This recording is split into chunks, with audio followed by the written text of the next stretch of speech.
workout little thing there. Yep, absolutely. All right. So, by the way, this is weird. I just thought I'd mention this because I looked down and I think that there's some creepy people in the world. I guess that after I was making fun of Taylor Swift for not being a real Knicks fan because the series before she was courtside with her fiance, who was rooting for the Cavaliers who were playing the Knicks. And I heard a bunch of people say, well, she wasn't standing up and rooting for the Cavaliers. I'm like, yeah, but she's talking like she's Captain Knicks fan. Why didn't you wear any Knicks gear at the game? If you're a Knicks fan and you're courtside for the Knicks game and you're not wearing Knicks gear, then you were rooting for the Cavs. Mm-hmm. Then that was because he was sitting there wearing Travis Kelce had a big Cavs thing and chugging a beer. Woo! I can't stand him. But nonetheless, those two seats, the ones they were sitting in, got auctioned off. What? Yeah, they did the courtside seats, and the memorabilia company wasn't allowed to use their names because they didn't endorse it. So they called it a chair of a 14-time Grammy Award winner and a Kansas City Super Bowl champion. Who's going to pay for those? What the hell? That's so what dumb. Kind of weirdo bought Taylor Swift's seat for $7,000? $7,000. That's ridiculous. Bring this over here. Sniff it. Sniff the seat. Seriously. It's really gross because, I guess Chalamet's and Kendall Jenner's were sold too. What? Chalamet's was sold for $1,000. Kendall Jenner's was $4,000. Jeez. There's just some weirdos out there, man. Yeah, total weirdos. All right, 617-779-7937. You can give us a call. When we get back, let's talk a little bit about the anniversary of the Rafael Devers trade. Oh, great. How bad did things work out? Still promising. It's still promising, and also we will take your calls as well. We still got Jason Jalen ones on hold, so maybe we'll get to those as well. 2 minutes, we'll be right back.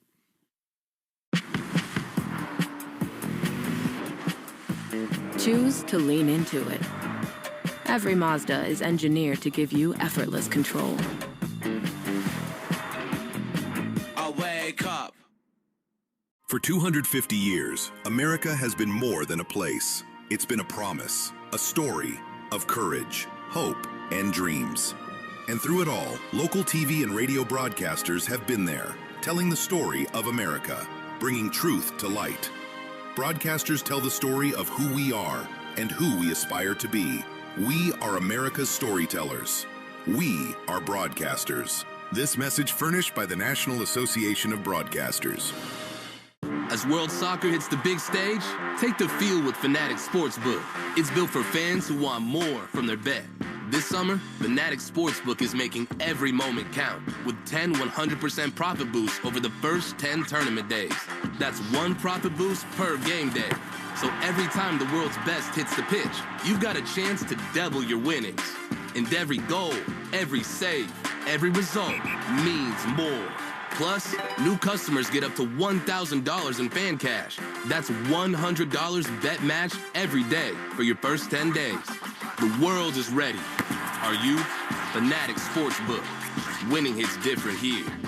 Must be 21 plus. Gambling problem? Call 1-800-GAMBLING or 1-800-MY-RESET. CT, call 888-789-7777. MA, call 800-327-5050. NY, call 877-8-HOPE-NY. MD, visit mdgamblinghelp.org. Not available in all states. Terms apply. See Fanatics Sportsbook app. At D'Angelo, here's how you really make a sandwich. Toasty bread. Fresh cut veggies. Oh. Grilled to order with top quality meat. All topped with melting white cheese and built out to perfection. Now that's a sandwich worth craving. That's D'Angelo. Ho ho, wow. Order now at D'Angelo's.com. From the Catches Law Injury Attorney Studios. Every game, all season, no subscription needed. The Sox play here. 93.7 WEEI-FM and HD1, Lawrence, Boston, and Odyssey Sports Station. This hour of Rich and Ken with Ted Johnson is brought to you by FindMassMoney.gov. It's fast, it's easy, it's free. Now, here's what's in our feed. Feed brought to you by Mario's Roofing. We won't soak you to keep you warm and dry. Red Sox and Jays opening up a 3-game series at Fenway. 6:45, your first pitch across the Shaw's Star Market, WEI Red Sox Radio Network. Shaw's proud to be local since 1860. Chad Tracy updating Roman Anthony and also Garrett Crochet here in this pregame clip. Roman had a follow-up MRI. Everything looked good. It's still going to be at his progress and how he feels, and the medical staff will determine each day if he's going to swing and try and see where we're at, and we'll progress based on medical and his feelings. And Crochet throwing the plyo ball and getting back to his rehab. Homeowners choose Mario's Roofing because they're fair, honest, and provide quality services. Call Mario's Roofing today. Free estimate, 781-344-2420. I'm Ken Laird. That's what's in the feed at WEI.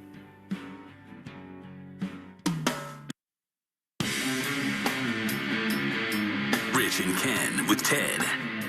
All right, it's 93.7 WEEI. Rich, Ken, three-time Super Bowl champion Ted Johnson. I just had to Google plyo ball after you said that report that Garrett Crochet was throwing one. Am I the only one who didn't know what that was? Okay, no, good. Stiz didn't have any idea. I guess plyometric ball. Is that right? It is a plyo care ball, a weighted sand-filled training ball primarily used by baseball and softball players wearing anywhere from 3 ounces to over 2 pounds. They have those big honking ones, right? Like you have to bear hug it, like put your arms you mean wide. medicine balls? Yeah, medicine. No, I think these are ones that they're like the size of baseballs. Oh, okay. And they're designed to build arm strength, improve throwing velocity, and enhance overall arm care and recovery. So that's like a heavier baseball, it sounds like. Give it to Roman. Weighted See baseball. if that helps the hand. Never heard of a plyo ball until today. So there we go. We're all learning something new. Let's go to Mark real quick on line 1. Mark, what's happening, buddy? How you doing? Mark. Hey, I'm assuming I'm on this week. You're on. All right. Jaylen Brown, honestly, I don't think trading Jaylen Brown's the right way to go. He's the dog as far as of those two. Tatum and Brown, I'm sorry. I would call Utah. Danny would love him some Jason Tatum, and he's got big contract and the number 2 pick in the draft. You get younger, to me, it just makes more sense. Because I'm sorry, Tatum is soft. Okay, so why do you think? Oh, he's gone. I want to know why people think Tatum is soft, and I know that one answer could be because it's tough to defend. Is after he sat out at Game 7 during this playoff run, he did say, "I would have played in the next series," and that's not a good look. That sounds to me like what you were good enough to play in a couple of days, but you couldn't play today, and I know that's not fair. Because I know that apparently, according to reports, the doctors are warning against him not doing it. But when you say something like that, that leaves a lot of question as to whether or not you truly were as bad as it sounds. That's just the sports standard. Like going back to Jay Cutler, the bigger games. If fans feel like you could have pushed through it, they're going to judge you accordingly. Sure. And especially when you admitted, I could have come back soon. I just needed a little more time, then they're going to question that. Ted was questioning that at the time, after Game 7, How about this? You got one game to win. One game to win. You want Jaylen Brown and Jason Tatum? Tatum. Mm-hmm. Fully healthy? Fully healthy. Fully healthy, Tatum. God, man. That's a tough one, but yeah, I'll go Tatum. Just start to finish. Now, Tatum is a better player, he is.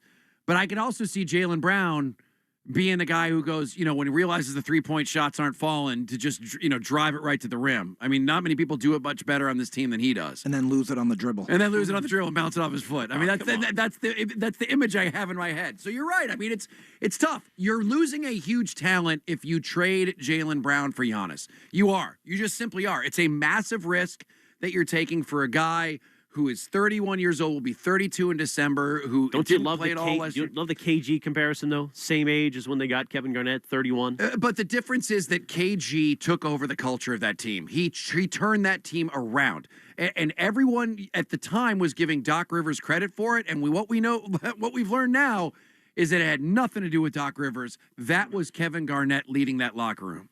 Who was it who had was looking at their cell phone one time after a game, and Kevin Garnett was like, no, or before a game, took it and threw it into the toilet. It might have been Big Baby. He used to F with Big Baby. Remember the time he made Big Baby straight up cry on the bench? Yep. Dude, Kevin Garnett was merciless. Absolutely merciless. And I think people that like Kevin Garnett. Minnesota.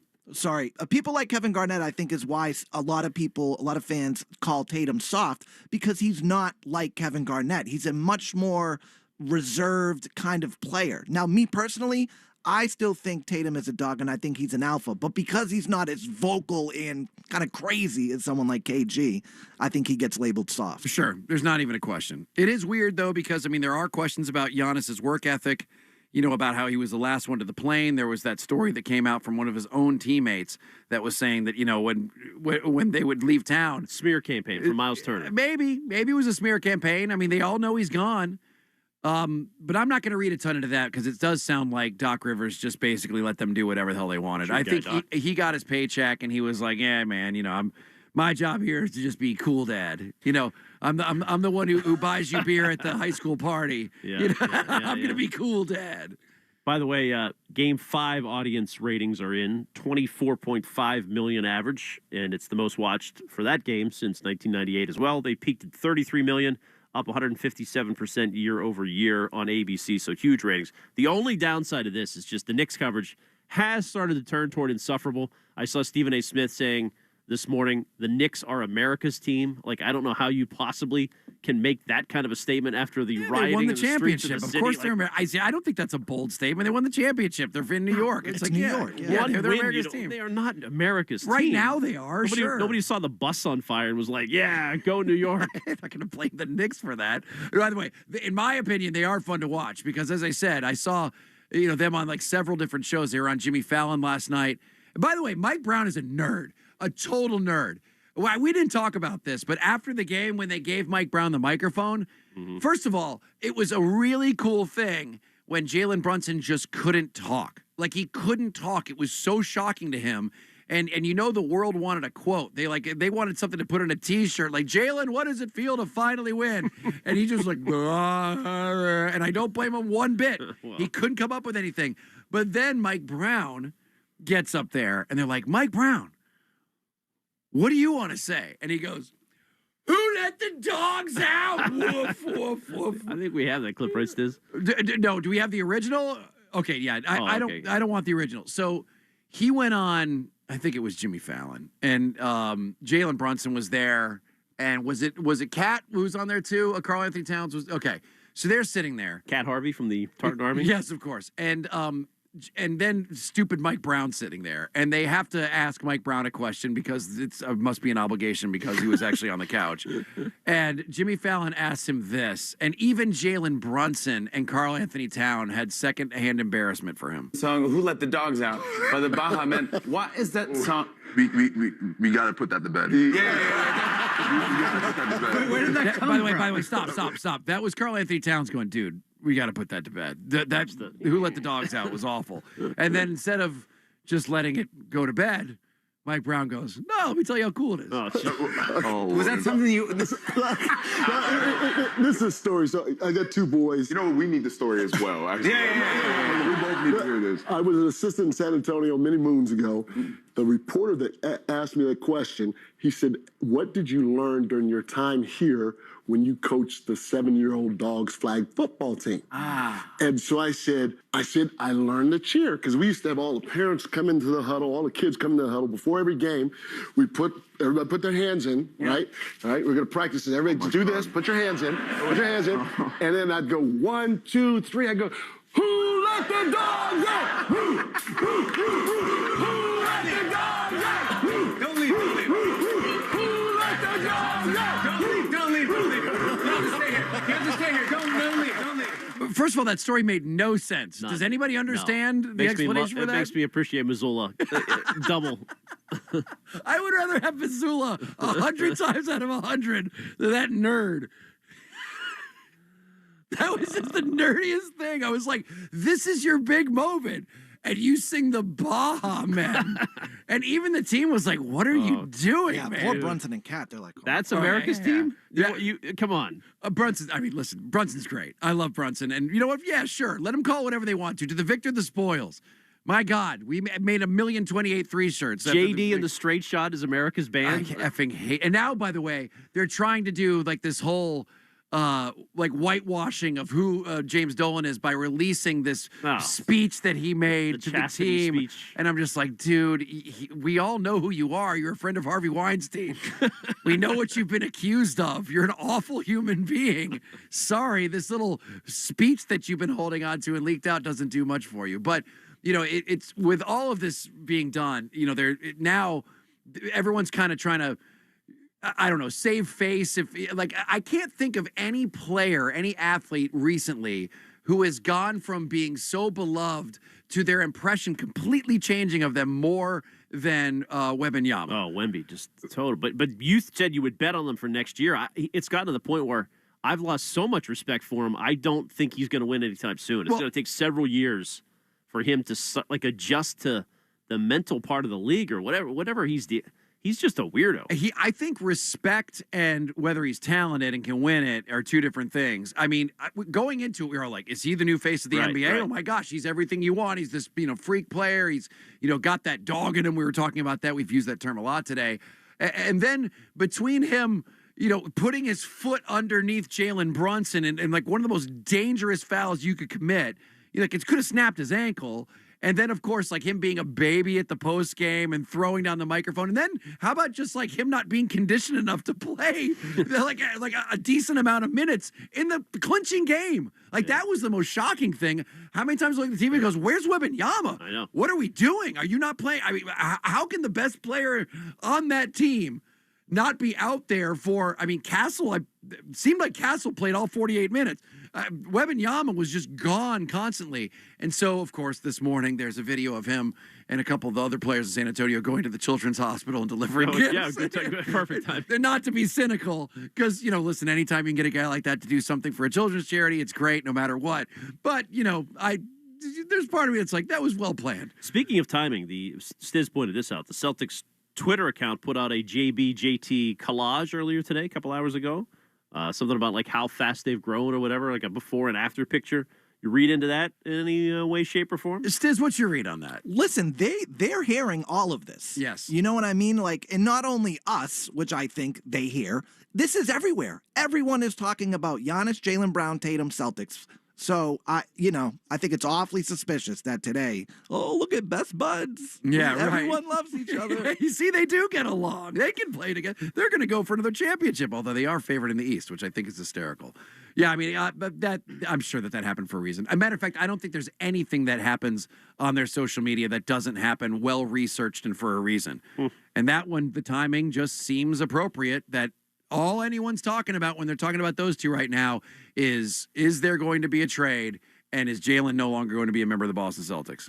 So, sure. This is the Giannis Jaylen Brown offseason that we're in the middle of. It's kind of cool to actually be, covering this story. It's only a week until it's resolved, but there's nothing else like NBA offseason. Is there anybody else? I mean, I guess LeBron, if he does move. This is bigger than LeBron. But what's the next chip this one's to fall? big, this is the biggest chip by far. This is the biggest one. This is the A.J. Brown story of the offseason. It's funny. It all comes back to Boston, but it is.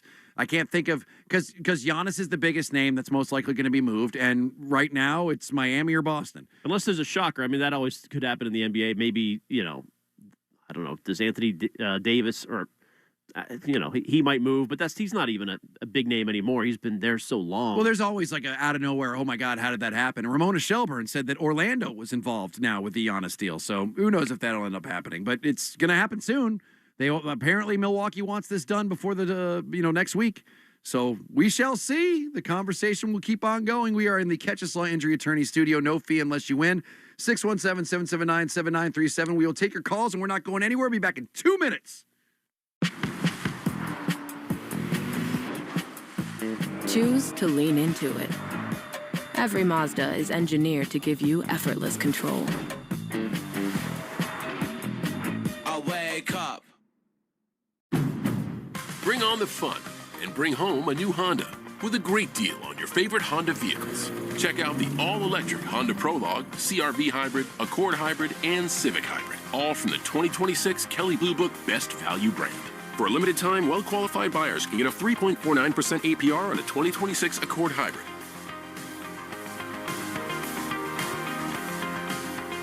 See dealer for financing details. Based on 2026 Consumer Choice Awards from Kelley Blue Book. Visit kbb.com for more information. Hi, my name is Lloyd Lockridge, and I'm the host of a new podcast from Odyssey called Family Lore. In this podcast, I'm going to have people on to tell unusual and sometimes far-fetched stories about their families. I've heard my whole life that she invented the margarita. And then we're going to investigate those stories and find out how much of it is true. He gets a patent 1 month before the Wright brothers. Oh my God. Please follow and listen to Family Lore, an Odyssey podcast available now on Apple Podcasts, Spotify, or wherever you get your shows. From taco night in Tulum to sushi in Tokyo, every bite is rewarding and post-worthy with Amex Gold's 4 times membership rewards points at restaurants worldwide. Wherever you dine, points are piling up. So bring your friends along for your next course, because it's not all about the posts. It's about the company and the memories. How can gold from Amex sweeten your next food moment? Learn more at americanexpress.com/explore-gold. Terms and points cap apply. I started Ornata in 2013, and we make bike apparel. The best part of Shopify for me is our ability to run the business as essentially non-technical people. We're able to admin everything on the back end, front end, and sell things online easily. If Shopify were a bike accessory, I think it would actually be the bicycle. It's the thing that you do the thing on. We run the business on Shopify. Start your free trial on shopify.com. Rich Shirtlean, Ken Laird, Ted Johnson on WEEI.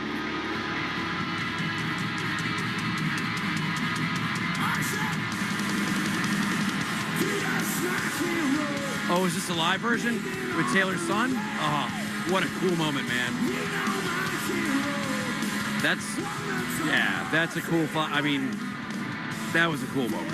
It's a good point by Ted. Ted was passionate about the drummer conversation earlier. You can't watch that video of Taylor Hawkins' son at his memorial getting up there and just crushing it and not go, dude, that is, it chokes you up. It chokes you up, especially if you got kids. Is Grohl out of the doghouse with the wife? That whole thing going on? Was he torn again or no? It seems like, they're doing their best. I know it was obviously you get killed him. Like, it was really tough on him. You hear him talk about it. It really, really destroyed it. By the way, this drive home is brought to you by Town Fair Tire. Nobody beats Town Fair Tire. Nobody. Do we got some take grenades? All right, let's hear it.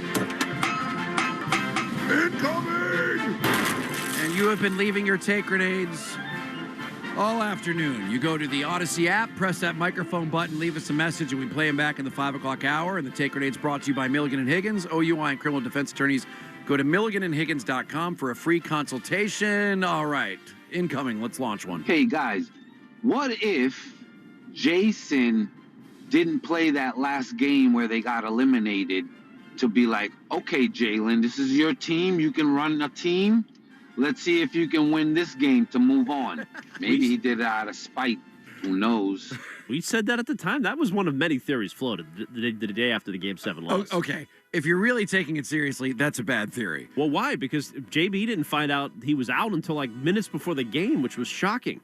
Because I don't think at that point, and I might be wrong, I'm trying to get my timeline straight here, but I don't think Jaylen Brown had really spoken out about how he was upset that Jason Tatum was back, right? Like, there was no reason for him to say, you think you're the man, because most of the comments that seemed to be shots at Tatum were after they had been eliminated. Mm-hmm. That's true. I believe that's true. So, I just think that he had, I think it was one of those situations where he could have played if he wanted to, but the doctors are like, you could injure yourself.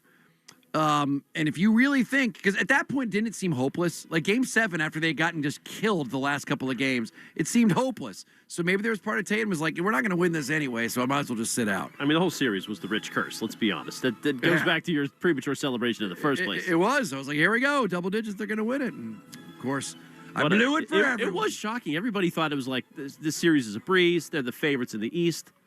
It's amazing how perception has changed on this franchise and possibly blown it up. Yeah, it's in, 6 weeks? Yeah. The way I talk about this team is completely different. Completely different. It took that one series to do that. All right, let's go to the next one. Hey, my boy Rick, you're quite the music guy, so I decided to hop on here and give you a beautiful suggestion. All right.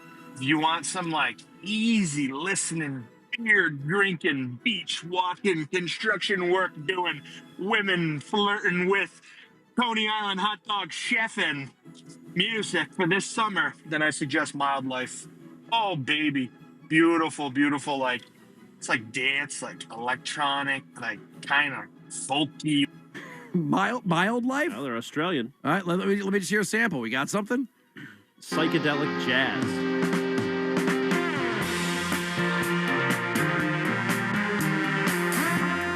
Hell yeah, I can get behind this. This seems right up your alley, to be honest. It's like the opening of a 70s exploitation movie. Yeah. That's a guitar, too. Like, I'm watching the video right now. That's not a keyboard. That's a guitar. That's not bad. Kind of like Shaftish. Yeah. Don't mind it at all. Didn't you go on a harbor cruise with us playing the entire night? No. That was Nora and Pure, which, by the way, I am going to that Rufus to Soul concert at Fenway next week. That I can't wait for. That's going to be... What night is that? Tuesday night. Tuesday night. That's going to be the most exciting Fenway's been all season, to be quite honest.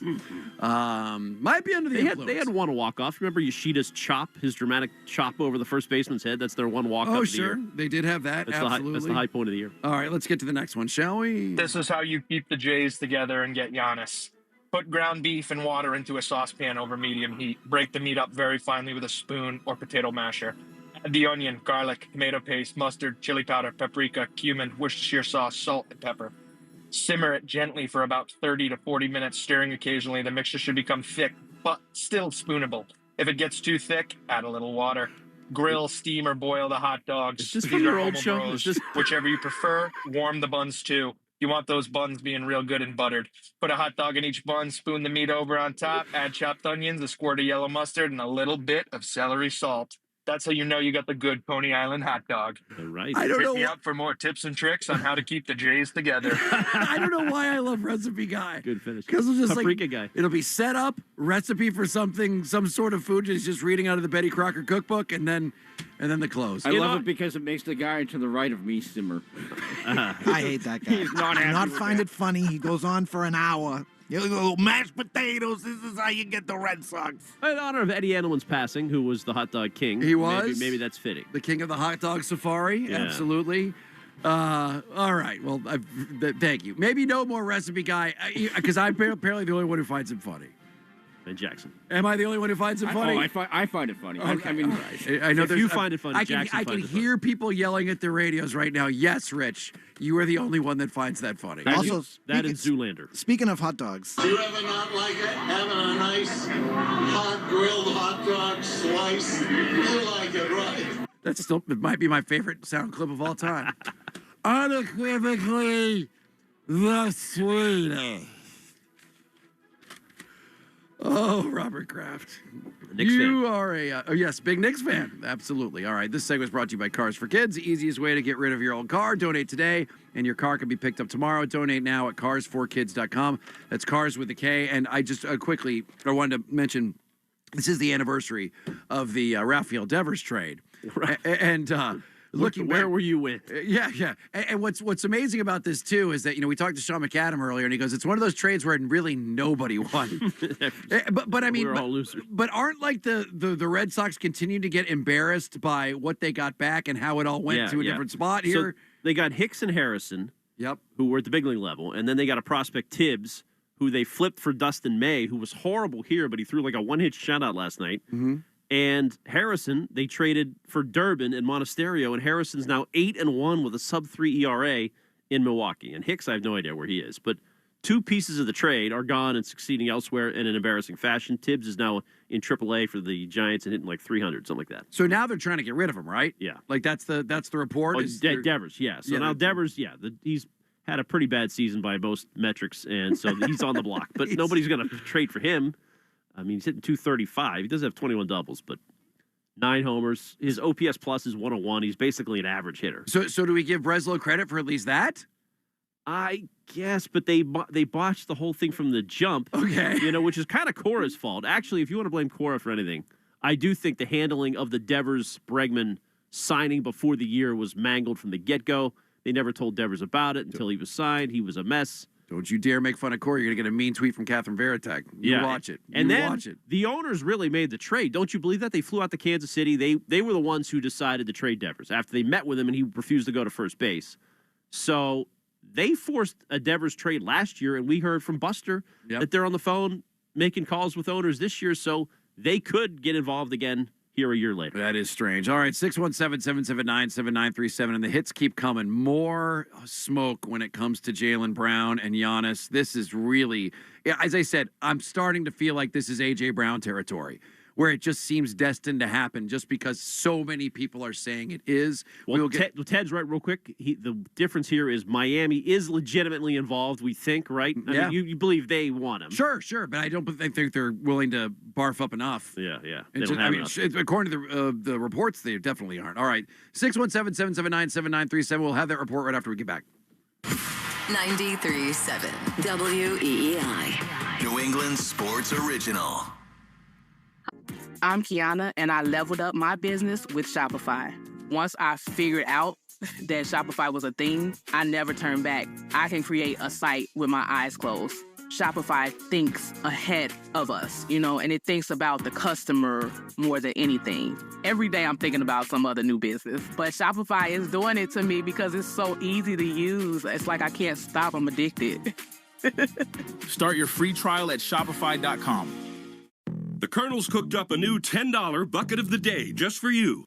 Monday, 24 nuggets for $10. Tuesday, 8-piece fried chicken for $10. Wednesday, 10 wings for $10. Thursday, 8 tenders for $10. Friday, 24 nuggets for... Ooh, you guessed it, didn't you? $10. The $10 bucket of the day deal. Every weekday. Only at KFC. It's finger-licking good. Prices and participation vary while supplies last. Not available on third-party ordering platforms. Tax extra. Choose to lean into it. Every Mazda is engineered to give you effortless control. I wake up. At The Zebra, we save you money on auto insurance. Like Jessica, who saved hundreds. Small weekend, here I come. The Zebra monitors your insurance and alerts you of savings. Find out how much you can save at thezebra.com. Savings will vary, not all will save. You can never have too many tools. Shop DeWalt deals at Lowe's. Get a free Select DeWalt 20-volt max power tool when you buy a Select 20-volt max 5-amp-hour battery kit. Plus, get a free additional DeWalt 20-volt max 8-amp-hour battery when you buy a DeWalt 10-inch 20-volt max dual bevel compounded miter saw. Our best lineup is here at Lowe's. Valid through 6/24 while supplies last. Selection varies by location.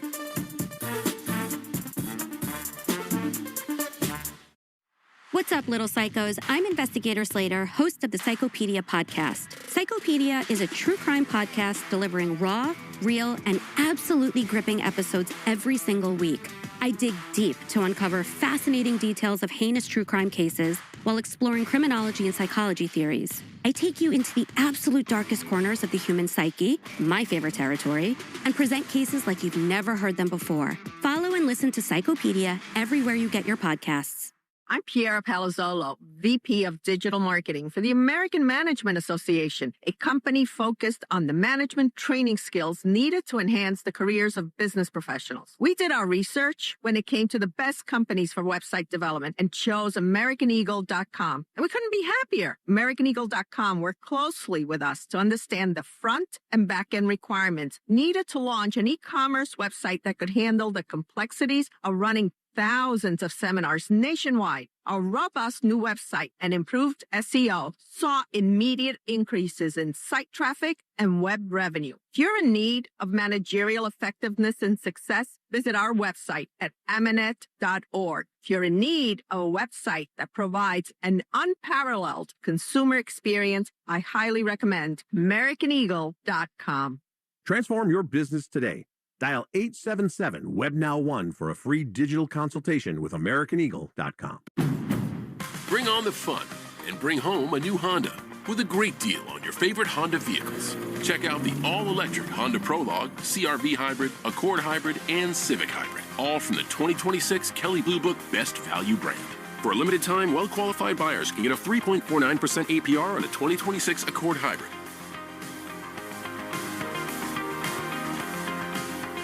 See dealer for financing details. Based on 2026 Consumer Choice Awards from Kelley Blue Book. Visit KBB.com for more information. It's Rich and Ken with Ted Johnson. All right, it is Rich, Ken, Ted Johnson here on WEEI 93.7. And you can give us a call at 617-779-7937. And all right, so if you had to make a prediction, Ken, Stiz, make a prediction. How do you believe we are talking about this Celtics team 1 week from now? When all is said and done, that's draft night. I think this could go all the way to like the draft, and maybe the NBA will like make them wait to announce it until the actual draft itself. Okay, so let's say it's the day after the draft. Okay. How are we talking about the Boston Celtics? What has happened? Your prediction. Stiz, you can go first. I think Giannis ends up in Miami. I think the Jays do not get split this year. I think they're going to run it back in some capacity, but newer pieces will be added. Ken. And what new piece? Like just one big? Like something small? Like medium. Fringe medium. Yeah. And they stay under the apron. That's the beat reporters, slingshot theory that that's what they thought they were going to do. I truly believe I got so many people on my side now, from Perk to Nick Wright to all the greats out there. Giannis will be a Celtic by next Tuesday night. Jalen will be gone. I don't know whether it's going to be. I think the Clippers. That actually seems like it's got some steam to it to me, because the Bucks would want that 5th pick. So whether he teams up there with Kawhi or there's another trade on top of that, and obviously some other pieces have to go out to match that deal. So the Celtics will lose a couple pieces plus Jalen, but get Giannis, and then we'll be waiting for how does Brad now fine-tune the fringes in the weeks that follow. I think that we are going to get a case of sports blue balls. Oh. It is going to be an absolute nothing burger. You are going to have the 2 Jays still here. They are going to go through the draft, and then sooner or later, they're going to bring in a big man whose name you will have to Google. And they're going to say, we are going to make this Kristaps work. Porzingis again? Or are we gonna... Well, when they brought in Porzingis, I'm not joking. I was like, he's still in the league? Like He's the best big man available as a free agent. Like, if you look at the free agent centers that are available, it's Porzingis. Yeah, but I just remember when the Celtics got him, I remember thinking, oh my God, I really haven't heard Porzingis' name in a long time. He's still in the league. Yeah. And then, of course, he comes here and has, he did an amazing part in them winning that championship. When he got healthy and he came back, what was that, game 1 of the finals? Yeah, he was unbelievable. But yeah, I think that nothing's going to end up happening. That's untenable. They can't do that. They can't do nothing. I think in the end, Stiz, you couldn't be more right. Giannis is going to say, I want to go to Miami. He's going to force his way to Miami. And then there's going to be people who are going to fake getting excited about there being a Bam Adebayo and Giannis Antetokounmpo team. And then they're just not going to be any good. They're not going to be very good at all. But here's the thing I push back on, Ken. Like, do you think, honest to God, do you think that they could not beat the Knicks last year? I think, they played crappy. Couldn't beat them maybe 2 they years were ago. outcoached. We saw the series head-to-head 2 years ago. They couldn't win. And then Tatum blew out his Achilles, and it didn't matter. The series was already over. I agree. It's a 2-year embarrassment. Yep. And time evidence to make a change. I mean, there's no question they have to do something. But I do understand that we have a new owner. And that's a lot of money you got to spend. Like, if you want to bring Giannis in here, you're going to have to extend him for a while.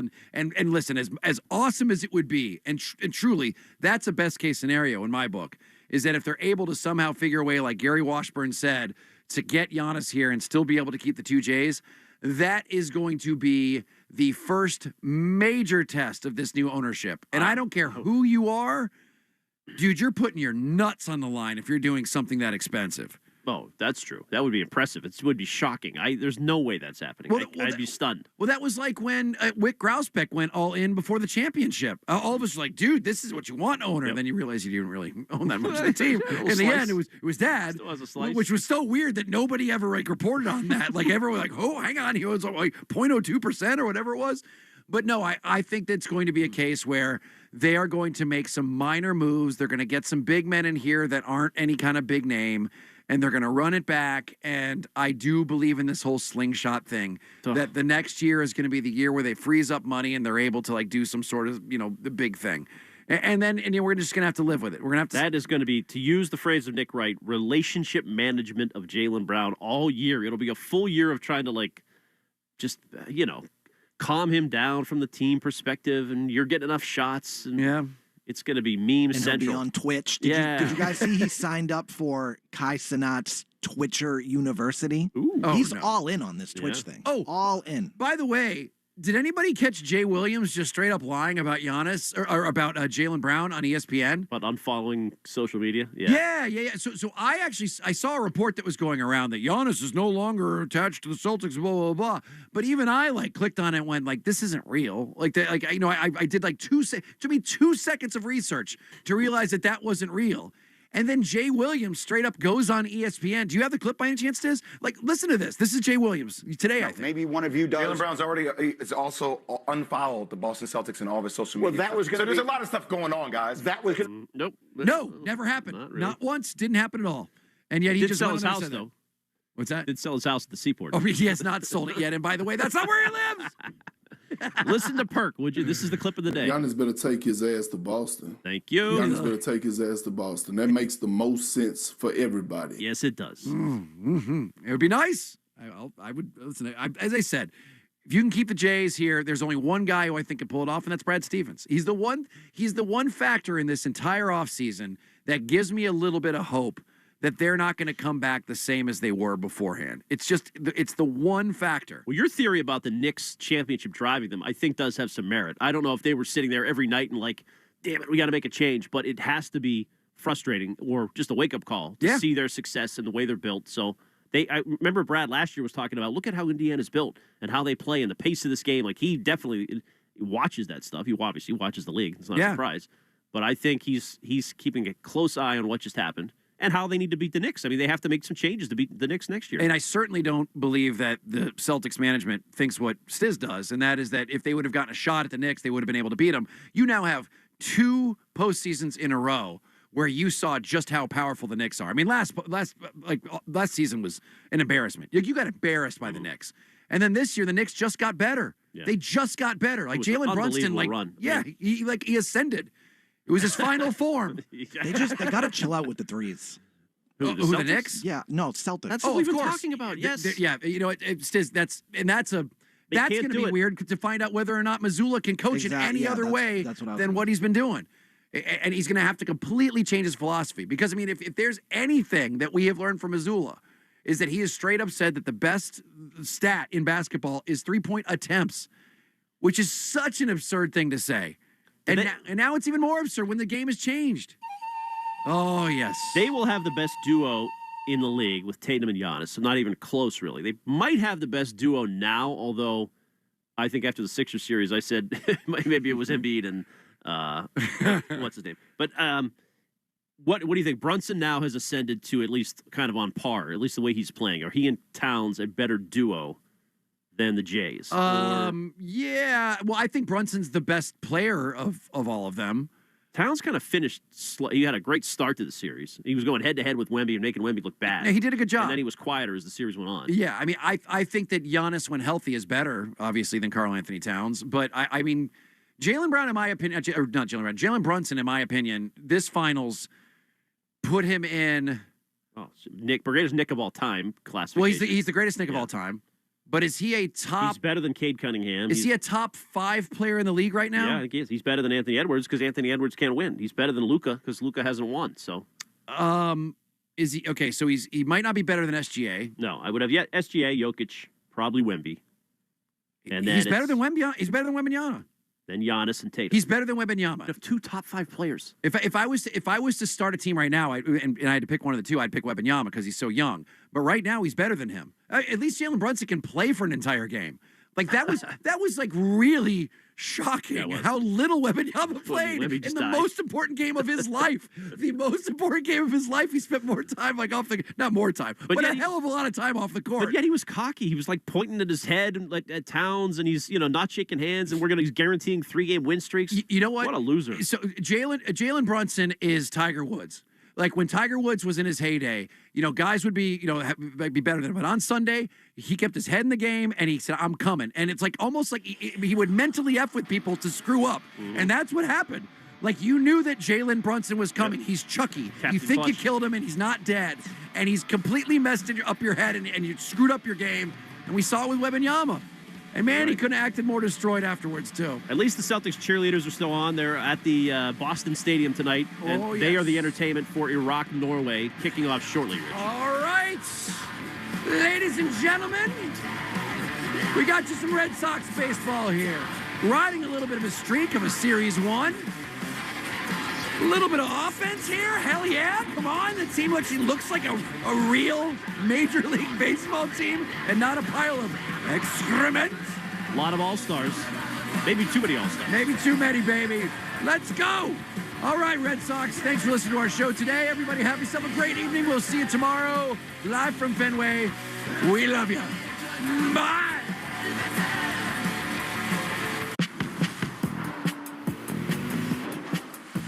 Choose to lean into it. Every Mazda is engineered to give you effortless control. I wake up.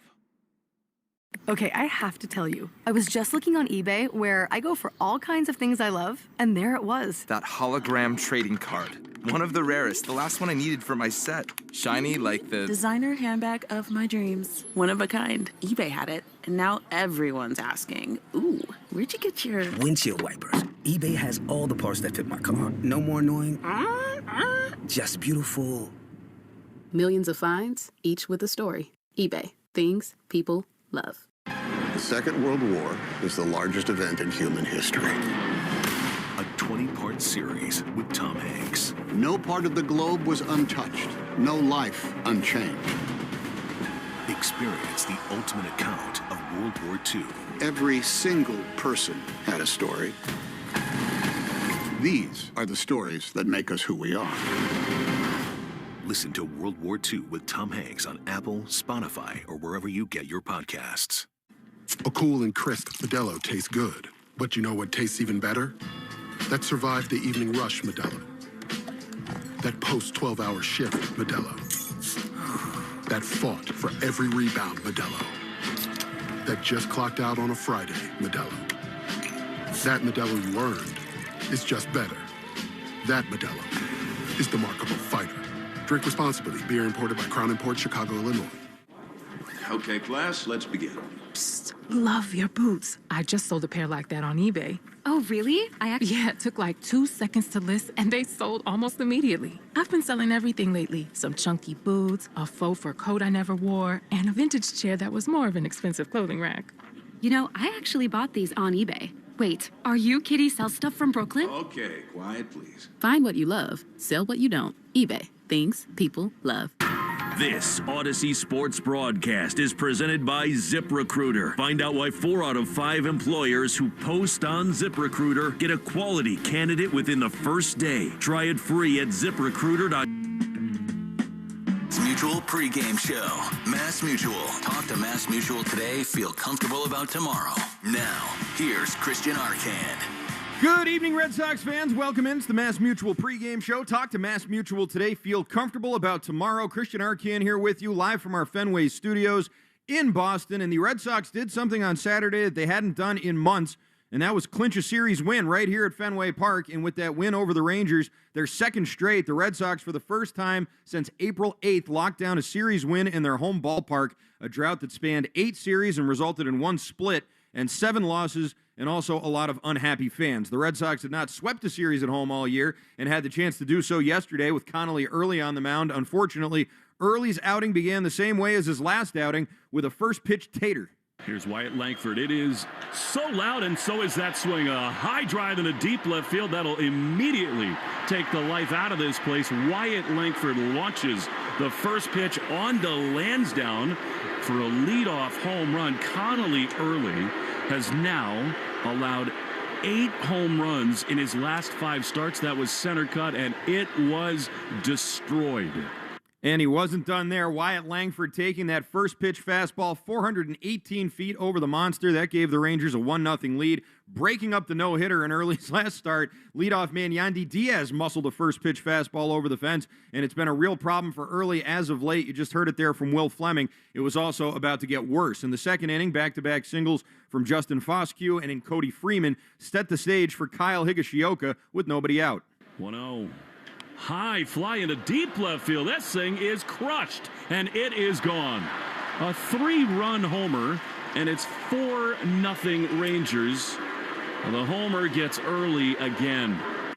Home run number 5 on the year for Higgy, staking the Rangers with a 4-0 lead, and that's your play of the game, brought to you by Nissan. At Nissan, they make cars that thrill. Experience the thrill for yourself today. Shop NissanUSA.com. Red Sox offense pretty stagnant except for Wilson Contreras, who had a pair of home runs in the second, one in the sixth. He's been a real bright spot lately. Brandon Nimmo had a 2-run double to push the lead out, and the Red Sox comeback falls short. 6-4 your final. Texas avoids the sweep, but the Red Sox do take the series. So here's your opening take, brought to you by Fruity Rainbow 5-Hour Energy. Sip the fruity candy-coated chaos. I'm not going to talk about how winning a series at home is some major accomplishment, because frankly it's not. It's a fairly common occurrence for most major league teams. However, with this Red Sox team, you look for any small bit of progress you can find, since there's been really so little of it this year.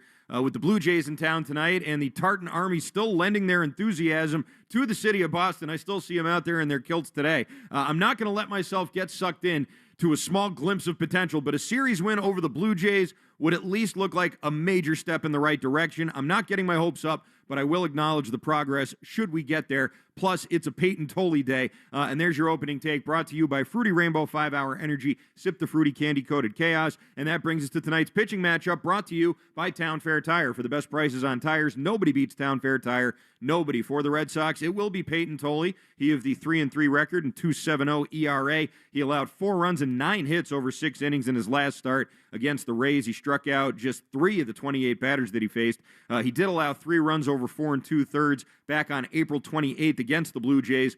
He only gave up 3 hits. He did walk 4. For the Blue Jays, it'll be the electric Dylan Cease, who is 3-3 with a 2.91 ERA. He has struck out 103 batters. That is the most in the American League, and he's done it all despite a 2-week stint on the injured list. He's recorded at least 8 strikeouts in 8 of his 12 starts this year. In his last start against Boston back on April 27th, he allowed 4 hits in 5 2/3 innings. Just a very modest 5 strikeouts there in the loss. Tonight's first pitch is at 6:45, and it's brought to you by Jeffrey Glassman Injury Lawyers, Boston's go-to injury attorney for over 30 years. If you've been hurt in a car or work accident, you got to get Glassman. Call all 7s at 617-777-7777. You can watch Red Sox pregame on Twitch. Just follow WEEI. Brought to you by Subaru of New England. Subaru summer is finally here. Details at SubaruofNewEngland.com. Time now for the Baseball Isn't Boring 2-Minute Grill with our buddy Rob Bradford. You must be blind not to notice the Scottish influence around town lately. A lot of kilts, a lot of bagpipes, and a lot of fun. It's been a lot of fun here at Fenway Park. So much fun, in fact, that Rob Bradford talked with reliever Greg Weissert about the Scottish phenomenon here in Boston. There's no one I'd rather have on the 2-Minute Grill more than Greg Weissert right now. So on Sunday night, it must have felt a little bit different in the bullpen. Yeah, I've never been to a soccer game before, but if it's like that, I want to go to one really badly. It was constant, nonstop, singing every song that came on the loudspeaker. It was insane. So when you go and you know they're there, and then it happens, was it like, oh my goodness, as it went on, you're like, I can't believe this is happening like this, because it was not ordinary. No, it was not like any other big league game I've been a part of. Tommy Kinley was talking about when they went to London, it was similar, but it was literally all game. We were every half inning, we were out of the out of the bench, and we were like looking at the stands, finding them singing and stuff. It was insane. Who among the relievers got into it the most? Tommy. Was he? Tommy loved it, yeah. Was he like singing the whatever? He wasn't singing the songs, but he was loving the energy. So. So you said you've never been to a soccer game. So what surprised you about it? Like, what is the thing? Because we see that, right? We like to think it will be like that every night, but it's not. Right. It was out of the ordinary. What was the thing that surprised you the most about it? I mean, how loud and how into you look up at the camera, the jumbo or like the screens, and nobody was on their phones. Nobody was filming themselves on the board. They were just drinking their beer and just screaming the whole time, singing every song. That was what jumped out at me. They were so into like where they were. It was awesome. When people are warming up, are you able to phase it out, or does it feel different? Or? I mean, it's definitely louder, but you try to lock in, but you try to take it in also. It was really cool. All right, they're here for the next 3 months, so get used to it. Awesome. That is Rob Bradford with Greg Weissert, and that's presented by McFarland Energy, the region's most dependable provider of home heating oil, including BioHeat, as well as expert HVAC services at McFarlandEnergy.com. Coming up in about 15 minutes, our own Will Fleming sits down with the manager, Chad Tracy, brought to you by your New England Ford dealers. Ford, the official vehicle of that dirty water, and the official vehicle of Major League Baseball. But coming up next, we will head up to the Joe Castiglione radio booth and talk with our guy, Will Middlebrooks. Brooksy joins the show next. Don't go anywhere. It's the Mass Mutual pregame show. Talk to Mass Mutual today. Feel comfortable about tomorrow. Hey, what's up, Flies? This is David Spade. Dana Carvey. Look, I know we never actually left, but I'll just say it. We are back with another season of Fly on the Wall. Every episode, including ones with guests, will now be on video. Every Thursday, you'll hear us and see us chatting with big-name celebrities. And every Monday, you're stuck with just me and Dana. We react to news, what's trending, viral clips. Follow and listen to Fly on the Wall everywhere you get your podcasts. It's baseball season in New England. Sox fans emerge from hiding, their instincts roused by a call. Hot dogs here. They roost between Lansdowne and Jersey Street, their primitive chants heard for miles. Let's go, Red Sox! Colorful creatures, aren't they? To witness these traditions is truly remarkable. New season, same Sox fans. Here's to a great year. Mass Mutual, official partner of the Red Sox. Learn more at massmutual.com/Red Sox. You're listening to the Shaws and Star Market WEEI Red Sox Radio Network. Welcome back to the Mass Mutual pregame show. Talk to Mass Mutual today. Feel comfortable about tomorrow. Christian Arcand here with you. Red Sox and the Blue Jays facing off for the first time since late April. The Blue Jays took 2 of 3 at the Rogers Center. That was Chad Tracy's first full series as Red Sox manager. And joining us right now here in pregame is our guy, Will Middlebrooks, up in the Joe Castiglione radio booth above home plate. Brooksy, how you doing? Mark, what's going on, man? How are you? I'm doing well. A year ago yesterday, we all remember, a Sunday, we got the news that Rafael Devers had been traded. It's a calendar year and a calendar day since that has happened. And I ask you, Brooksy, what lessons has this team learned in a year removed from the Devers trade? How did I know this would be the first thing you'd ask me, Art? I know it's baseball game today, but there's a guy we traded a year ago. No, what have they learned? Yes. I don't know if learned is the word, but I mean, you got to stop trying to replace somebody with something you already have. You know, I don't know. I mean, you always looking for leadership and veteran this and that and production. And, you know, I know there were some issues with Rafi. There's, with the position change and bringing in Bregman, and was communication not what it should have been, this and that. So, I mean, did they learn? Did this current front office learn from going through that whole thing with a star player? Yeah, I hope so.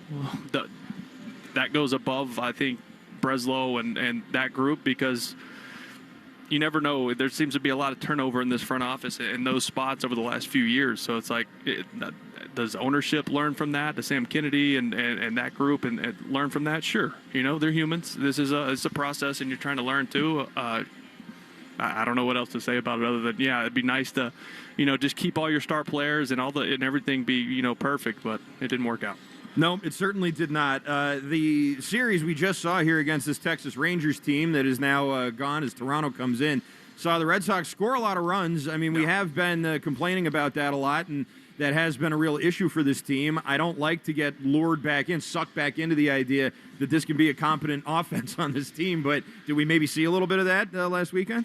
Yeah, I thought so. I mean, it was nice to see him do it at home, right? Yeah. You've seen more sparks on the road than at home, so it was nice to see him. It's crazy that was just their second series win here at Fenway Park since the opening series of the year. That's disgusting, right? That can't happen, and we talk about that a lot. But it was fun to watch. And Sunday they lost, but and I wasn't working that game, but I brought one of my daughters to the game, and when they had all the Scots here, that was fun.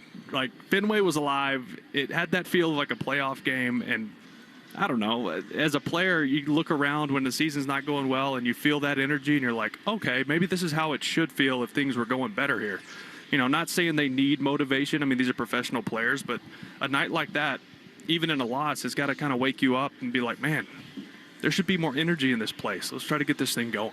Yeah, no question about it. And I think that's been a big issue this year. Obviously, when the team doesn't win any games at home, you're not going to get big, happy crowds. Then all of a sudden you get this Scottish injection, and now everybody's going crazy around here with their kilts and their bagpipes. It has been a lot of fun. What's the wildest environment of a game you were ever at? Oh, man. Thinking. I mean, it got rowdy here in the postseason in 2013. I mean, some of those, the Tigers game where Poppy hits the grand slam and we come back and win that game, end up walking it off. That was probably the loudest I've heard this place. But the first series of that, the ALDS against Tampa, this place was crazy for home games. You remember the pop-up in right field and Will Myers missed it? Do you remember that? I do.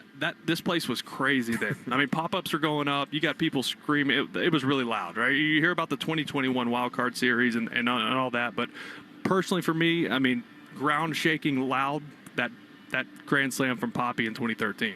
No question. Big one right there. As I mentioned earlier in pregame, this is the first time we've seen Toronto since Chad Tracy's first series as a manager. Where do you sort of stand on him right now? I mean, there was obviously a bump, and it's looked like, they were on track, and things have obviously not gone great since then. Where do you sort of put his role in all of this? I mean, he's been put in a tough spot.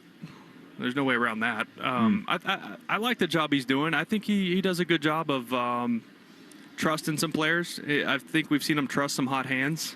Not just, I know there's, the communication between the front office and him with the lineups and who's playing and matchups and this and that. I get it. And part of that's the reason he's here, right? Because maybe there was some pushback before that wasn't accepted or wanted. But I like him, being around him every day. He's a baseball guy. He grew up around it, obviously, with his dad, which we've talked about. He managed in the big league. So he grew up around the game and learned the game and saw the game through a different lens from childhood on through his playing career and now as a manager. So he's got a really good relationship with a lot of the young players, which I think is helpful when you're trying to develop players at the big league level, which you see in the big leagues now. It's not like guys are getting 1,500, 2,000 at bats in the minor leagues and then getting to the big leagues. You're rushing guys up here now, so it's nice to have him here when he understands those guys on more of a personal level. But it just felt like, you bring in a manager from AAA, a situation like that, you kind of walk him into a burning building, right, and say, try to put out the fire, and that's really tough to do. So. And this isn't any place. Like, he's not walking into Detroit or Tampa. Like, he walks into this media market and he's answering these questions every single day about whether it's injuries or failure or guys that are slumping. Why is this guy playing? Why is this guy not playing? And it's just, it happened fast for him. I thought he's done a really good job just handling everything. Yeah, he certainly is great in the interviews and very good with the media. It does seem like he's in a tough spot for sure.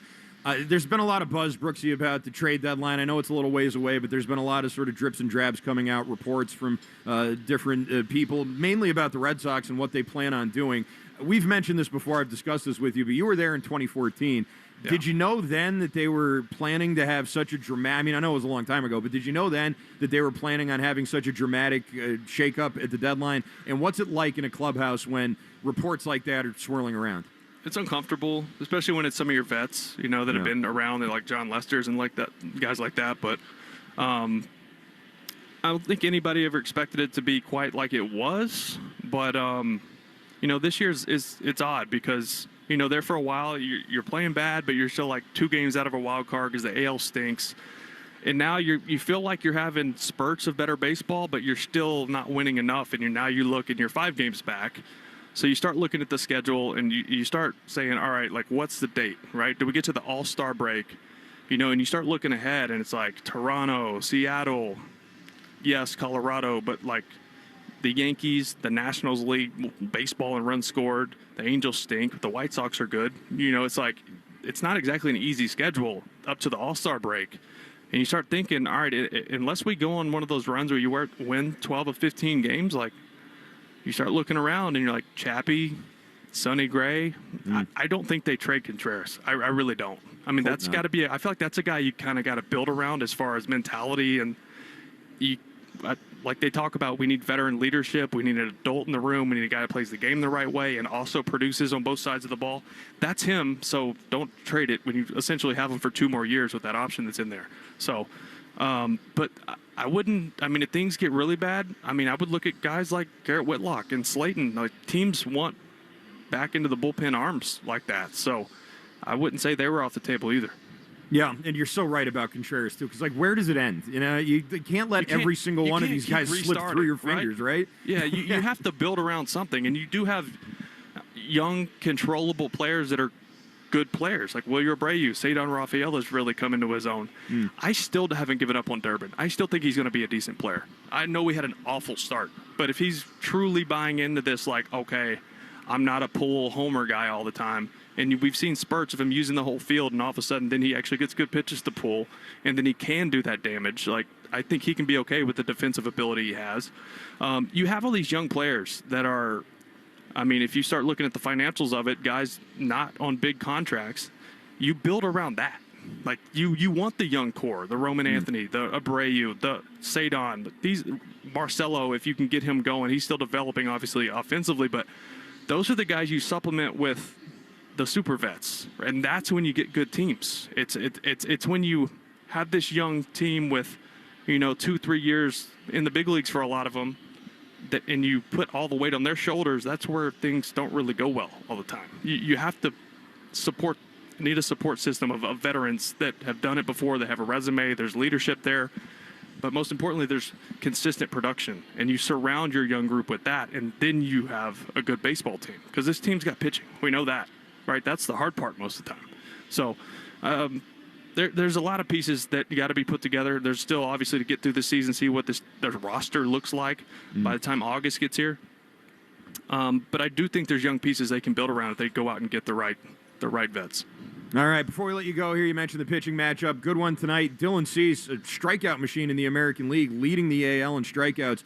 I know that there was talk about acquiring him a couple of deadlines ago. It's obviously something they passed on when he was with San Diego, I think. How did he turn into the dynamo here this year? I mean, his stuff's disgusting. As an ex-hitter, he's one of those guys, he hides the ball well. I mean, it helps when he throws 100, right? And his off-speed's really good. It's just, he's got special stuff, not to dig too deep into the weeds on like analytics and metrics, but he's got one of those fastballs that just looks like it's middle of the plate, and you swing and it's like 6 inches above your bat. Like it's like a wiffle ball almost. It takes off, and it's 98 to 100. He's got one of those like really weird changeups too, that normally you see changeup come out of the hand and it has downward movement. His actually stays up like a fastball, except it's 88 miles an hour instead of 100. So it's just, he's got really good stuff, and you said he leads the AL in strikeouts. Let's not forget, he leads the AL in strikeouts, and he missed 2 weeks. Yeah.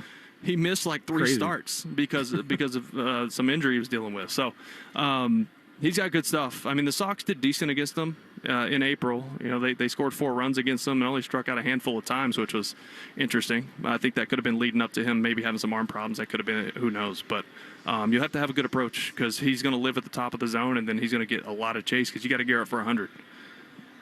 Absolutely. Will Middlebrooks, thank you for humoring me on the Rafael Devers thing. I appreciate it. We'll talk to you again soon. You caught me so off guard, and that was so far removed from my brain. You stumped me, and I'm like, yeah, you will go with whatever comes out. We'll see. Sorry, I'll have Braverman prompt you next time. I'll do my research. All right. Will Middlebrooks, thanks so much. Great stuff, as always. Coming up next, Will Fleming's going to sit down with Chad Tracy. But first, let's pause 10 seconds for station identification here on the Shots at Star Market, WEEI Red Sox Network. From the WEEI studios, 93.7 WEEI FM and HD1, Lawrence, Boston. Always live on the free Odyssey app. We'll hear from the manager, Chad Tracy, coming up next, presented by your New England Ford dealers. This is the Mass Mutual pregame show. Talk to Mass Mutual today. Feel comfortable about tomorrow. Choose to lean into it. Every Mazda is engineered to give you effortless control. Wake up. Saving on your education should be a right, not a competition. At University of Phoenix, you'll get the best scholarship or savings you qualify for. Simple as that. Explore scholarship options at University of Phoenix. At D'Angelo, here's how you really make a sandwich. Toasty bread, fresh-cut veggies, grilled to order, and built out to perfection. That's D'Angelo. Ho, ho, wow. Order now at D'Angelo's.com. If the world were like a Sleep Number mattress, everything would adapt for your comfort. Because as your life changes and your body changes, Sleep Number mattresses adapt and shift to give you personalized comfort night after night. And right now, new mattresses start at $1,500 during our 4th of July sale. To experience a whole new world of comfort, visit a Sleep Number store or go to sleepnumber.com. Sleep Number. To a good life sleep. When the stakes rise and the lights get bright, that's when you find out who can really swim. Deep Waters is a new UFC podcast from CBS Sports. Every Monday, myself, Dean Thomas, alongside with legends of the sport, Chris Weidman, Jorge Masvidal, and Dustin Poirier, bring you inside the octagon like no one else can. Deep Waters, new episodes every Monday. Watch on YouTube or listen on Apple, Spotify, and everywhere else you get podcasts. You can't predict the future, but you can prepare for it. Arizona State University is building degrees for what's ahead. Programs designed around emerging fields, taught by faculty whose research is shaping our future, not just teaching about it. It's why we've been ranked #1 in innovation for more than a decade. Your future is worth preparing for, and you don't have to prepare alone. Future-proof your career. Explore more than 350 programs at asuonline.asu.edu. That's a degree better. Okay, class, let's begin. Psst, love your boots. I just sold a pair like that on eBay. Oh, really? Yeah, it took like 2 seconds to list, and they sold almost immediately. I've been selling everything lately. Some chunky boots, a faux fur coat I never wore, and a vintage chair that was more of an expensive clothing rack. You know, I actually bought these on eBay. Wait, are you Kitty Sell Stuff from Brooklyn? Okay, quiet, please. Find what you love, sell what you don't. eBay. Things people love. This summer, the Honey Pepper Pimento Chicken Sandwich and Pineapple Dragon Fruit and Sprite are back at Chick-fil-A. Girl, it's back. We've been waiting. I love that honey pepper pimento sandwich. And that pineapple dragon fruit and Sprite is everything. It's got that razzle-dazzle that makes you stop and say, okay, wait a minute. I love the creaminess of the pimento cheese. It's savory, it's bold, it's flavorful. Our faves are back. I saw, girl. Which fan favorite will you choose? Real customers paid for their testimonials. This is the story of the one. As a maintenance engineer at a beverage manufacturing plant, he starts his day knowing every line is ready to run because Grainger delivers the industrial-grade products he needs to keep mixers, conveyors, and packaging equipment moving. With Grainger's vast selection of bearings, belts, and motors, he keeps operations running smoothly, so nothing grinds to a halt. Call 1-800-GRAINGER, click Grainger.com, or just stop by. Grainger, for the ones who get it done. The Nissan Rogue. Pack it. Push it. Rev it. Rip it. Test it. Trust it. Drive it. Pick and take it. The 2026 Nissan Rogue. Built for all the noisy, crazy, happy chaos you can throw at it. Nissan. #1 in new vehicle quality. For J.D. Power 2025 U.S. Central Quality Study Award information, visit jdpower.com/awards. Gone South has been a podcast about crime in the American South. But for our new season, we're widening the lens. Follow and listen to Gone South Season 5, wherever you get your shows. Hey, it's Lou. Let's take a look at who's swinging the lumber for Boston this week. Brought to you by the experts at CCL, Cape Cod Lumber. Into his wind, he throws, and Contreras swings and drives one high into left field. Back at the wall. It is gonna be out of here! We poured the pickle juice, and Wilson says adios! A solo homer, and it's 4-1.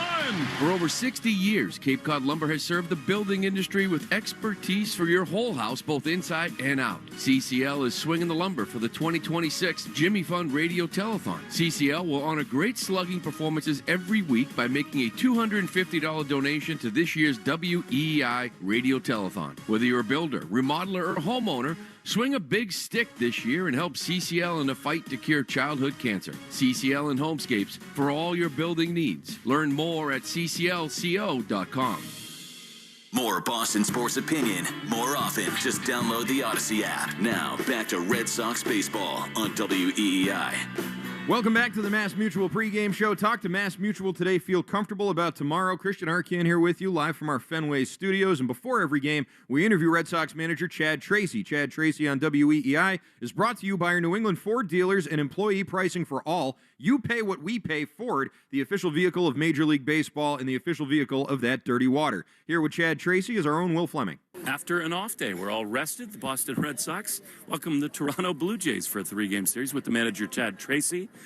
Trace, you did the job. You said to me before the first series of this homestand, let's go 4-2 and get things going. You did the hard part. You won 2 of 3 from the Rangers. I know, though, you're a little disappointed with the way Sunday went. Yeah, I mean, that's in our position right now, in our own head, you got to think of this thing as like chip away, chip away, chip away. Obviously, you're still waiting for like, hey, does that 7-game win streak show up? When it does, it'll be welcome. So 4-2 is like, let's think about small segments doing that. But if we end up 5-1 or 6-0, great, But yeah, Sunday, obviously they got on us early and we were chasing a large number trying to get back in the game, which we did a halfway decent job getting back into the game. But now we're done with that. Had an off day. We got Toronto, and we have to think about doing the same thing. You talked about count leverage on Sunday with Connolly. He did not do a good job of that, and he paid the price. What's next in terms of his mix and the ability to get ahead of hitters? Actually, like early he did better with, no pun intended. I keep saying that. I always say the same thing. Early in the game he did better with it. The first few innings. Yeah. Langford jumped him, obviously, first pitch of the game. That happens sometimes, and Higashio hit a changeup that was actually in a pretty good spot.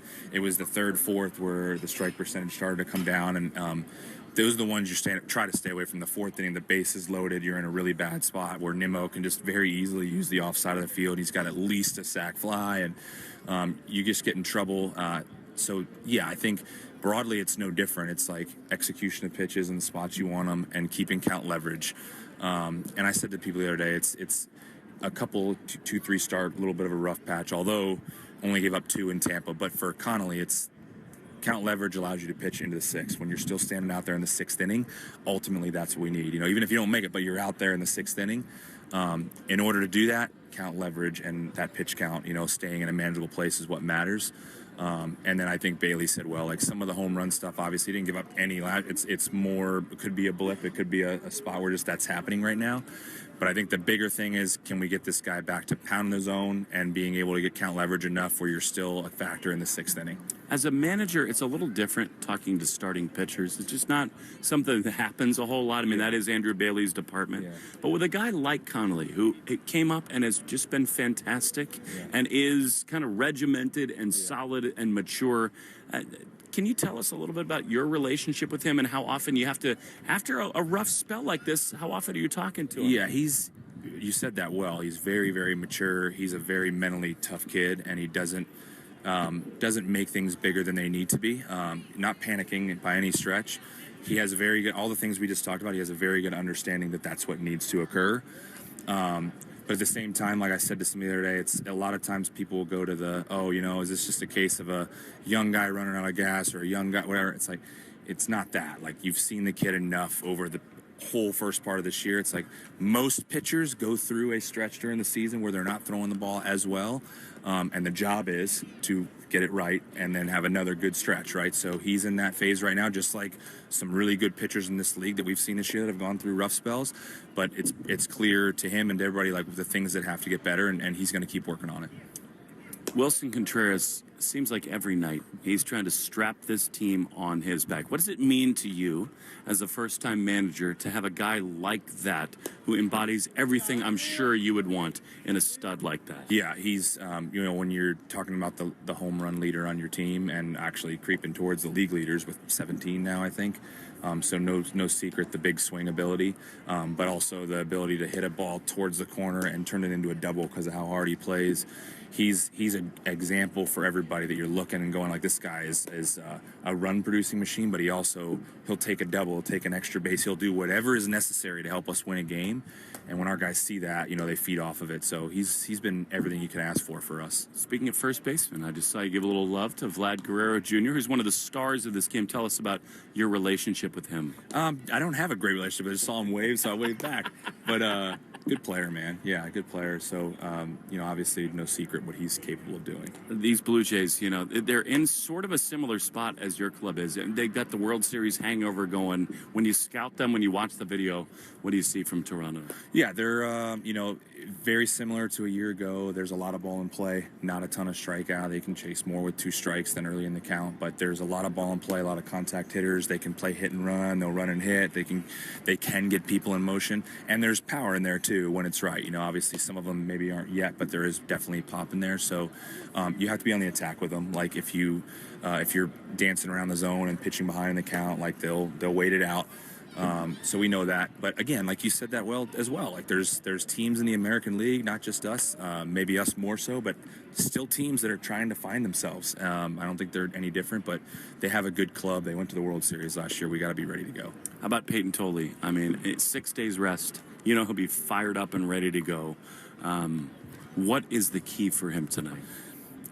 I mean, this guy's going to pitch very similarly, like he's going to use his fastball. He's got a big one. If he's attacking the zone, you feel pretty confident that his fastball plays against anybody. He'll mix in his other pitches when he feels like it's the moment to do it. And he will be fired up. I think he's always fired up, but particularly I think with the way we played against Texas, and I think he wants to keep us rolling. So another one when he's out there, we feel pretty good about it, and hopefully he can give us a good one. Pretty early in your time as the Red Sox manager, we were in Toronto, and you told me that John Schneider had reached out and told you what it's like to take over a team midstream. What do you know now that you didn't know then? It's a good question.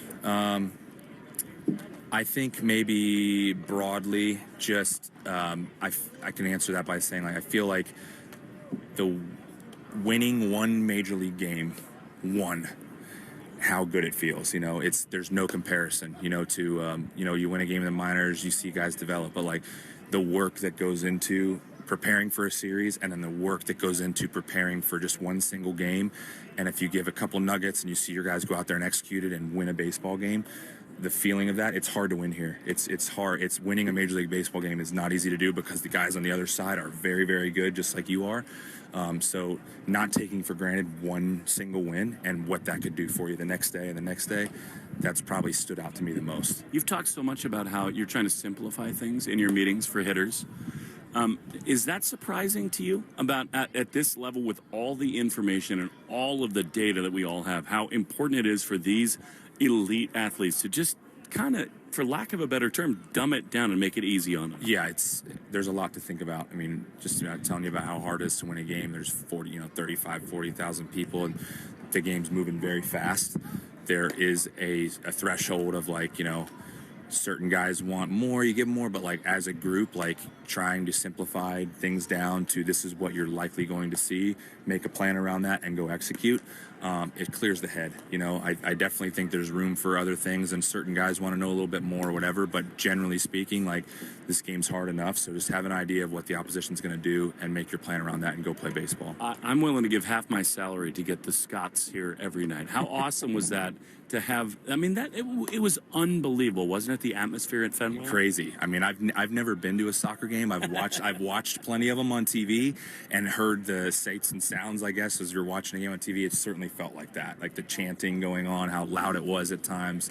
Pretty cool environment. Last thing, Chad, I ask you this every week or so. What's the mood like in your room? This is a slog right now. Your team is not where they want to be. How often are you checking in? I know you're talking all the time, but what's the mood in that room? It's actually pretty good. I think the guys are very, I think they're very understanding of the mission right now. They know where we're at. They know it's time to go. And they also know what I just talked to you before about, hey, there's still a lot of time. So it's about chipping away, and letting the winning streak happen, but also we got to win series. Everybody knows that message. We just won one. So we won one at home too, which has been a big sticking point and talked about a lot. So they feel good about the fact that we won a series. They understand that we have a job to do. We got to go out and try to win another one. Middlebrooks, Donardo, and I have been doing pickle juice shots to get rallies. Tomorrow, will you commit to doing one before the game? I'll do that. Thanks, Chad. We appreciate it. Got it.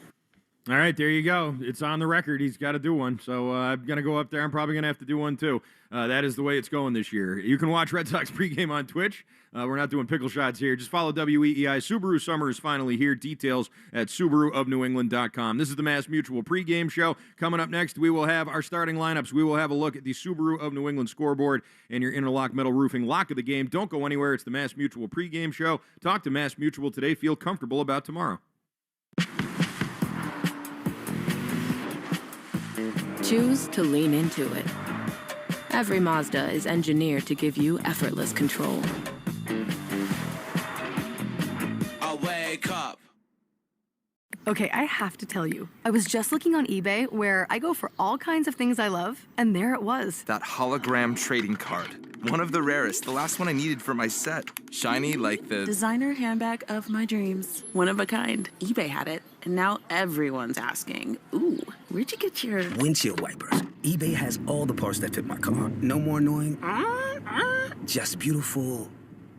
Millions of finds, each with a story. eBay. Things people love. Bring on the fun and bring home a new Honda with a great deal on your favorite Honda vehicles. Check out the all-electric Honda Prologue, CR-V Hybrid, Accord Hybrid, and Civic Hybrid, all from the 2026 Kelley Blue Book Best Value brand. For a limited time, well-qualified buyers can get a 3.49% APR on a 2026 Accord Hybrid.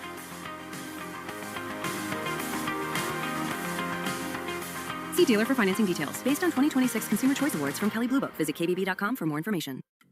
Nobody does insurance like the Zebra, because at the Zebra, we're focused on finding you savings.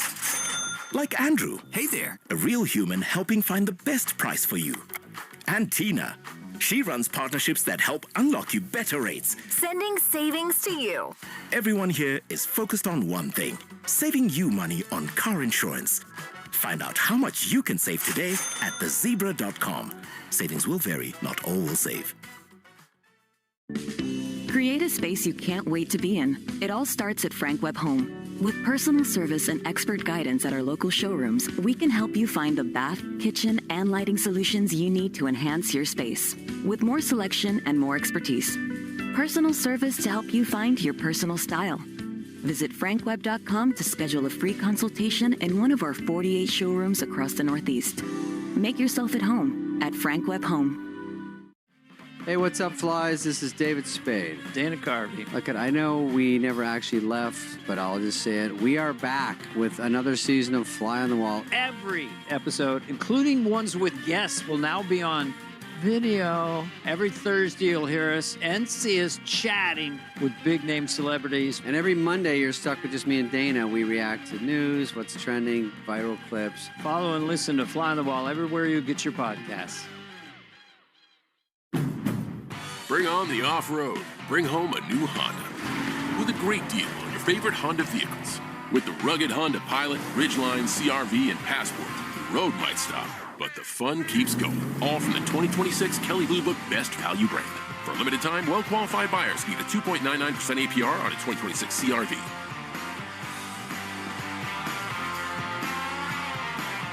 See dealer for financing details. Based on 2026 Consumer Choice Awards from Kelley Blue Book. Visit KBB.com for more information.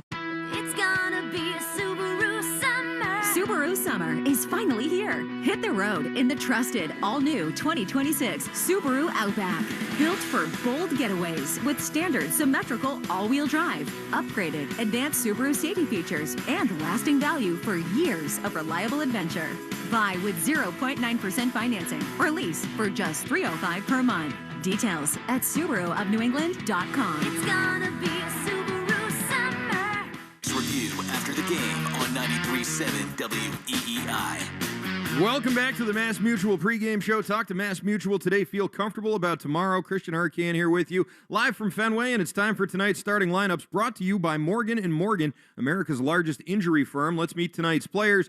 For the home Red Sox, leading off is Masataka Yoshida, the DH. He'll be followed by Ceddanne Rafaela. Wilyer Abreu batting third. Wilson Contreras, who was 8 for 12 with 3 homers and 4 RBI against Texas, will bat cleanup and play first. Jaron Duran, the number 5 hitter and left fielder, followed by Caleb Durbin at third. Isaiah Kiner-Falefa at second. Marcelo Meyer batting 8th and playing shortstop. Connor Wong will bat 9th and do the catching for the starter, Peyton Tolley. For the Blue Jays, George Springer leading off and DHing. He'll be followed by Ernie Clement at second. Vlad Guerrero, who has great numbers at Fenway, batting third and playing first. The catcher, Alejandro Kirk, will bat cleanup and catch.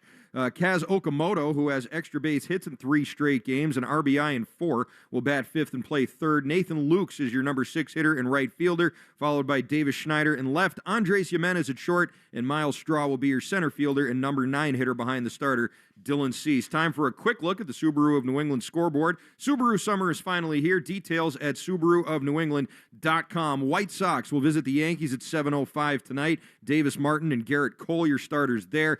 Keeping it in the AL East, Orioles and Mariners get underway at 9:40 in Seattle. It'll be Brandon Young and Logan Gilbert. And then at 10:10, the Rays visit the Dodgers. Drew Rasmussen, who had a great start against the Red Sox, going up against Justin Wroblewski. Rasmussen, 14 consecutive scoreless innings. Time now for the Interlock Metal Roofing Lock of the Game, presented by Interlock Metal Roofing. Visit interlockmetalroofing.com or interlockroofing.com and never re-roof again. How about a Wilson Contreras RBI?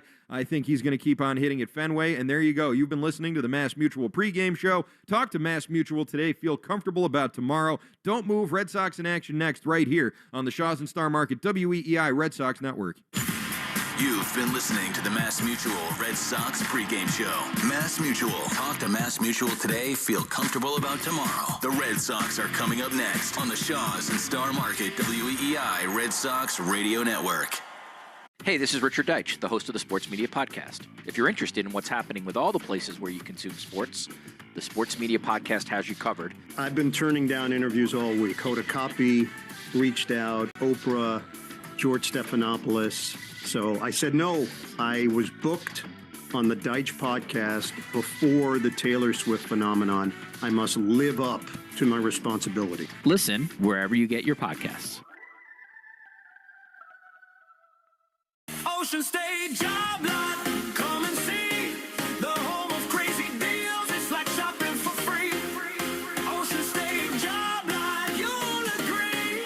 The home of crazy deals. It's like shopping for free.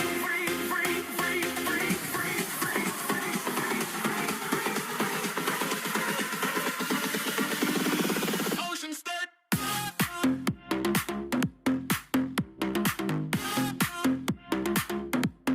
1 second, you're enjoying your first day off in forever. Then mid-lunch, your phone buzzes. A window's been broken at home and you're miles away.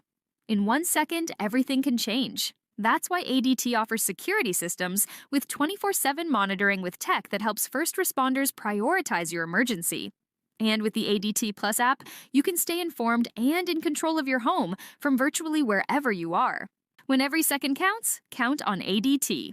Visit ADT.com to learn more.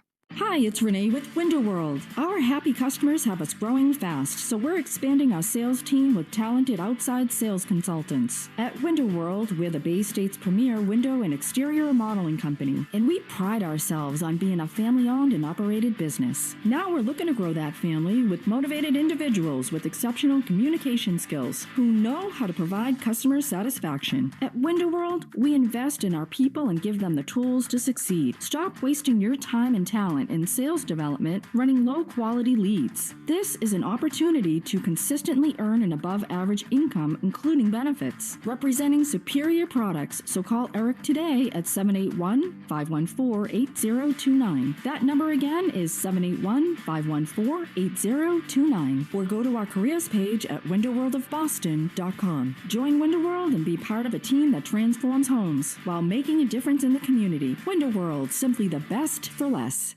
My name is Shannon Maldonado. I'm the founder of Yowie, a gift shop from the lens of artists and handmade objects. I chose Shopify because when I was testing other platforms, it was definitely one of the most user-friendly. It was important to me to think about where we would be in the future. All of the tools for reading your sales, like planning inventory, are just right there on your dashboard. For anyone starting a small business, the biggest thing I can tell you is it doesn't have to be perfect. Shopify can help you build upon it.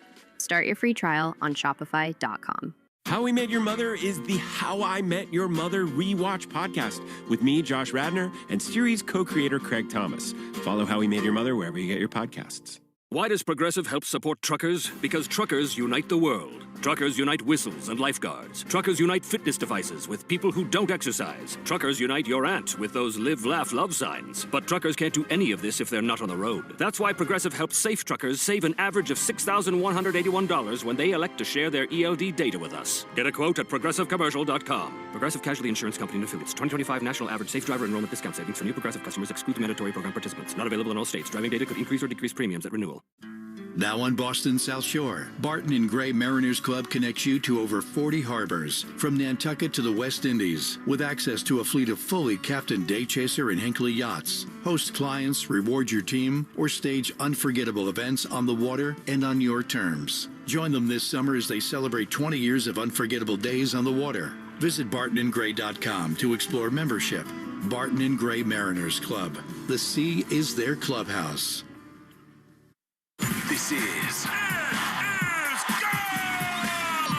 Red Sox baseball. Can you believe it? On the Shaws and Star Market WEEI Red Sox Radio Network. It is gone! Say done! Say good night! Swing and a miss, strike three, it's over! And the Red Sox win! Jump on his back, fellas, the Red Sox win! The Red Sox on WEEI are brought to you by Shaws and Star Market, the official supermarket of the Red Sox Radio Network. Citgo. Download the Club Citgo app now and instantly save 23 cents per gallon on your first fill-up. Subaru of New England. Don't miss the Subaru of New England A Lot to Love event. 23-year-old Clay Buchholz has no-hit the Baltimore Orioles. Nissan. Shop your local Nissan store and NissanUSA.com. Arbella. Here for good.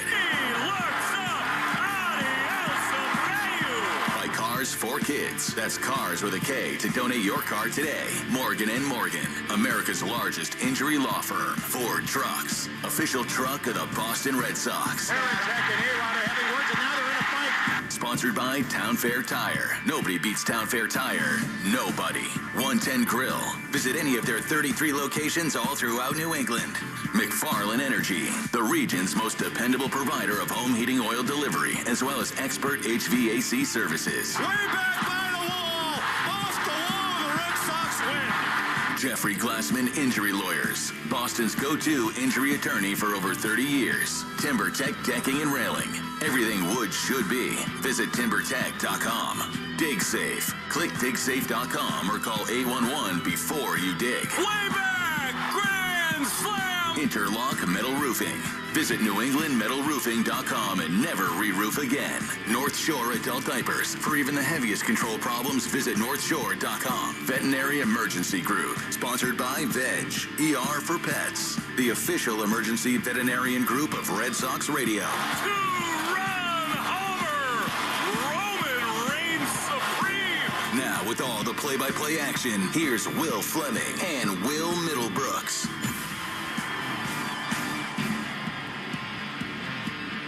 Good evening and welcome to Fenway Park on a beautiful summery evening as the Red Sox begin a 3-game series with the Toronto Blue Jays. Sox coming off a series win, and they try to keep their momentum going. They'll send Peyton Tolley to the mound against the excellent right-hander Dylan Cease. Along with Will Middlebrooks, I'm Will Fleming. Great to be back with the Wills in the broadcast booth. But before we set the scene, give you the lineups and so much more, time now for our national anthem, which is brought to you by Ace Ticket. Ace Ticket always has the best deals on the Red Sox and all your favorites in sports and entertainment. Visit acetickets.com or call 1-800-MY-SEATS.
And now, here to perform the Star-Spangled Banner are the two lead singers of the Femmes, an all-woman and non-binary band based right here in Boston.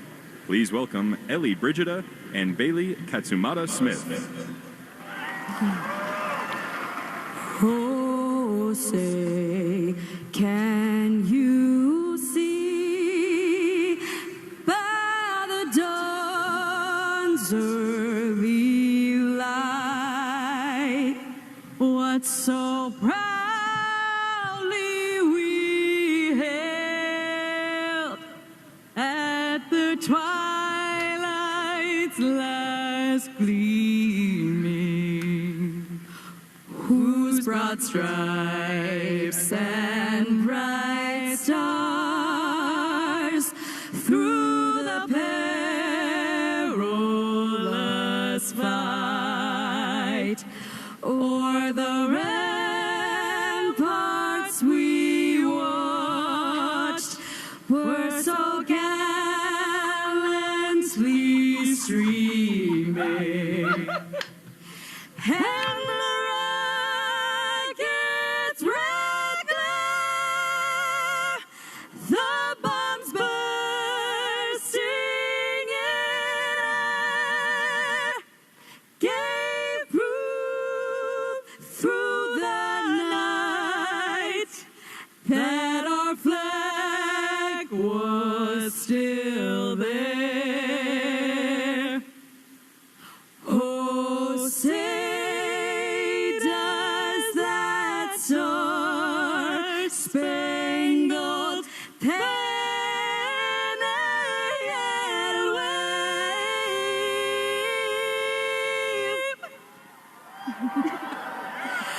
o'er the land of the free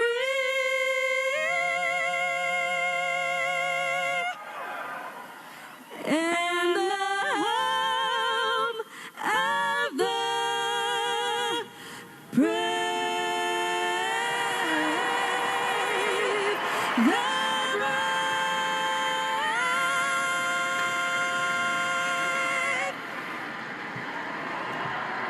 A glorious night at Fenway Park. The Red Sox and the Toronto Blue Jays, an AL East matchup. First of 3 games, Will Fleming, Will Middlebrooks. And Brooks, I've missed you. Been a hard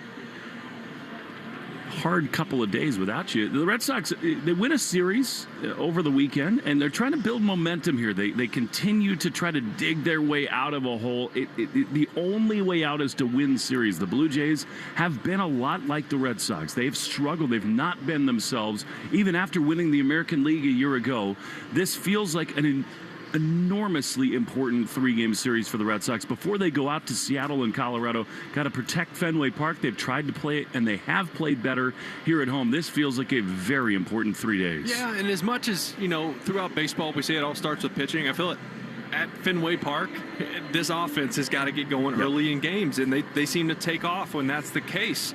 And you saw it in that series against Texas, right, where the lefties are using the wall, the righties are using the entire field. They're hitting home runs. They're getting on base. They're moving the line. And it's just fun baseball to watch. Obviously, offense brings energy.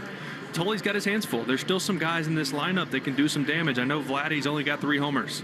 Still a threat. He hammers baseballs here at Fenway Park. George Springer, always a threat, top of the lineup to go deep. And this is a guy in Peyton Tolley who throws a lot of fastballs, and you saw it against Tampa Bay, who's not necessarily a threat when it comes to slugging, but they were king on his fastball. He gave up 9 hits and 4 runs, so there wasn't as much swing and miss there, and he's going to have to tap back into that against this Blue Jays team. Speaking of Tolley, there are a few people who are more fun to watch. I mean, this guy is almost a cartoon character in the best possible way. I mean, he is a delight. Every time he takes the mound, I mean, he's trying to catch pop-ups that are in left field. He is just so delightful to watch. I think, Will, we're watching the beginnings of a relationship between a pitcher and a home crowd that is going to take us for a decade or so. Yeah, he's a big teddy bear until he steps on the mound, right? And he turns into a grizzly bear, and it's an odd combination for someone to have and tap into back and forth so often, but I need more of the 97, 98s.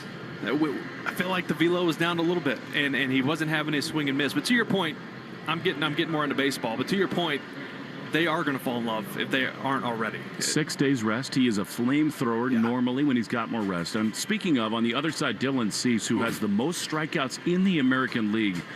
How do the Red Sox try to combat him and most of all get him out of the zone and try to thrive here tonight? Yeah, it's interesting, too. He leads the American League in strikeouts, but he missed 2 weeks. He was on the IL, and he's still third in all of baseball in strikeouts. So you start looking at his stuff. I mean, his fastball plays up to 100. He averages 98 on it. Good slider, good changeup. He's now throwing a two-seamer as well.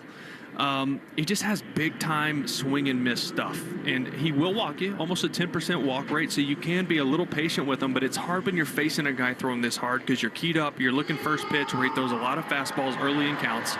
So it's hard to balance that line of we want to be patient because he can walk us, but also aggressive early in counts because that might be the best pitch I get to hit. Injury Report is brought to you by CVS. CVS knows that where you get your medicine matters. That's why CVS is by your side right when you need the most. Welcome to CVS, the official pharmacy of the Boston Red Sox. Not a lot of updates, although tonight Romy Gonzalez begins a rehab assignment at AA Portland there at home. And Will, I think it's hard to overstate how important Romy can be for this team on both sides. Yeah, I mean, he's a versatile piece. Obviously, you saw him mostly at first or second base last season, but he came into his own, and he wasn't just a platoon player at points of last year where he was batting and crushing righties along with lefties, and he gives you some pop that you need. We've seen this team, when they hit home runs, they win games. When they don't, they lose. It's just simple as that. The 2- and 3-run homers carry this team a lot further than singles and walks. It's just how this game is now. So getting him back, hopefully a shot of energy and trying to figure out where to plug them. Well, Mr. Middlebrooks has had an awesome knack for Mafre feelings. They're always brought to you by Mafre Insurance. Peace of mind, that's the Mafre feeling. Visit MafreInsurance.com. You spent a long time today sort of stewing over this matchup. What do you got today? It's hard to go away from Wilson Contreras, so what he's done over the last month, really even over the last 2 weeks, it has been just crazy hot. He handles fastballs well. I don't think he's going to see a lot of fastballs from Cease today, even though he throws hard because of that. I'm going to go wild card here in Jarren Duran. Ooh. All right? I got a backside homer from Jarren Duran tonight. You know who I have? Peyton Tolley. I think he's going to punch out a career high. I think we could have 12 or 13 strikeouts. I think he is ready to go. I like that. And he takes them out. He leaps over the first base line. Peace of mind. That's the Mafre feeling. Visit MafreInsurance.com. This guy is an absolute delight. Everything he does, it's hard to take your eyes off him. Mr. Middlebrooks, how about today's starting lineups? These lineups brought to you by Morgan & Morgan, America's largest injury law firm. For the Toronto Blue Jays, leading off, George Springer. He'll be the DH. So we'll say down year for him, hitting about 200, just 6 home runs. Batting second, Ernie Clement. He'll play second base, having a good year. Batting third, Vladdy Guerrero Jr. Just 3 home runs on the year. Hasn't had one since mid-May, but he hits the baseball here at Fenway Park really well. Batting fourth, Alejandro Kirk. He'll catch. Batting fifth, Kazuma Okamoto. He'll play third base. Batting sixth will be Nathan Lucas. He'll be in right field. Batting seventh, David Schneider. He'll be in left. Batting eighth will be Andres Jimenez. He'll be the shortstop. And batting ninth, Miles Straw. He'll play center field. For the Boston Red Sox, leading off today, no, it's not Mickey Gasper. It's Masataka Yoshida. He'll be the DH. Cedar Rafael will bat second and play center field. Wilyer Abreu will play right field and bat third. In the cleanup spot, Wilson Contreras. He'll be at first base. Batting fifth, Jarren Duran. He'll be in left. Batting sixth, Caleb Durbin. He'll be at third base. Isaiah Kiner-Falefa will bat seventh and play second base. Batting eighth will be Marcelo Meyer playing short, and rounding out the Red Sox lineup, Connor Wong will be behind the dish doing the catching. It's your Morgan & Morgan starting lineups.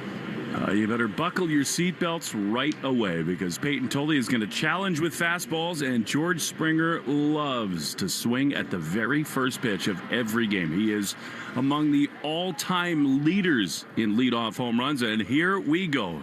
Tolley into the line. He throws, and Springer takes a fastball that misses outside, called a ball, and it's 96 for ball one. We're underway at 6:45 p.m.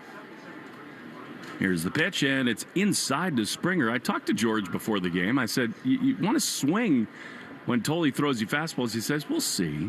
He took ball one and ball two. 73 glorious degrees at Fenway Park. The 2-0 is just outside. That's unlike Tolley. He is missing badly, and it's 3-0.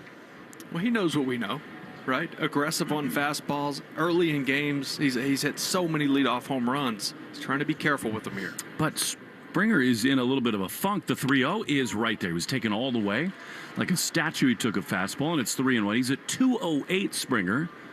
6 homers and 16 driven in.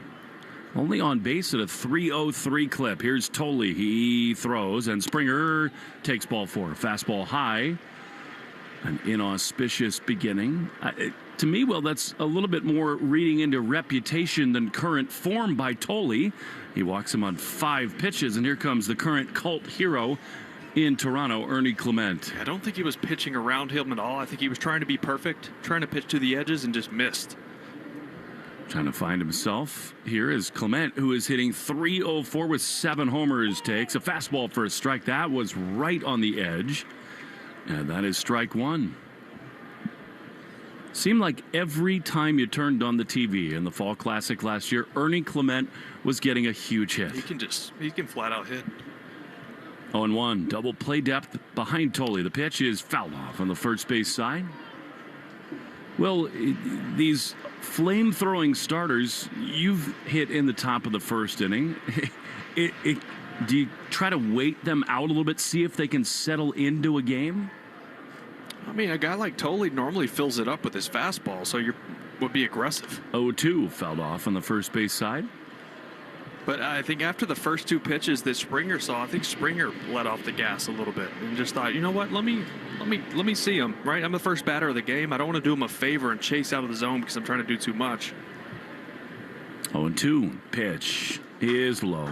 I think Springer is one of the underrated players of his generation, just in terms of big hits, clutch gene. I think when he's in there and healthy for the Blue Jays, he's a total tone setter. Time attempt brought to you by Plymouth Rock. 1-2 to Clement. Pitch. Swing and a miss. He got him. Fastball 97. Ernie, adios. I guess it's au revoir in Canada. And there's one away. Yeah, this 97 up and away. I thought, rarely does Tolle go to the changeup early in games. He threw on the pitch before that, changed the eye level, changed the speed in which the timing was set for Clement, then went upstairs with the fastball, and he chased it way out of the zone. Here we go with Vladdy. You talked about his success in this ballpark. 1 out, 1 on. The pitch is way outside. A big fastball at 97. I mean, Vlad Guerrero actually outspoken about how much he likes to hit here. He has destroyed Fenway Park this year. 280, but not as many homers as normal. 3 driven out and 27 driven in as Vladdy. Takes a fastball that misses outside, 2-0. The power hasn't been there, but this guy can still hit. He's still hitting 280. He's getting his hits. He's on base at 372 clip. Just the power has not gotten going for him.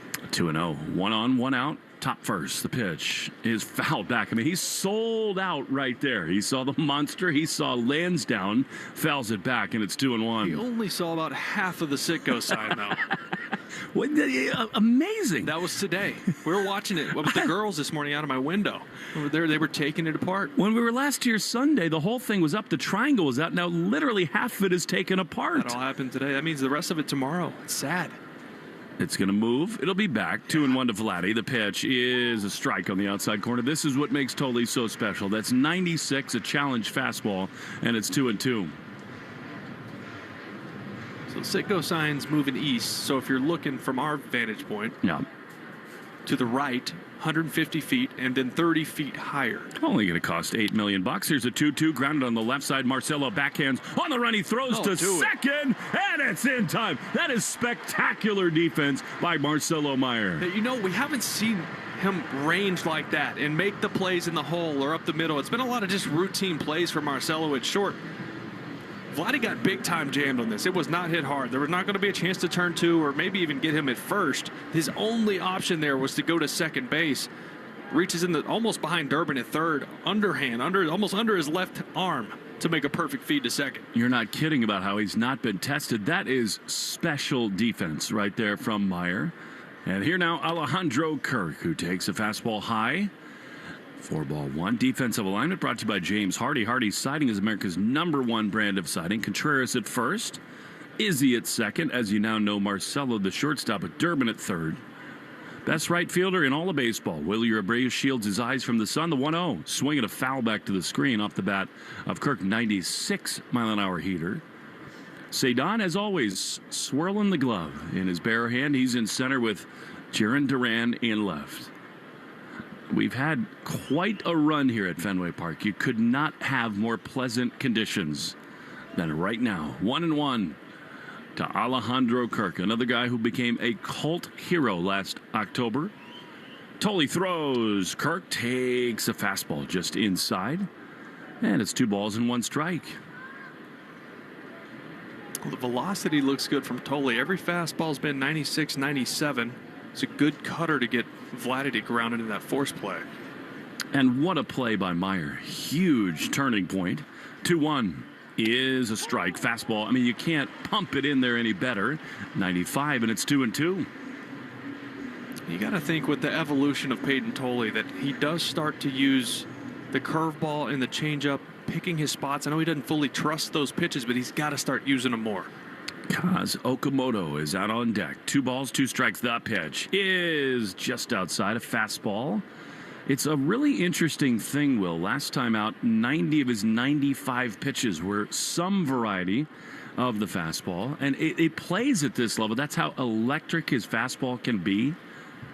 3-2. Runner will go at first. And the pitch is fouled back. And yet, even stealing a strike here or there with the first pitch curveball or slider makes a huge difference. And honestly, his cutter, I mean, the fastball average is 96.5. The cutter is 88. So it's essentially a slider with the amount of movement he gets on it down and into righties. So, yes, it's a cutter, so it gets grouped with the fastball, but I look at it like a slider. 3-2. Pitch is driven high into left field. It hangs up for Duran. Little can of corn. He comes in. He makes the play, and the inning is over. Peyton Tolley smiling coming off the mound. He's laughing with Connor Wong. We go to the bottom of the first. No score. Jays and Sox, Yoshida, Rafaela, and Abreu when we return on the Shaws and Star Market, WEEI, Red Sox Radio Network.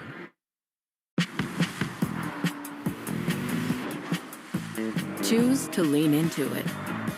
Every Mazda is engineered to give you effortless control.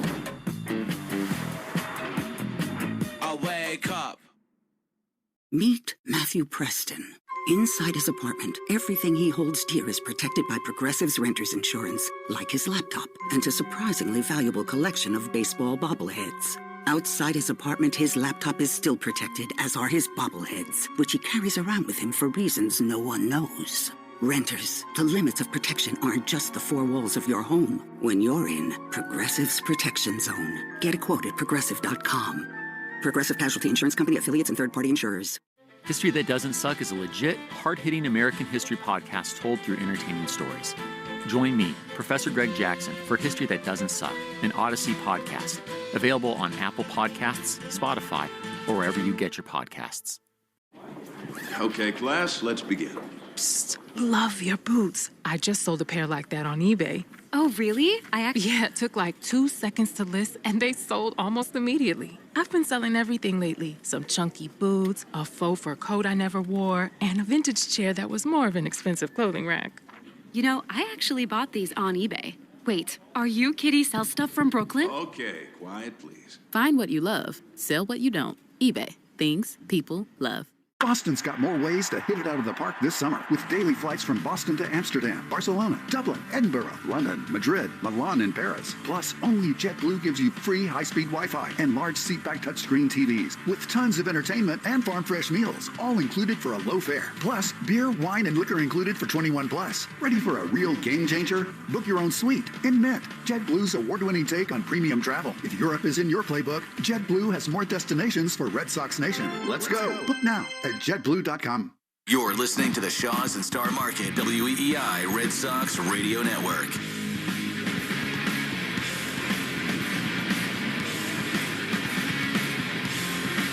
Red Sox and Blue Jays scoreless as we go to the bottom of the first. It'll be Masa Yoshida against Dylan Cease as the Sox try to break a scoreless tie. First pitch coming up from Cease, brought to you by Jeffrey Glassman Injury Lawyers, Boston's go-to injury attorney for over 30 years. Hurt in a car or work accident, got to get Glassman. All sevens after 6, 1, 7. Moss has been really good leading off innings this season. He leads off the first. The pitch from Cease is a strike on the outside corner. Will, what makes Cease so good? Well, he throws 100, so there's that. Right, that was 98 out of the chute. He's almost effectively wild at times with the fastball up in the zone, but it's a special fastball. It's got that rising effect to it. He's got a long stash, long hair. The 0-1 is grounded on the left side. The shortstop, Jimenez, has it. He throws to first in time.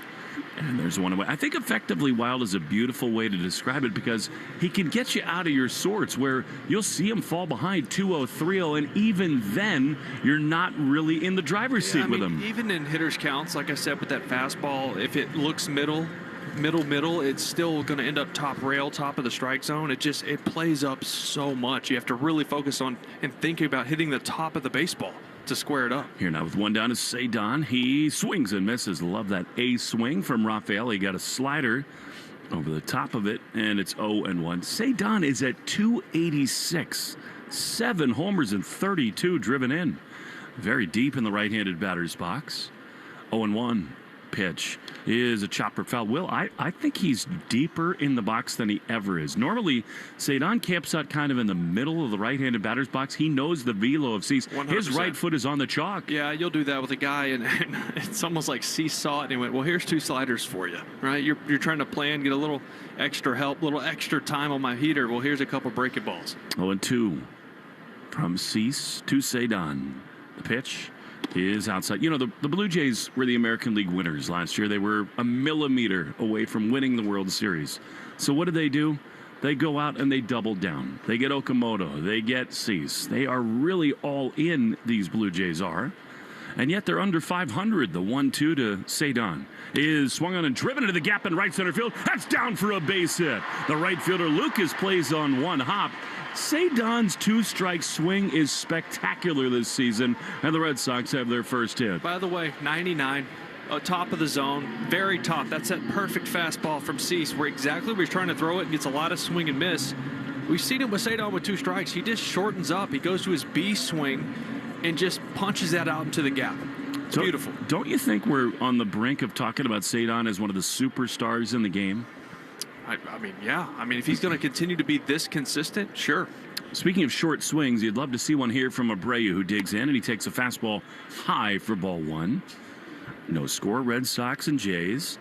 Arbella Insurance Foundation dedicated to striking out cancer by supporting the Jimmy Fund. Every strikeout from a Sox pitcher this year, Arbella donates $50 to the Jimmy Fund. They're here for the Jimmy Fund, here for good. I got a Mafre feeling about Willier right here. 1-0, the pitch is way outside. Will, 2-0. He is going to come unglued right here. If there's anything close, Willier is going to take an enormous swing and try to make it 2-0. Sure, right? You saw change up there, up in the zone. Cease loves his fastball. Cedon leads at first, 2-0. Hitters count for Abreu. Pitch is fouled back. Wow. 98-mile-an-hour hitter. That was a good short swing from Abreu. So that's why Cease is okay in 2-0 and 3-1 hitters counts, because he throws that fastball when he knows you're geared up. It's above the zone. It's going to be really hard to get on top of it. And even with Abreu's best swing, he fouls that back. He alters his cadence too, doesn't he? Yeah, he does a lot with guys on. 2-1 to Abreu. Cedon a big lead at first. He might think about it here. He's dancing around, not going the pitch. He is inside. What about 3-1 with Cedon? Is it too good a hitter's count? Just stay alone, stay quiet, and let Willier hit here? You know, I'm okay with Cedon going, especially since it's a left-handed batter. He's not going to pick up and see it until late. If it's a righty, it catches your eye. I'm okay with him going. He's gotten a lot of ground balls this year. Incredibly difficult in right field as Willier swings and misses. He did not go. That was a slider, and it's 3-2. Well, Cease saw that the 2-0 swing at his fastball early in that count. Went, I don't know if I want to give him another chance at that. Willier's 5 for his last 12 with a homer, 2 doubles, and 5 driven in. I think he goes here, and so does Cease, which is why he checks in over at first. Alejandro Kirk is okay behind the plate as a thrower. But I think with the way this team is going, why not push the envelope against an ace like Cease? 3-2, Cedon leading. Abreu waits, a long set. Cedon runs. The pitch is swung on and fouled off on the third base side. And it stays 3-2. He got a hanging slider there. That was, even his slider's 91 miles an hour, but that was top of the zone. Just kind of backed up on Cease. Had that come down, I'm not sure he's getting that baseball back. It's interesting, Will. The Red Sox have been linked to Cease for a long time. I mean, he's got some of the great natural stuff in all of baseball. 3-2 to Abreu. See if Cedon goes again. He does. The pitch is inside, ball 4. Okay, the Red Sox ineffectively wild so far is Cease, and they've got 2 on with 1 out in this bottom of the first, and here comes the dude, Wilson Contreras. So you're seeing this with the Red Sox hitters. First pitch and then getting themselves in hitters counts where they can be aggressive, but still aware of the command issues that can come up here for Dylan Cease. He has been at his best when runners are aboard. Noah Perlman tells us that Cease, with runners in scoring position this year, has a .69 ERA. Very nice. It depends on your perspective on that. I'd like to see Contreras change the narrative right here. Well, you love getting Contreras up in the first inning. He's hitting .343 with 4 homers in the first inning this year. No doubt about that. That walk was brought to you by North Shore Adult Diapers. For even the heaviest control problems, visit northshore.com. Have we not taken pickle juice shots yet? Doug, dial them up. We need pickle juice right now. When we do it, they score, and it's actually, I apologize, we have not yet done the right thing. All right, here we go. You got to crack that baby open, Will. More of a pickleback fan. Our friend Eric Sutcliffe can help us with that. Bottoms up. 2 on, 1 out. Here's Wilson Contreras. Pitch to WC-40 is oncoming. From CC throws, and Wilson takes a strike in the middle of the plate, and it's 0-1. You know, I got Joe Castig to take pickle juice yesterday. How'd that go? He almost vomited, and he said, "Can I titrate this thing?" 0-1, 2 on, 1 out. Cease is ready. He throws. Contreras swings and misses at a slider. Then it's 0-2. Contreras on his little 3-game hit streak is only 8 for his last 12. He's been swinging a decent. Incredible. With power deluxe. 3 homers, too. 0-2. 2 on, 1 out. Cease is ready. He throws, and Wilson takes a ball. He had about the worst challenge you'll ever have. Yeah, on Sunday. That was an emotional challenge, is what it was. You could see his face. He touched his helmet to challenge it, and then thought, "What the heck did I just do?" And just started walking to the dugout before he knew exactly where the pitch was. Bowser said, "I'm gonna lose." He is so emotional in the best possible way. 1-2. Cease is ready.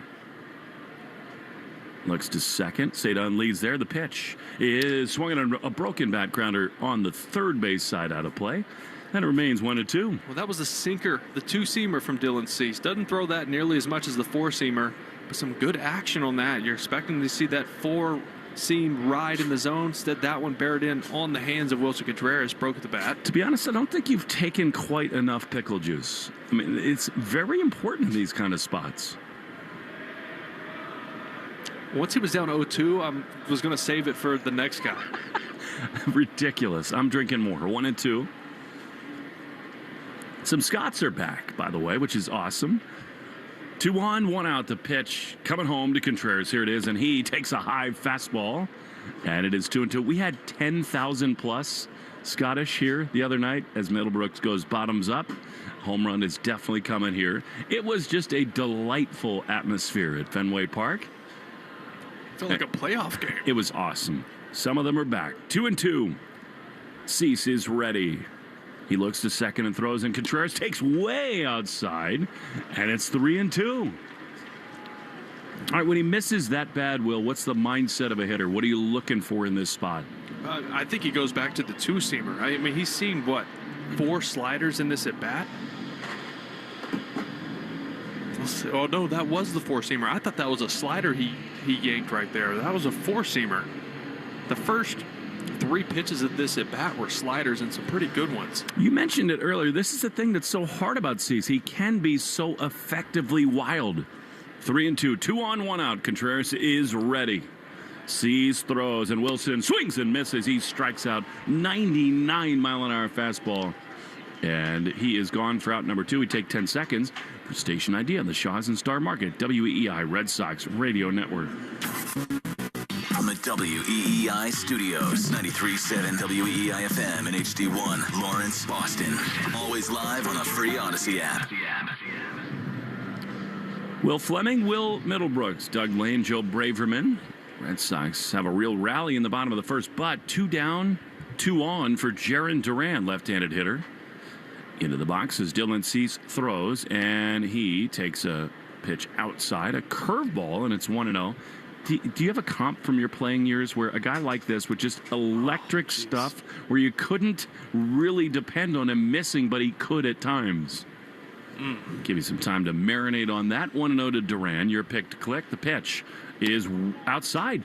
2-0. His stuff reminds me of peak Verlander. Mm-hmm. Obviously, Verlander went, instead of the slider, he was more a big 12-6 curveball. And then developed the slider later in his career. But he had much better command. Let's see if Jarren can sell out right here. 2-0.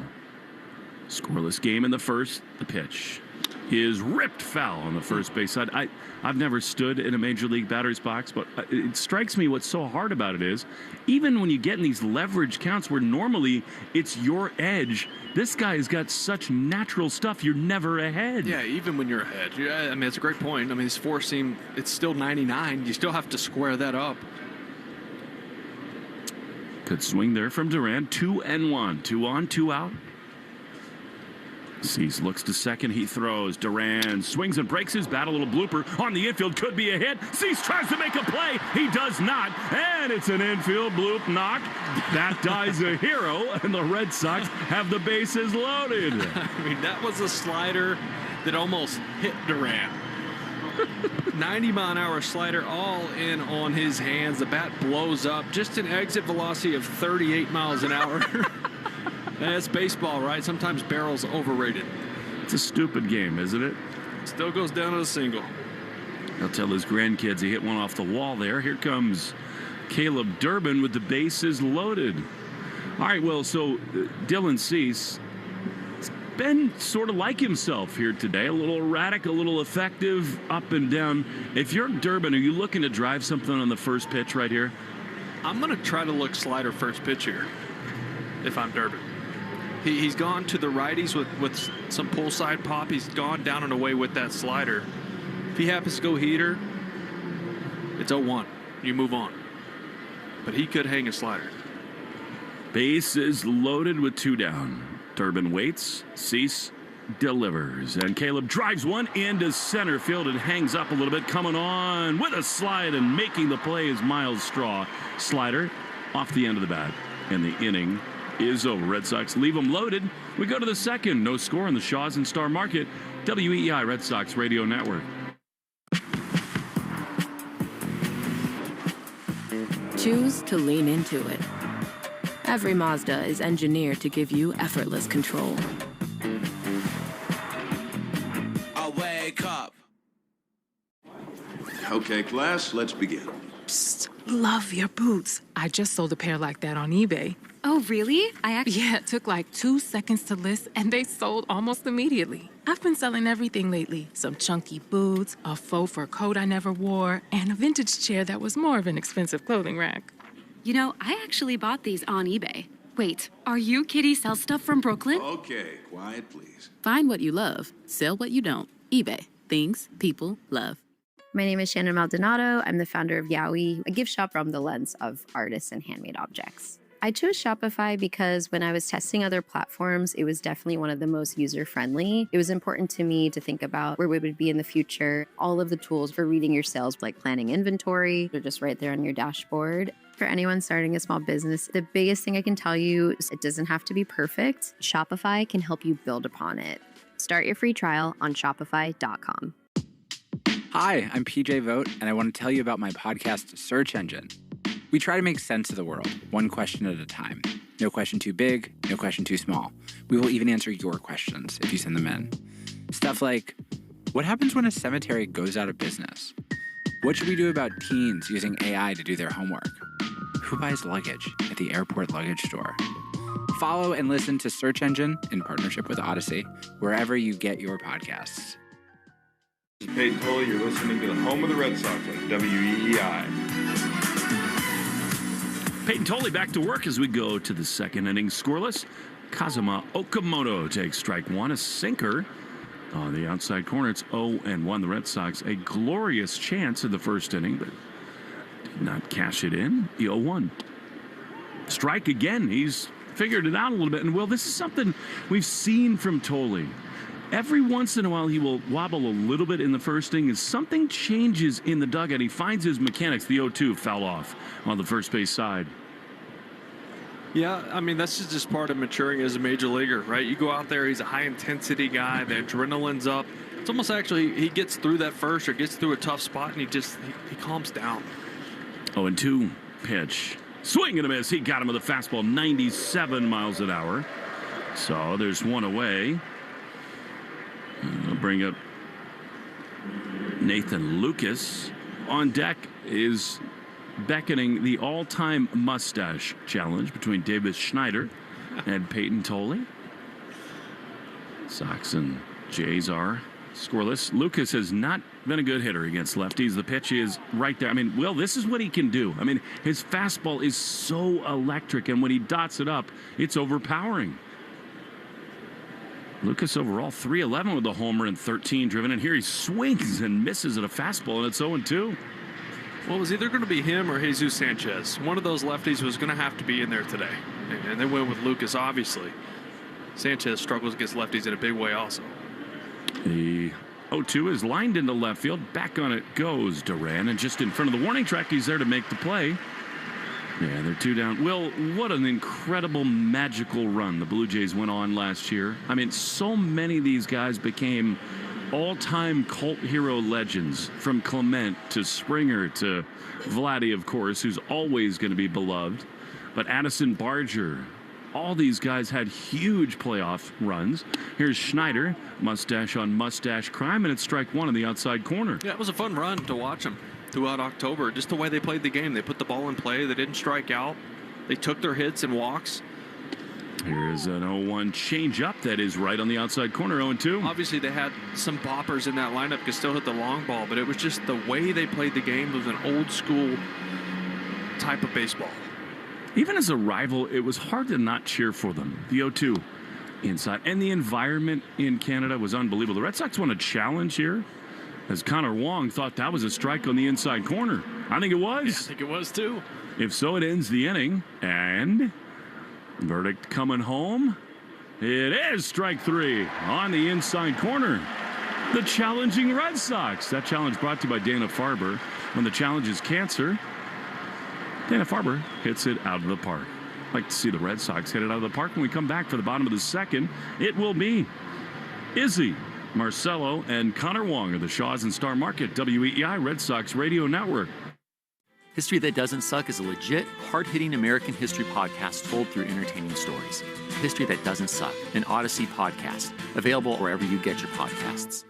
Hey, it's Will Fleming. Summer is road trip season, and whether you're heading to a beach or a barbecue, protect what matters to you most with Massachusetts' #1 auto and home insurance provider, Mafre Insurance. Mafre is local, and they deliver coverage that's outstanding and affordable. Listen, accidents happen, and when they do, you can trust that Mafre Insurance has your back. Feeling calm and confident in the face of the unexpected? That's the Mafre feeling. Visit Mafre Insurance, that's MAPFRE Insurance.com to get the Mafre feeling today. Hey, Lou Merlona here. Grab your weekly groceries and earn reward points towards the Shaws and Star Market Grand Slam Summer Sweepstakes. This is your chance to win free groceries for a year. Plus, your child could be a junior broadcaster at a Boston baseball game. Just redeem your grocery reward points in the 4U app to submit your entries. Want to rack up the points faster? Clip the 4X coupon in the 4U app and shop participating products like Coca-Cola, Monster, Hood, and KM. Download the app or head to shawsorstarmarket.com/Grand Slam to get all the details. High Octane Harley is giving NADA retail value when you trade your bike for a new Harley this week. 100% of all credit applications considered. High Octane Harley's retail trade value for your bike ends this Sunday. Adjustments made based on reconditioning and any negative trade-in equity may be applied to you, not financed on approved credit. Take Boston sports with you wherever you go. Download the Odyssey app. Now, back to Red Sox baseball on WEEI.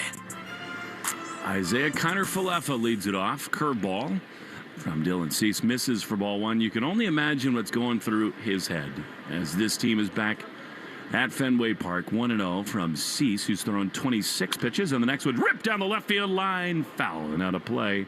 He will never, ever not think about the fact that he was 1 millimeter away from being the winning run in the World Series. Of course. I mean, big spots and big games happen, right?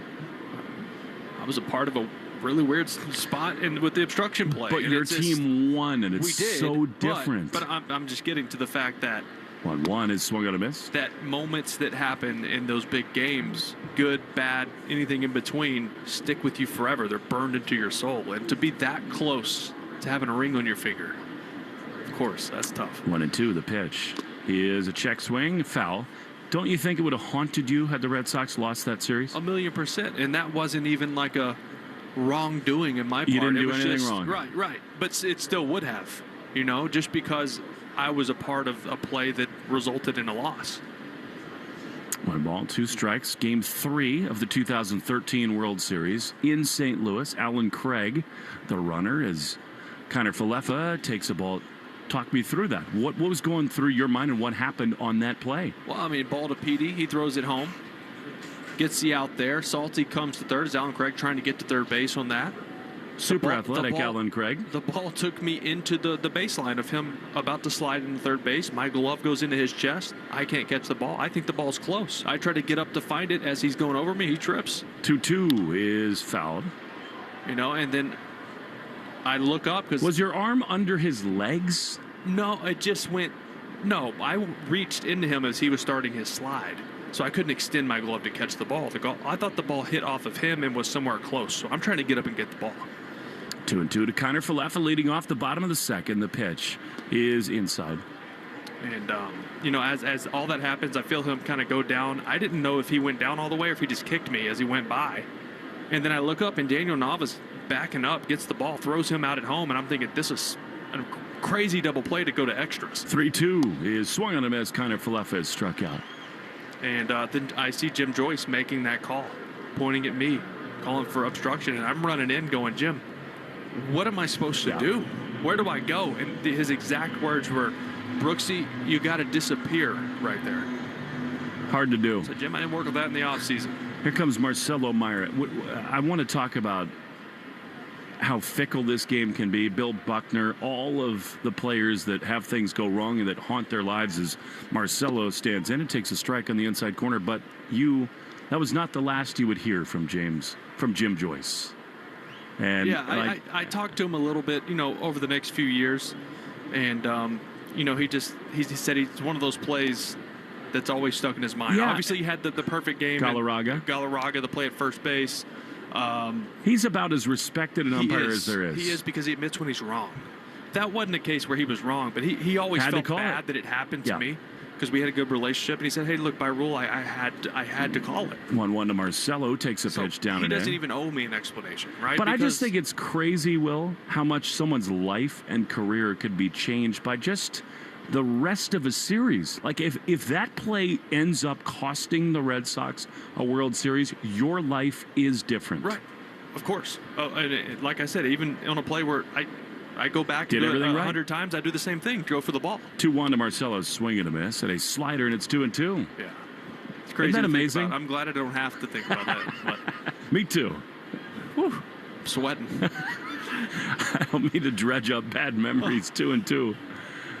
To Marcelo, scoreless in the second. Dylan Cease stands straight up and down. Here is the pitch to him. And Marcelo takes a fastball up and away, 3-2. And then baseball being baseball, very next night, Colton Wong picked off by Koji at first base to end the game. Right? 2 nights in a row, 2 different endings that the World Series had never seen before. 3-2. Swing and a miss. He got him. Marcelo is not going to see fastballs till he proves he can hit off speed, and they're 2 away. Yeah, if he does see fastballs, it's show me up above the zone. Just see if he'll chase. If not, he's just trying to set up his slider and his changeup.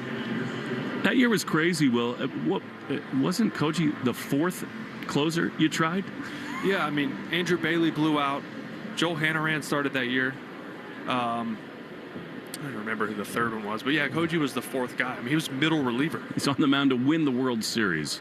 All right, 2 down, bases empty. Here is Connor Wong. Red Sox are dying to get their catchers going offensively. Strike on the outside corner. 0-1 second inning brought to you by Amvutra. Ask your doctor about Amvutra and Amvutra.com. Connor takes a ball outside. They want to challenge? No. Kirk thought about it. He brought his hand to the helmet and then said, I'll think better of that. It's 1-1. I think people need to try to wrap their heads around the stuff that Mr. Middlebrooks was just talking about. 1-1, 2 down, bases empty, pitch up and in.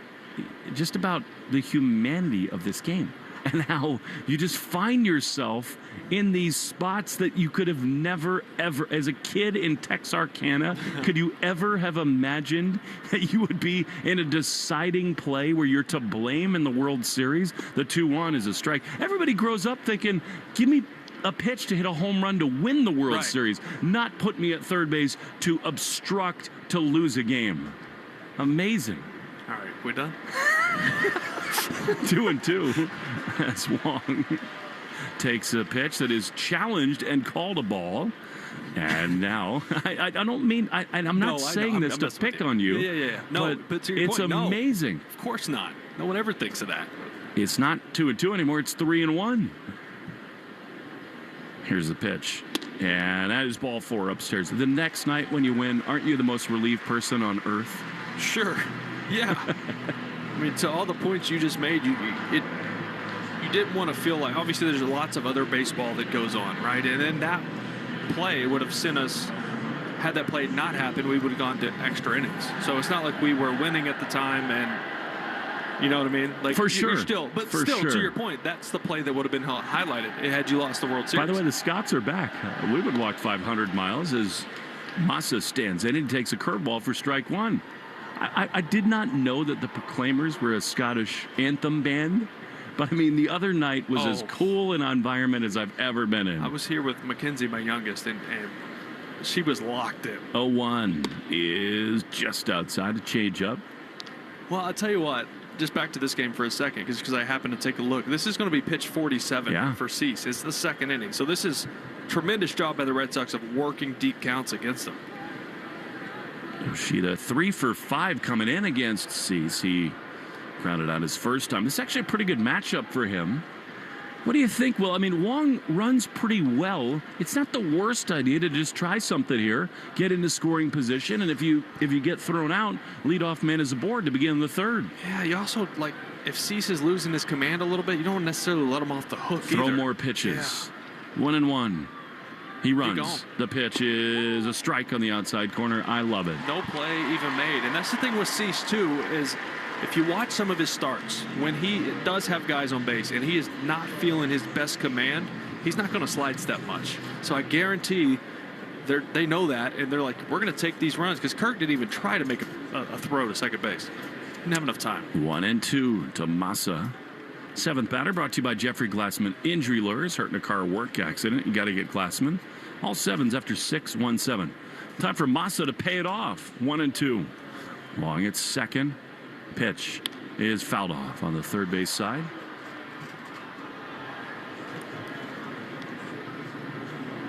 Fresh in from California and on sale at Shaw's and Star Market. Get California peaches, plums, and nectarines for only $1.99 a pound when you use the digital coupon. Save more with the 4U digital coupon. Massa looking for a plum right here. 1-2. Runner at second with 2 down. The pitch is grounded up the middle, but right at the shortstop. Jimenez, he gloves, he throws to first in time. And the inning is over. Red Sox leave another man aboard. They have not hit with runners in scoring position today. We go to the third scoreless on the Shaw's and Star Market WEEI Red Sox Radio Network. Choose to lean into it. Every Mazda is engineered to give you effortless control. I wake up. Okay, class, let's begin. Psst, love your boots. I just sold a pair like that on eBay. Oh, really? Yeah, it took like 2 seconds to list, and they sold almost immediately. I've been selling everything lately. Some chunky boots, a faux fur coat I never wore, and a vintage chair that was more of an expensive clothing rack. You know, I actually bought these on eBay. Wait, are you Kitty Sell Stuff from Brooklyn? Okay, quiet, please. Find what you love, sell what you don't. eBay. Things people love. I'm Susie Welch, the host of Becoming You, a podcast where I help you stop living by default and start living by design. Listen to Becoming You wherever you get your podcasts. Rev up your rewards at the pump with the Club Citgo app. Join today and enter for the chance to win big with members-only sweepstakes, plus everyday savings that stack automatically. Start with 20 cents off per gallon on your first fill-up and save 25 cents per gallon on your first 4 purchases with Plus Pay. Hit Premier status and unlock even more. So what are you waiting for? Download the Club Citgo app today and you're good to go. Savings good up to 30 gallons only at participating locations. Data rates may apply. Hi, it's Zoe, one of Macy's gift guides, here to help you find the perfect Father's Day gift for the guy you're shopping for. Is he a trendsetter? I'd go color-blocked polo and shorts. Classic combo, easy to wear. Is he always on the move? Stylish commuters love a designer watch. Plus, I have cologne gift sets wrapped and ready to give. Come shop our Father's Day sale and take 20 to 60% off tomorrow at Macy's. Savings off select prices. Exclusions apply. Days, 5:30 to 10. Now back to the Shaws and Star Market WEEI Red Sox Radio Network. Peyton Tolley, who found himself in the second inning, is on for the top of the third. He's thrown heater after heater. 33rd pitch comes home to Andres Jimenez, and it is a strike right there. Fastball 96, and it's 0-1. Yeah, you said it. 22 pitches in the first, just 10 in the second. He did find it. He throws, and Jimenez has no chance. Late on a fastball, and it's 0-2. I'm excited for the bottom of this third inning. A longtime friend of mine, Jaron Collins, his brother Jason, died of a brain tumor this season. It was such a great advocate for equality and rights. As Jimenez swings and fouls a cutter off on the third base side. Passed away this year. Jaron's going to come on. He threw the first pitch out before the game in honor of his brother Jason, and I've known Jaron literally for 30 years. The 0-2 is lined into the gap in left center field. This thing is pounded, no chance to get it. It's off the green. Duran yields to Cedon, who throws to second, and a tag is in time. They got him. What a play by Rafaela. He is the Gold Glove winner again, and the Red Sox steal the first out of the third. Gotta see if Toronto wants to challenge this. This was very close. I don't think they will. They will. Yeah, it was a very good slide by Jimenez to try to slide away from Kiner Falefa. But Cedon made his way over there to the gap, played it like an infielder turning a double play. Well, watching the replay, he's safe. He is. Oh, did he come off the bag just a little? That's what they're going to have to look at. If so, Will, it's my least favorite ruling in the game because he beats the throw. And if he's out, it's by one spike. I think he's safe. He's safe. I don't think he came off. It was a tremendous slide. Great baseball play all around from everybody. And you know what? Cedon is a symphony in center field. He's going to be safe, Jimenez is. You cannot do that any better than Rafaela did. No, in terms of just the body movement, you play it perfectly. And you know what's so cool about that, Will, is that he turns his body and plays the carom and then in one fluid motion throws it to second. It was almost like a second baseman turning a double play. Yes. As the ball came off the wall, hit his glove, was out of his hand, just like he was a middle infielder. Well, and by the way, it's not a coincidence that he does play the infield. It's the exact same body movements that he makes. Now, the question becomes, as this goes longer and longer, the call was out at second. Here we go. After review, the call on the field is overturned. The runner is safe. Toronto retains the challenge. I think we all saw that coming, but it does not diminish how wonderful a play that was from Cedon. Shortstops and center fielders, Will, are the most beautiful defenders to watch. And when you have one that's just that great, it's a delight every single night. Well, it was really good communication between him and Duran, right? Because Duran's going after that ball, and there was communication between them to let Jaron just get out of the way. All right, here's Miles Straw. Sort of surprised he's not thinking about shortening up here and squaring up. He takes a pitch outside for ball one.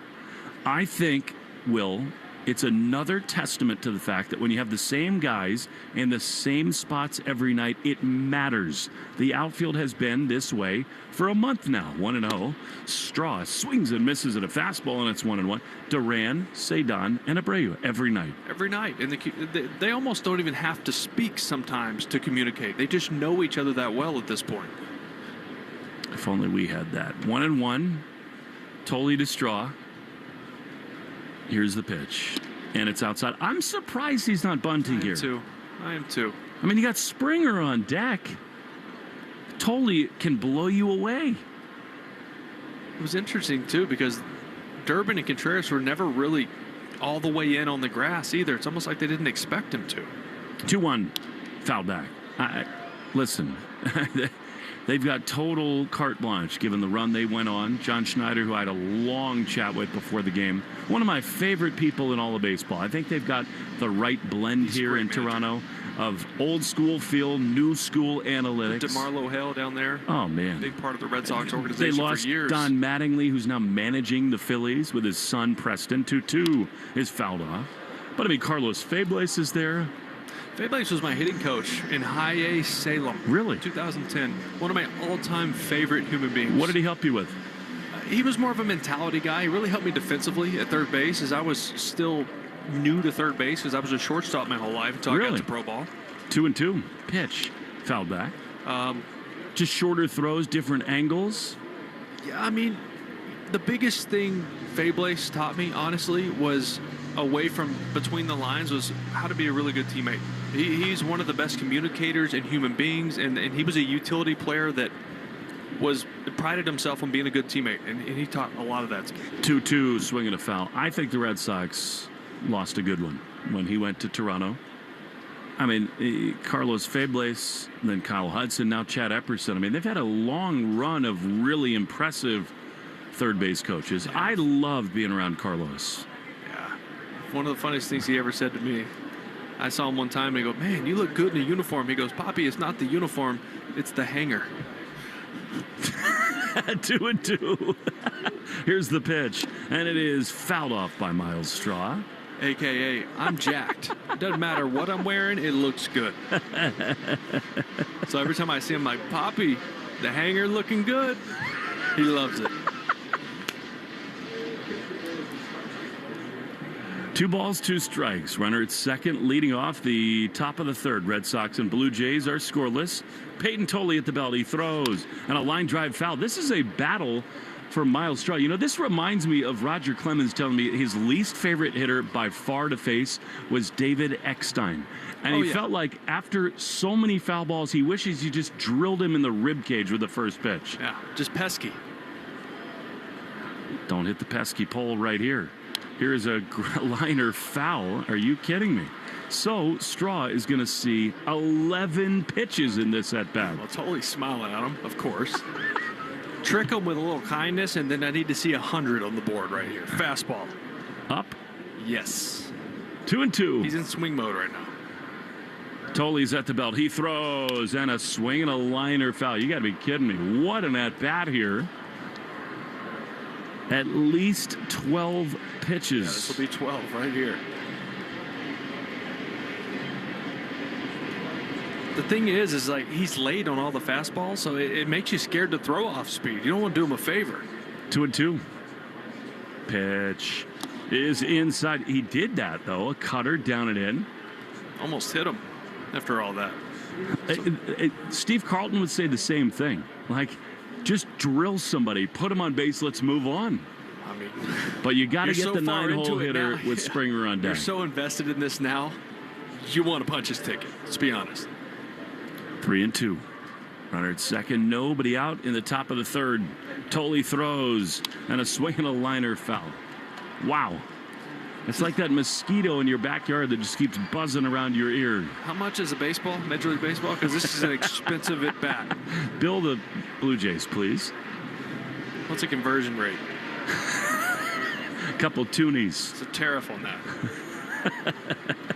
3-2. Tolley delivers, and a high fly into right field. He will get straw, but not before Abreu makes the play, and tagging at second is Jimenez. He heads over to third, and what an at-bat that is pitches to move the runner to third with one down. The job done. See if Tully looks at him here. He did not. All business. Third inning brought to you by Citgo. Here's a club you'll want to get into. Club Citgo. Download the Club Citgo app now and instantly save 23 cents per gallon on your first fill-up.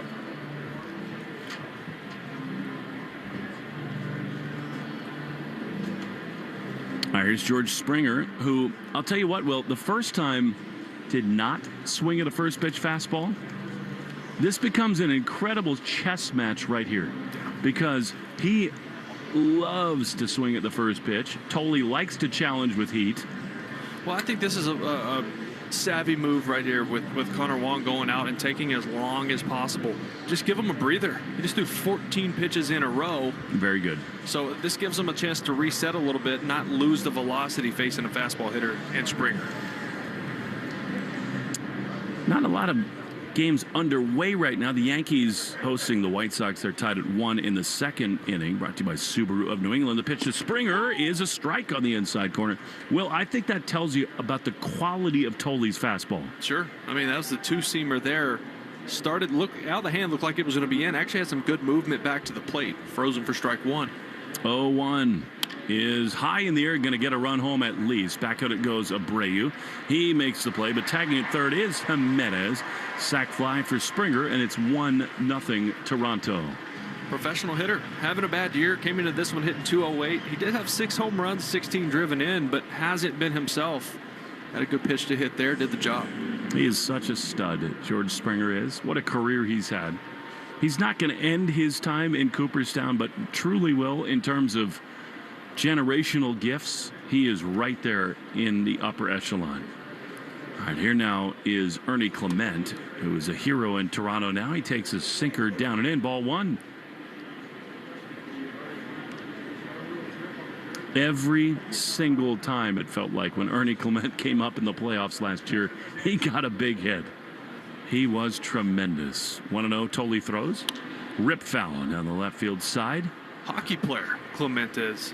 Do you know that when we were in Toronto, I showed up at 4 o'clock for a 7 o'clock game, and there were 30,000 people outside the stadium because it was Ernie Clement hockey jersey night.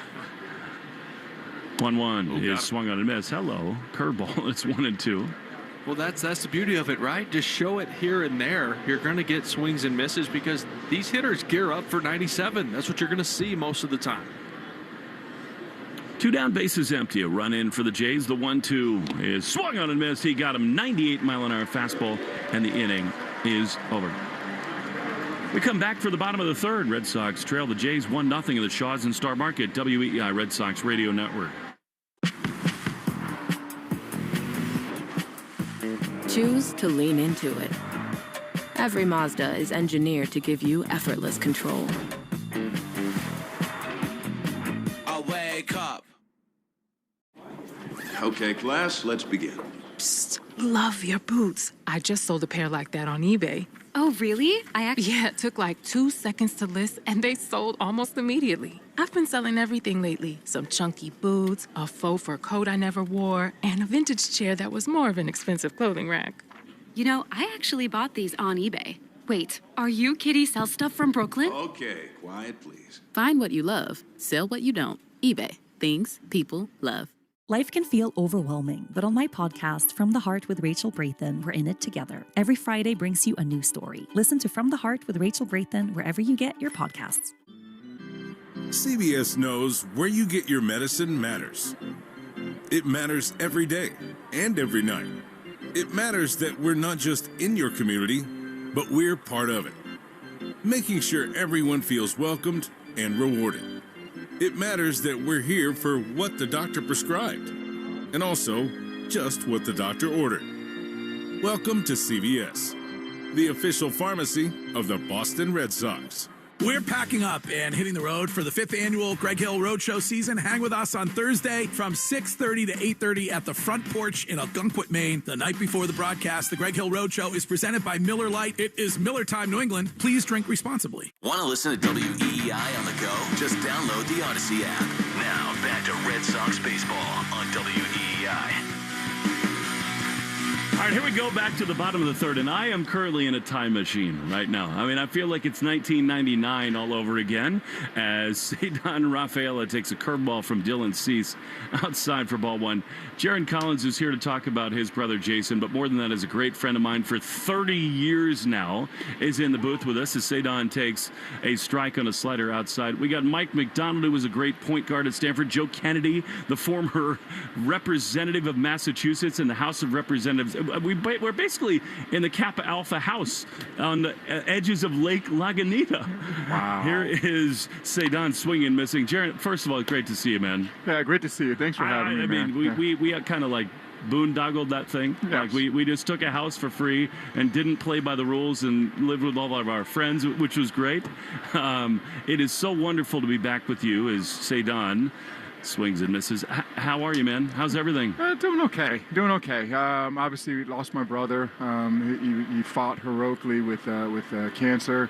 Unfortunately, we lost his battle, but his memory and his legacy continues. 1-2 to Cedar.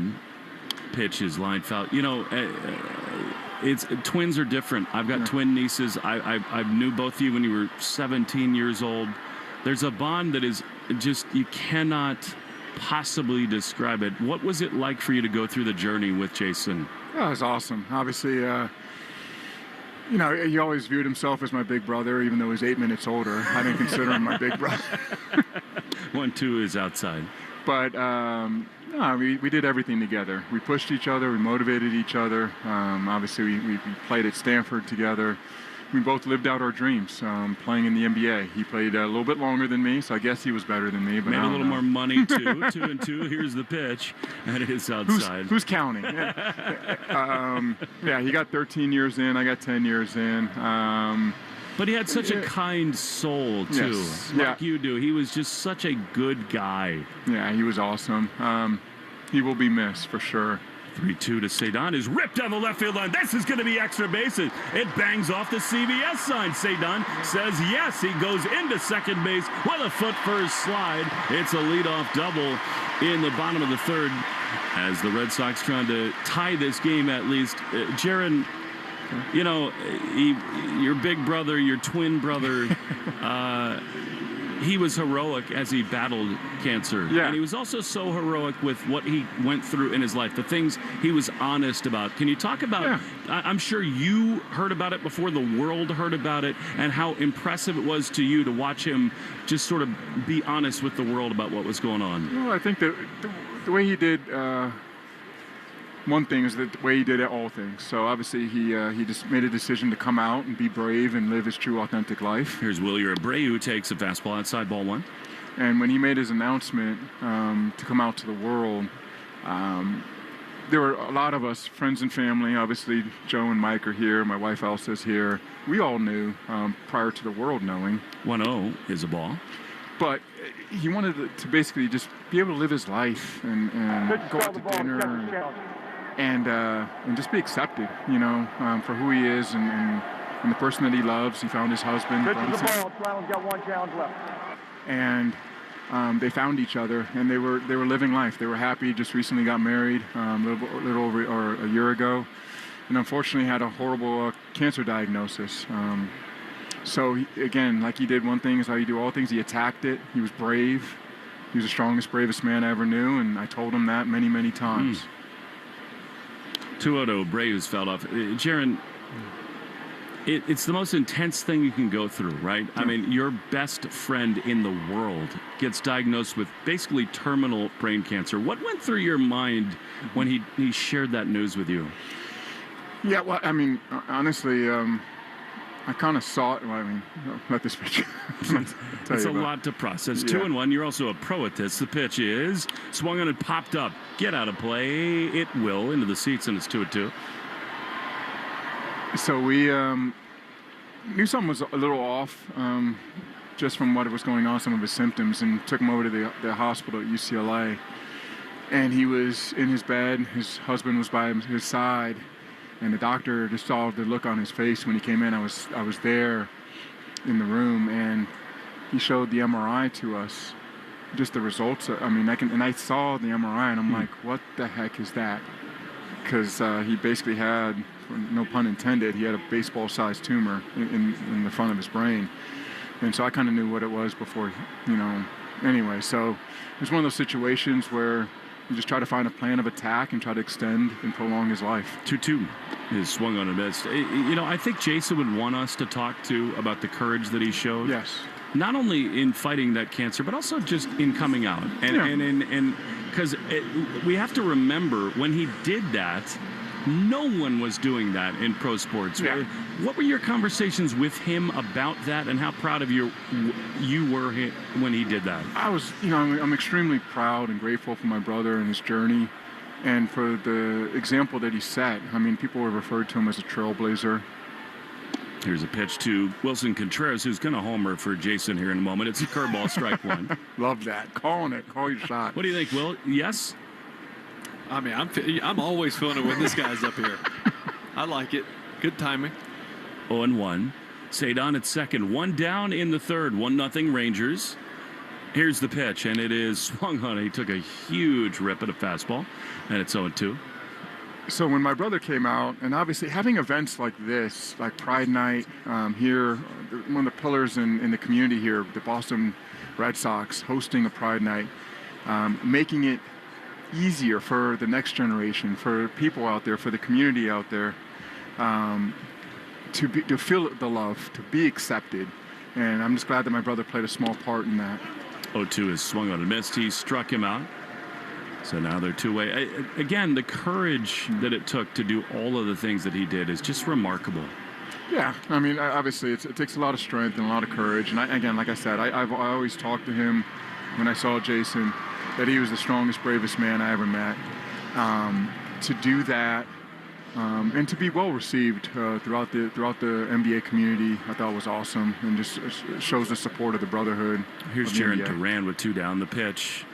I do want to keep you on, if you will, to talk about the NBA and all the things that are going on. Will Middlebrooks is every person that I've talked to about him said he was the best teammate they ever had. And you've been in these NBA locker rooms, Jaron. I'm interested to hear about his teammates, Jason's teammates, as they heard that news. 1-0 to Duran, with the Rangers leading 1-0. The 1-0 pitch is swung on a miss. What did he tell you about how his teammates took that news? Awesome. Honestly, Jason Kidd, my brother's former teammate, became my brother's first coach once he announced that he was out. It was absolutely awesome. Richard Jefferson, one of my brother's longtime teammates. Now the voice of the NBA exactly, Finals. Yes. RJ, and he just told the truth, like, people want to know, first of all, are you a good dude, but are you going to help me win? Yeah. At the end of the day, you're going to help me win. And that's what my brother was there to do. He was able to rebound, set screens. 2-1 pitch to Duran is a chopper on the right side. It's to Clement. He throws to first. Can we have you for half more innings? Yeah, sure. All right. Red Sox trail 1-0 to the top of the fourth. We go on the Shaws and Star Market, WEEI Red Sox Radio Network. From the trusted team behind 48 Hours, welcome to Case by Case, your weekly update on the biggest true crime stories unfolding right now. Nick Ryder remains in custody without bail. Luigi Mangione accused of stalking and gunning down United Healthcare CEO Brian Thompson. From high-profile trials and stunning evidence to major breaks in cold cases, we'll follow it all case by case. Follow and listen to 48 Hours Case by Case wherever you get your podcasts. This Father's Day, when you ship UPS Air at the UPS store, your items arrive on time or your money back, guaranteed at no extra cost. It's like the father of all shipping services. It shows up to the airport way too early, just to play it safe. It's overprotective about all the things that truly matter, and it's always prompt, especially to be with family. Make it your first choice to celebrate your dad. ship UPS Air with our money-back guarantee exclusively at the UPS Store U.S. retail locations. Visit the upsstore.com/airshipping for full details. Terms and conditions apply. Hi, it's Will Fleming here, and Boston weather is relentless. The ice, the snow, the summer humidity. Your home's exterior can take a beating. What if your siding was made to stand strong through it all? Hardy fiber cement siding is engineered for our climate. It resists cracking in the freezing cold and won't swell in the summer heat. You get the timeless beauty of wood with lasting protection and low maintenance. Your home deserves the #1 brand of siding in North America. Learn more at jameshardy.com. That's jameshardy.com. Visit the 99 this Father's Day weekend for a great lineup of menu specials Dad will love, like the slow-cooked baby back rib combos, a juicy 18-ounce T-bone steak, or their famous colossal lobster rolls. You gotta love the Nines. The Christian Arcan Show, weekday afternoons starting at 6. Now back to the Shaws and Star Market, WEEI Red Sox Radio Network. Peyton Tolley back on the mound as we go to the top of the fourth. Jaron Collins continues with us as Vladdy Guerrero Jr. digs in, and a fastball misses outside for ball one. Well, before we get back into it, I just want to know, what was he like in college? I know what he's Don't like answer now. that. What you see is what you get. What you see is what you get. Great dude. 1-0 is a swing and a miss and a cutter. I will say, find your passion early in life, and you'll never work a day in your life. And my man Will has been doing this for a really long time. Yeah, it's so funny as Guerrero loses his bat on a swing and a foul. It was so fun, Will and Jaron. I got to do their games as a sophomore when they were sophomores, and these twins come on campus, and literally for 3 straight years we were the #1 team in the country because of them. And so I got to go to Sweet 16s and Elite 8s and Final Fours. It was unbelievable, and it was the blessing of a lifetime because, you know, Mike Montgomery, all these guys who I know shaped your life, they shaped my life too, and it taught me how much sports can impact people. It's just so lucky to be a part of that at that time. Yeah, it's a family, it's a brotherhood. Obviously, the Stanford community's been tremendous, especially dealing with what I'm dealing with. No doubt. 1-2 is a high fly into center field. Sadon's going to get underneath it and make a play. Has the Stanford community helped you get through everything? It's awesome. So big shout out to Eric Revino in particular. Yeah, one of my all-time favorites. Yeah, so Coach Rev, he's been huge and very helpful. I want to say, I know he's at Cal now, but again, a huge shout out to Mark Madsen. So my brother passed away Tuesday morning. Mark Madsen was at ACC meetings. Here's a pitch to Alejandro Kirk outside. Was at ACC meetings on the East Coast. And Tuesday night, around 9 p.m., I get a knock on the door. It's Mark Madsen. He flew all the way from the East Coast to come see me and my family. Surprises me zero as Kirk swings and misses. I mean, the Mad Dog is one of those, and the guy to your right is exactly like that. If something like that happened to me and my kids or my family, Will Middlebrooks would be on my doorstep, 100%. And that was what Mark Madsen is. He's truly one of my brothers, and appreciate the Stanford community for sure. 1-1, the pitch is fouled back. What would be your biggest takeaway from the journey you've been on the last many months, Jaron? How would you tell anyone who might be going through something similar right now? Really good question. Give people their flowers while you have the time. To tell them what they mean to you, how much you love them. You think they know. I'm sure they know. Still worth saying it, isn't it? But say it. You know, give your hugs. You know, there's so many times where 2-2 pitch to Kirk is swung on a miss. Totally blows him. Go ahead. Yeah, where my brother and I were, you know, I just wanted to cherish every moment with him, and I would give him a hug. And, you know, I have to understand, my brother and I fought a lot. We're both, you know, big guys. But I would give him a hug, and then he would look at me like, all right, get off of me, get off. And I'm like, nope. Need one more minute. And then, no, but honestly, just tell them you love them. You know, here's Kaz Okamoto. You know, it's interesting. With words and actions. Having known both of you guys, that is absolutely the difference between you guys. You know, everybody thinks twins are exactly the same. Not the case. Yeah. We all have our subtle differences. 0-1 is down and in. How would you guard Wemby? Ladder? Oh, yeah, a ladder. Help. No, he's so skilled, so big. I got to say, I'm extremely happy for Jose Alvarado and Josh Hart. Got the privilege to coach those guys down in New Orleans, and then Mike Brown and I, we worked together many, many years in Golden State. So really happy for the New York Knicks. What an incredible series that was. And I think Mike was the perfect fit for their culture. He brought out the best in all their players. 2-1 is a ball. You know, Alvarado, in that comeback, the 28-point, 29-point comeback, he hit so many important threes. It's important threes, and not only that, but just his ability to punch the paint. You know, so when they're in rotations, he would knock down the threes. Here's a 3-1 that is ball 4. Or he would attack a closeout. And you know, it's basically just play basketball. You know, if the shot is there, shoot it. If not, drive it, make a play. And that's what Jose did in that fourth quarter. So really, I mean, he'll go down forever, you know, as the spark plug to win them a critical game. They're all heroes there. 1-0 Blue Jays in the top of the fourth. You're on the track to be an NBA head coach. What's that process like? How do you keep pushing and make that track to become a head coach in the NBA? Yeah, just continue to gain experience, exposure, continue to do the best job I can possibly do. I've been very, very fortunate, obviously, with Golden State for 7 years and down in New Orleans the past 5. I've seen some highs, I've seen some lows, but just continuing to grow.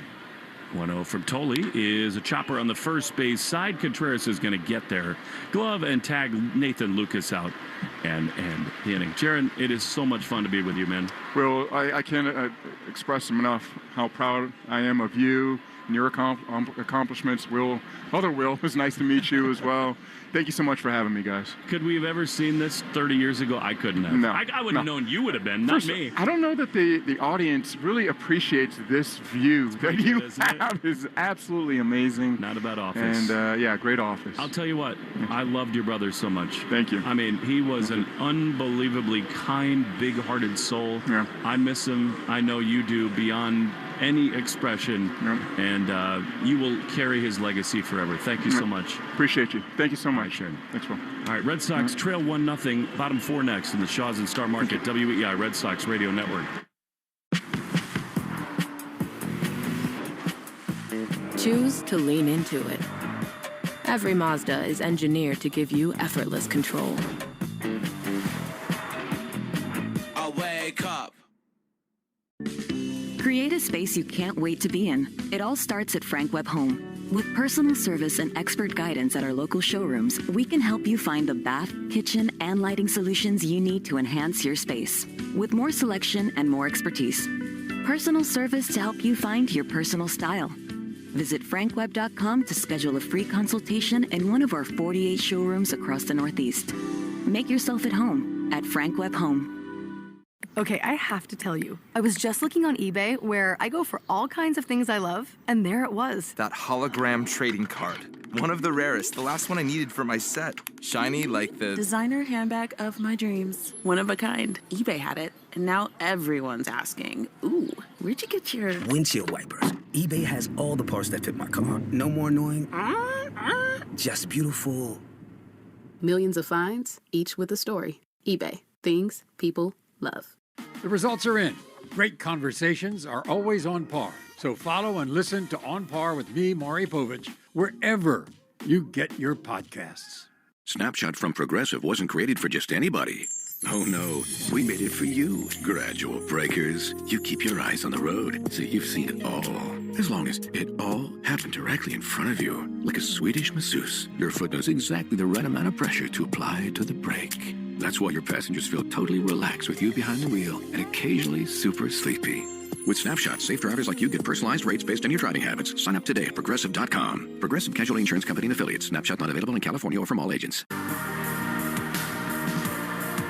Well, because I was talking with my old friend Jaron Collins, we missed a couple pitches. Caleb Durbin is behind 0-2 to Dylan Cease, and the pitch is popped up foul on the first base side. Memory lane's a fun place, Mr. Middlebrooks. And it sure is. Literally, I have not seen those guys in so many years, and it just takes you right back. And, you know, the thing about it is, I knew this about Jaron and Jason Collins from the moment I met them. 0-2 from Cease to Durbin. 72nd pitch comes home, and it's line foul.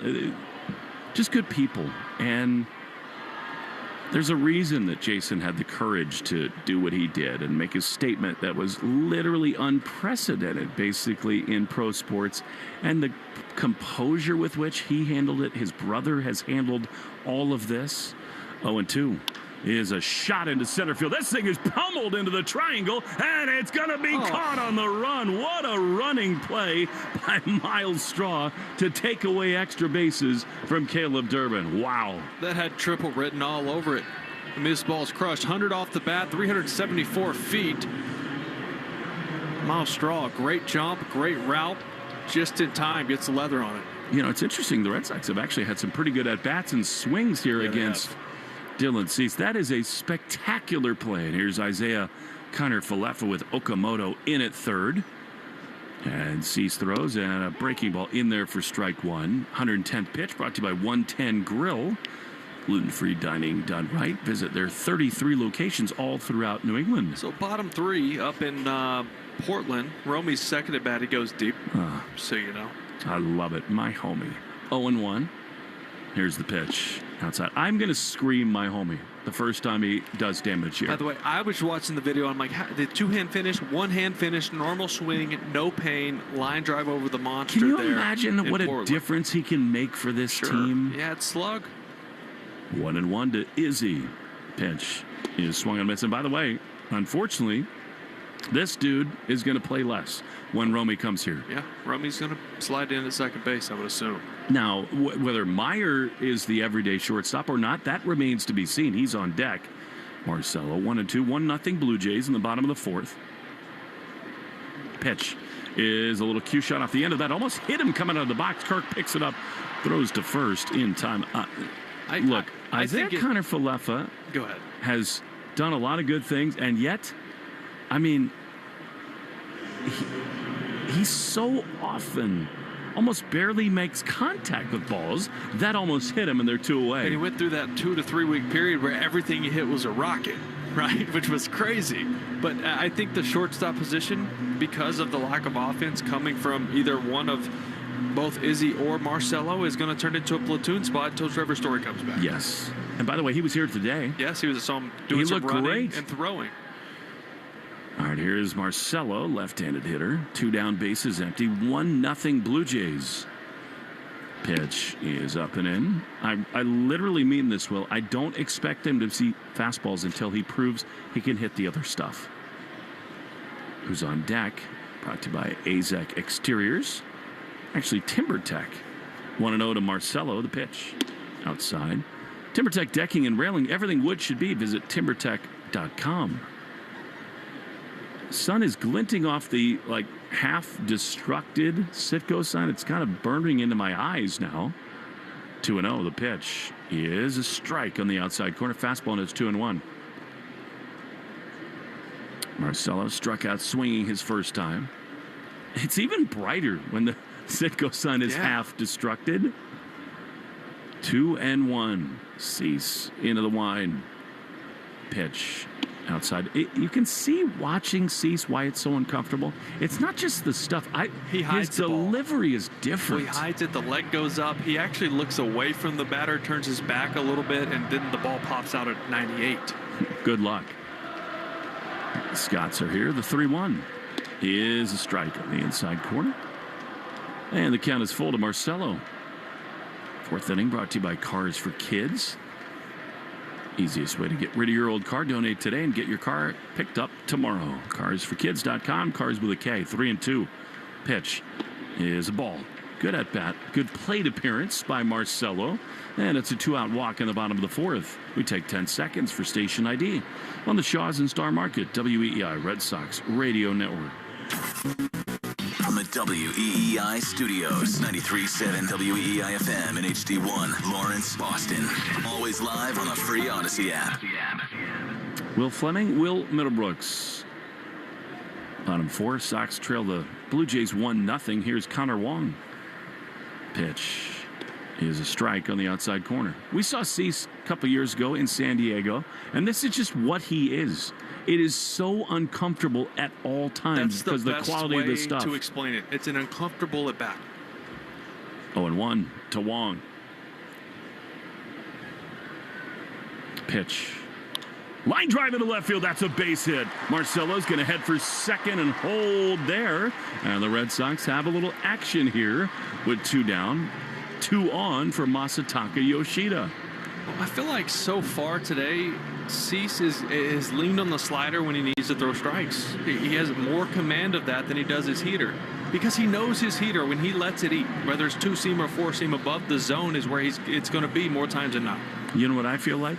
Connor Wong's going to play for the next couple days. The Red Sox are just dying for anybody at that position to hit, and Wong has walked and singled. All right, here we go with the Macho Man. 2 on, 2 out. Here is Yoshida. Cease in a bind. Sets at the letters. He throws, and Massa takes a fastball way up and away. It's so different, Will, where this guy has huge misses, and you can still not be that comfortable. It's like when you're facing Schlittler in New York, you have to lay off the fastball up. And if you don't, he's going to eat you alive. 1-0. 2 on, 2 out. 1-0 Blue Jays in the 4th. Pitch is a ground ball on the right side. It's handled by the second baseman, Clement. He throws to first, and the inning is over. That's just not good enough from Yoshida at all. He chased one way up and outside the zone, and the Red Sox go to the 5th, trailing 1-0. On the Shaw's and Star Market, WEI Red Sox Radio Network. From the trusted team behind 48 Hours, welcome to Case by Case, your weekly update on the biggest true crime stories unfolding right now. Nick Reiner remains in custody without bail. Luigi Mangione accused of stalking and gunning down United Healthcare CEO Brian Thompson. From high-profile trials and stunning evidence to major breaks in cold cases, we'll follow it all case by case. Follow and listen to 48 Hours Case by Case wherever you get your podcasts. Carpal tunnel syndrome, heart failure that doesn't improve with common medicines. These are some signs and symptoms associated with ATTR-CM, or the cardiomyopathy of ATTR amyloidosis, a serious heart condition with symptoms that get worse over time. Amvuttra, vutrisiran, is a prescription medicine given by a healthcare provider that treats ATTR-CM in adults to reduce heart-related death, hospital stays, and urgent visits. In a clinical study, Amvuttra was proven to help people live longer and have fewer heart-related hospital stays and urgent visits over 3 years compared to placebo. Amvuttra lowers the amount of vitamin A in your blood, which can affect vision. Other side effects include pain in the arms or legs, pain in the joints, and shortness of breath. These are not all the possible side effects of Amvuttra. For prescribing information, call 1-833-256-2748 or learn more at amvuttra.com. Ask your doctor about Amvuttra for ATTR-CM. Ken and Ted, weekday afternoons 2 to 6. Now, back to the Shaw's and Star Market, WEI Red Sox Radio Network. Peyton Tolley is back on the mound for the top of the 5th, and the first pitch to Davis Schneider is a fastball for strike 1. For the Red Sox on WEI, brought to you by your New England Ford dealers. It's the final days to get employee pricing for all Ford, the official vehicle of Major League Baseball, and that dirty water. The 1 is sky to left, and it's going to make it 2-0 Blue Jays. This thing is pummeled over the National Car Rentals sign, and the Blue Jays double their lead.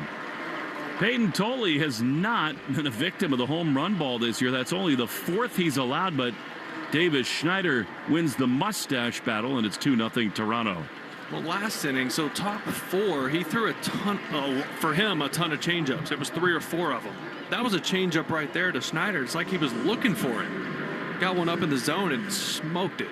He's in the barrio with the blazer on. And here is Andres Jimenez. It's the ongoing discussion with Peyton Tolley. The pitch is a bluffed bunt. Actually, not a bluff at all. He tried to bunt it, but fouled it off, and it's 0-1. Will, his fastball's good enough. I mean, this guy, Peyton Tolley, is as elite as you can be with a fastball. I'm completely with you. He was sitting changeup, and he launched it. But he learned to mix and match a little differently. The 0-1 is down and in. And it's hard to quibble, isn't it? Because the results have been fabulous for Peyton Tolley. The next chapter in his evolution is mixing and matching the secondary stuff. Here's a smash into right field. It is way back, and it is gone. Back to back go the Blue Jays. Peyton Tolley in the 5th inning has allowed a couple home runs, and it is 3-0 Toronto. Andres Jimenez with his 7th home run of the year. That was on a cutter. 1-1 cutter that was actually not a bad pitch on the black, on the corner away from him. Obviously leaning out over the plate, hit that a long ways, 413 feet to center field, just right of center field.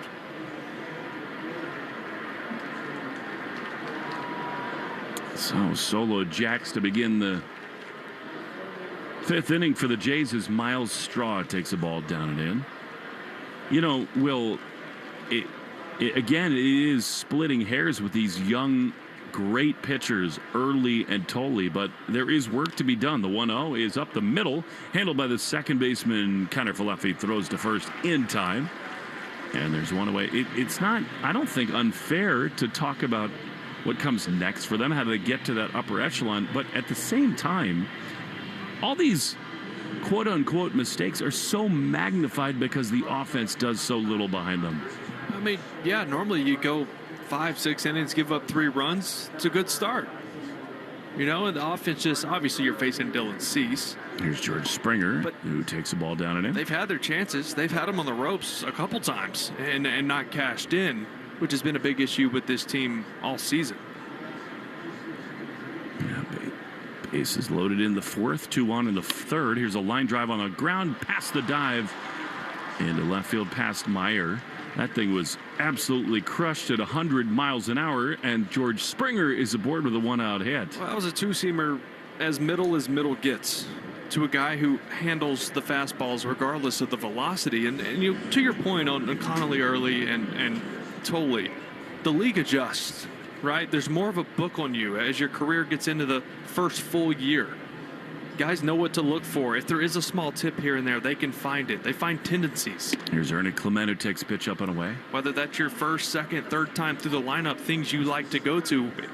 So far, that's been his changeup and his cutter. He's gone to it a lot more these times through the lineup. Veteran teams are going to make that adjustment. And this is a veteran Blue Jay team, big time. 3-0 they lead, 1 out, 1 on. The 1-0 is fouled on the third base side. It's the way this game works. And I'm sure you were in dugouts against younger pitchers, and you said, you know what? This is the book on this guy. Let's try to get a lead and attack the stuff he's going to come at us with. You're looking at everything possible to get a leg up, right? Or get an advantage. There's Clement swinging and fouling a pitch back to the screen, and it's 1-2. But out of nowhere, you got to make the adjustment back, and then that's where you start to really get your footing in this league.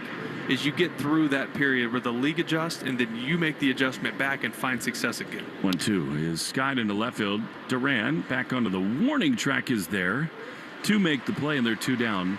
You know, Will, I think this is kind of a microcosm of maybe where this season was misunderstood for the Red Sox, because whether it's Roman Anthony or Christian Campbell, Connolly, Early, Peyton Tolley, it's so hard to bank your entire season on young players night in and night out doing perfectly. Yeah, it's true. I mean, here's the pitch, and a runner goes from first, diving in head first is Springer. The pitch missed to Guerrero. It's 1-0. It's a lot of expectation on young players. Sure. I mean, and experience. That's all it is. I mean, this is the best way to gain experience is get out there and play, get reps, go through this, fail, pick yourself back up. Vladdy's 0 for 2. This is a terrifying spot right here. Terrifying. 1-0. And he takes a strike. Will, every time this guy stands in the batter's box at Fenway Park, you can just kind of close your eyes and think he's about to put one on Lansdowne Street. Yeah, no doubt. Even with just 3 homers on the year, you're still worried about it. Well, he just feels good here. 3-0 Jays. The pitch is down and in. What was that ballpark for you? I mean, I know you loved hitting here. Was there a place where you stood in the box? I like Yankee Stadium. I saw the ball well there for some reason. That's a good. Saw it well there. I saw place it to hit in Anaheim, which I didn't play there a ton. A little bit more on the West Coast. 2-1 is a strike. Really good cutter, and it's 2-2. And don't you just stand into the box and feel more free? You do. You know, there's some places you just see the ball better, and Yankee Stadium was that place for me, and that's this place for the big guy right here. Big spot here. Still trailing 3-0. 2 balls, 2 strikes. Pitch is strike 3 called. Excellent there from Tolley. 94, but it gets the job done. Vladdy retired, but not before the Blue Jays get 2 more in. Halfway home at Fenway, 3-0 on the Shaws and Star Market, WEI Red Sox Radio Network. Choose to lean into it. Every Mazda is engineered to give you effortless control. I wake up. At Ocean State Job Lot, we've been offering our customers the opportunity to purchase and donate baby formula for $20 in exchange for a $20 Crazy Deal gift card. Your response has been extraordinary. We anticipate distributing over 60,000 cans of premium formula to those in need. We thank you for being our partner. Together, we are making a difference for families throughout the communities we serve. Stay tuned for another Buy, Give, Get program coming soon.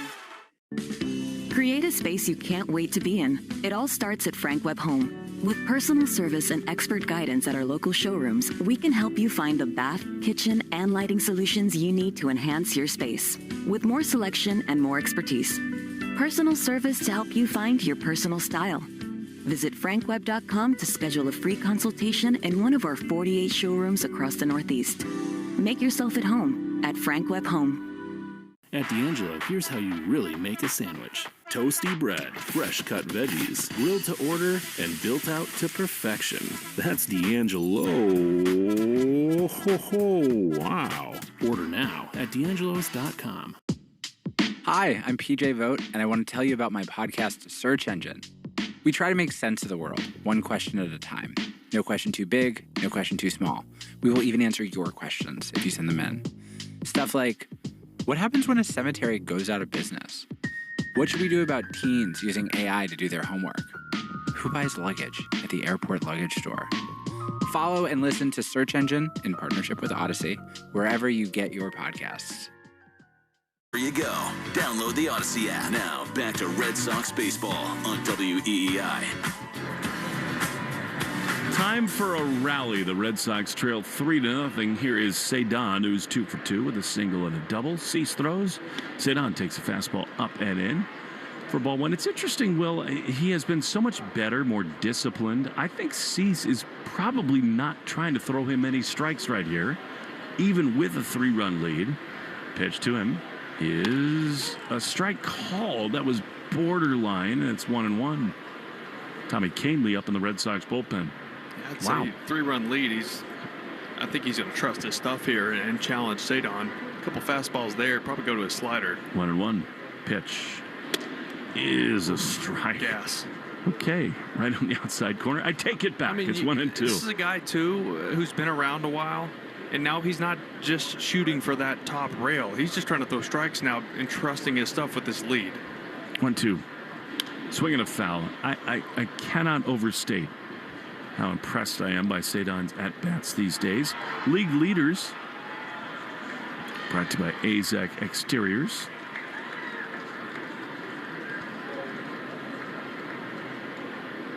One and 2 to Cedon. He calls for time. Otto Lopez with a 339 batting average. Then Jung-Hoo Lee, 331. Yordan Alvarez has a chance at the Triple Crown. He's hitting .328 with 24 homers and 54 batted in. The 1-2 is outside, way outside, 2-2. That tied with Schwarber yes. for home runs? Yes. Wow. I mean, obviously that's and in the American League, he leads everybody. Right. 2-2 to Cedon. The pitch is outside. How good are Cedon's at bat lately? And we talked about this off air earlier today. You know, he had a really good stretch last year, and the second half was awful for him.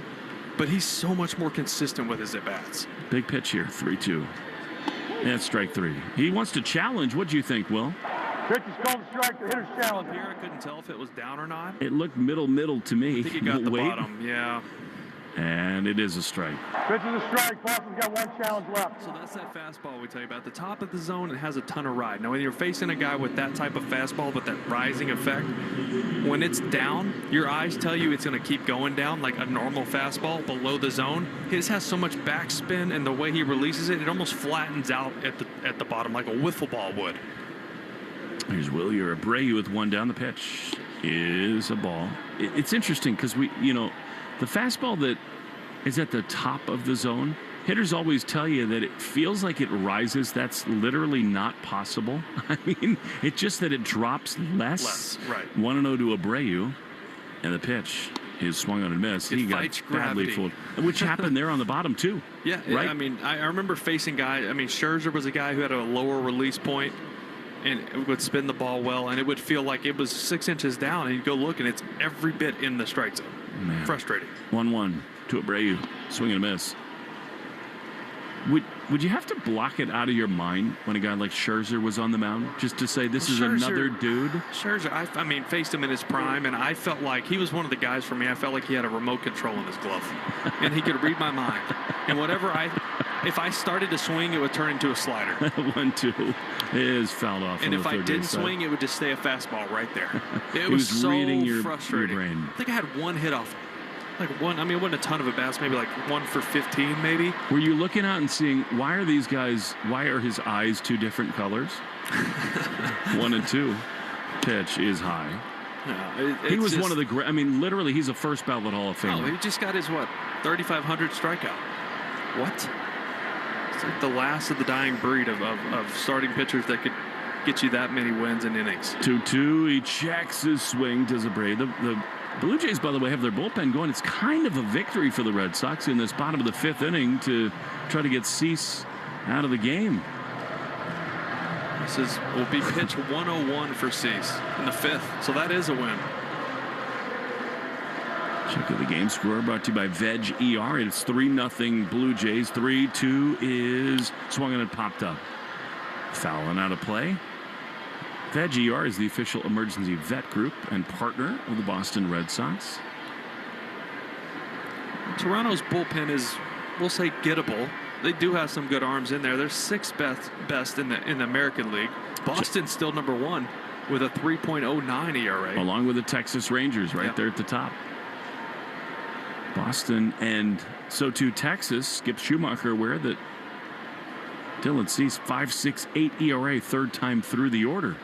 3-2.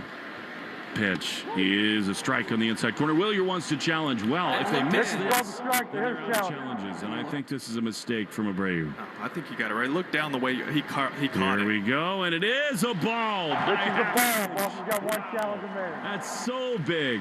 What a great choice that is by Abreu to challenge. He's aboard. And the Red Sox, that might chase Cease. They got 1 on, 1 out, and here comes Wilson. I think they're going to let Cease face him. That's what it looks like right now. That walk brought to you by North Shore Adult Diapers. Even the heaviest control problems, visit northshore.com. By the way, we have about 200 Scotsmen here. They keep singing. 200 Scotsmen sounds like 1,000. It does. Lesson learned, right? There's way less beer in this stadium now. Here's Wilson Contreras. They did have to reorder after Sunday here at Fenway. The pitch is fouled off on the 3rd base side. And it's 0-1. Contreras, his first time, struck out swinging. It was unreal in here with the Scots for the finale with the Texas Rangers. John Schneider, the manager of the Blue Jays, sees his team leading 3-0, 0-1. Pitch is a ball called a strike and a sliding steal head first by Abreu, who's into second base. It was a strike and it's 0-2. So Abreu slid on the center field side of the bag, which you see from just about everyone now. Abreu goes in, his hand's on the bag. He goes past it. The hand comes off, but it looked like he got his left foot on the bag before he was tagged. Yes, and they will not look. My least favorite rule in the game. How athletic can you be to do that? Exactly right, Will. He had to lunge back, do yoga to get his foot on the bag. Oh, he would have been beyond angry had he been out there. 0-2 to Contreras. See if Cease makes a mistake. 3-0 Toronto. Here's the pitch, and it is swung on and missed. He got him with a slider. That's probably it for Cease. It is definitely it for the Red Sox as Contreras slams his helmet down, and it'll bring up Jarren Duran. The action on that slider is just devastating. You know, and look, he showed Contreras a couple fastballs at 95, 97 in on him, and it just set that slider up perfectly for Chase. All right, here's Jaron, who's singled and grounded to second. It's 3 strikeouts for Contreras today. As hot as he's been, that's how the stuff of cease can get you. So now 2 down with Abreu at second.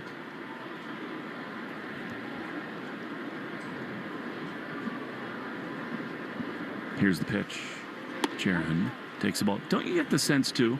It's such a classic matchup of a couple veterans where, Cease knows that Wilson can get him on mistakes, and he's been his absolute best against the Red Sox hottest hitter. 1-0. Swing and a miss and a changeup, and it's 1-1. Well, Cease has thrown pitches over 100 pitches several times this year. Threw 110 back on April 20th against the Angels in Anaheim. That's a season high. 107 pitches thrown. 1-1 to Duran. Pitch. High liner into center field. It hangs up as Straw is back into the warning track. He's there to make the play, and the inning is over. That'll do it for Cease, but 5 shutout innings. Blue Jays 3, Red Sox nothing on the Shaws and Star Market, WEEI Red Sox Radio Network. Your package says delivered, but delivered where exactly? The hallway? The lobby? Your neighbor's apartment? Instead of playing detective with your deliveries, get a mailbox at the UPS store. We'll sign for your packages, text you when they arrive, and keep your deliveries low-key under lock and key. Get 3 months free mailbox services with a new annual agreement at the UPS store. For full details and to get your coupon, visit theupsstore.com/offer. I'm Anna Garcia, host of True Crime News, the podcast. Every week, we bring you in-depth coverage on cases making headlines, as well as those that go under the radar. Tune in for murders that defy explanation, mysteries seeking exploration, and shocking secrets that will leave you breathless. Each week, we honor the victims by going beyond the salacious in our search for justice. Crime never stops, and neither do we. Listen to True Crime News, available now on the Odyssey app or wherever you get your podcasts. Choose to lean into it. Every Mazda is engineered to give you effortless control. I wake up. Opportunity should be about more than opening doors. At Year Up United, it's about opening the world, so everyone can find their way. Here, you can learn in-demand skills while earning a weekly stipend working with industry-leading companies. Companies that are looking for someone like you. And with an opportunity like that, there's nowhere to go but up. Learn more at yearup.org. Days 10 to 2. Now back to the Shaws and Star Market, WEEI Red Sox Radio Network.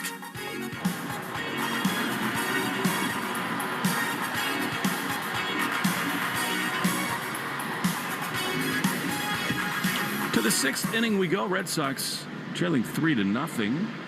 The Toronto Blue Jays here. Alejandro Kirk to lead it off against the relief pitcher Tommy Kahnle. Get you caught up on the Subaru of New England scoreboard. Subaru of summer is finally here. Details at SubaruofNewEngland.com. Kahnle misses with a changeup. No shock there. Outside 1-0. You said you like to hit at Yankee Stadium. Your favorite place to hit by the numbers was in Toronto. Well, a 3 home run game will help those numbers. 1-0.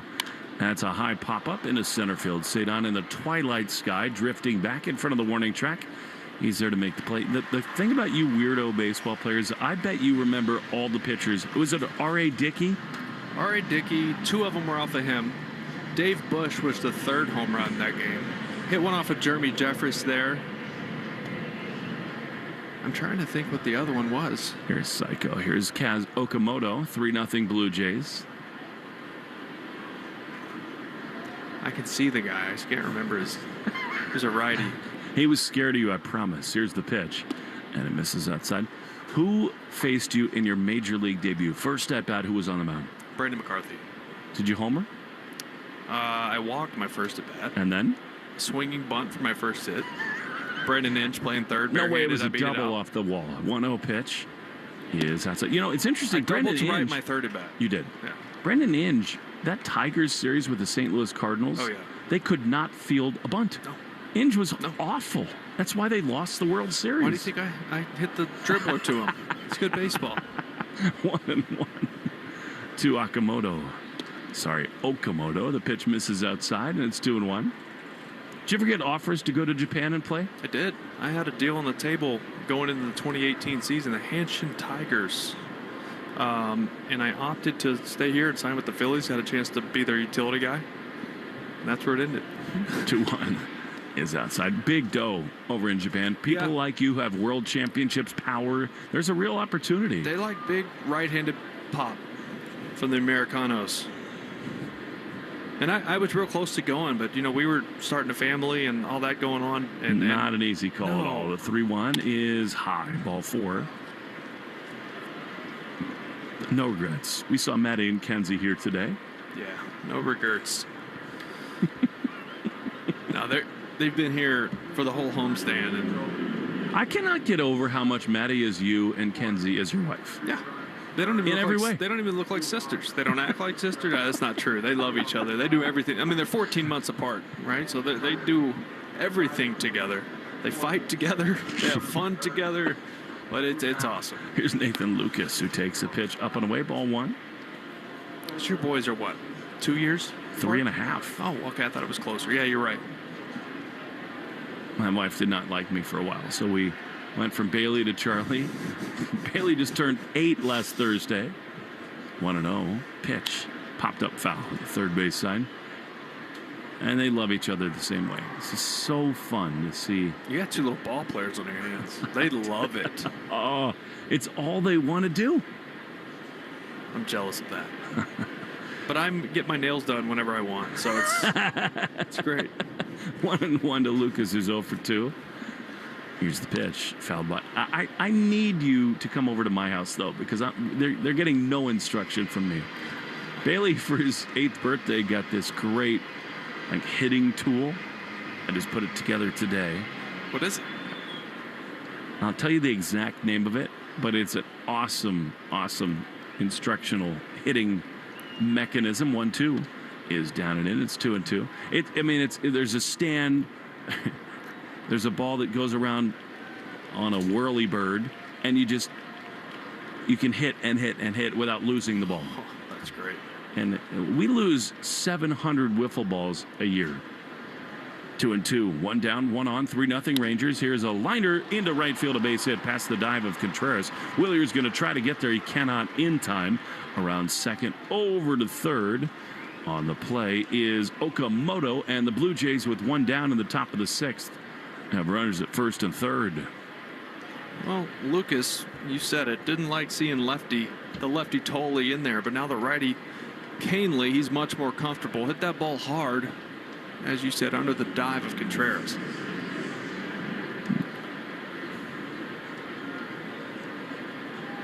Today's Red Sox code word of the game is the Jays. Make sure to enter your code word in the member portal today to claim your points. Well, I was surprised to see Tolle come out of the game. First and third. 1 out. He threw 90 pitches as Schneider swings and misses. To me, that's too soon. He gives up the 3 runs, but I thought he looked fine enough to continue in this game. Yeah, and I think a part of that is them just trying to take care of these young arms as the season goes on. 0-1 at first and third. Love a double play ball here. The pitch is popped up. I mean, it is impossible to see the baseball right now. I have empathy for all these guys. You lived it, Will.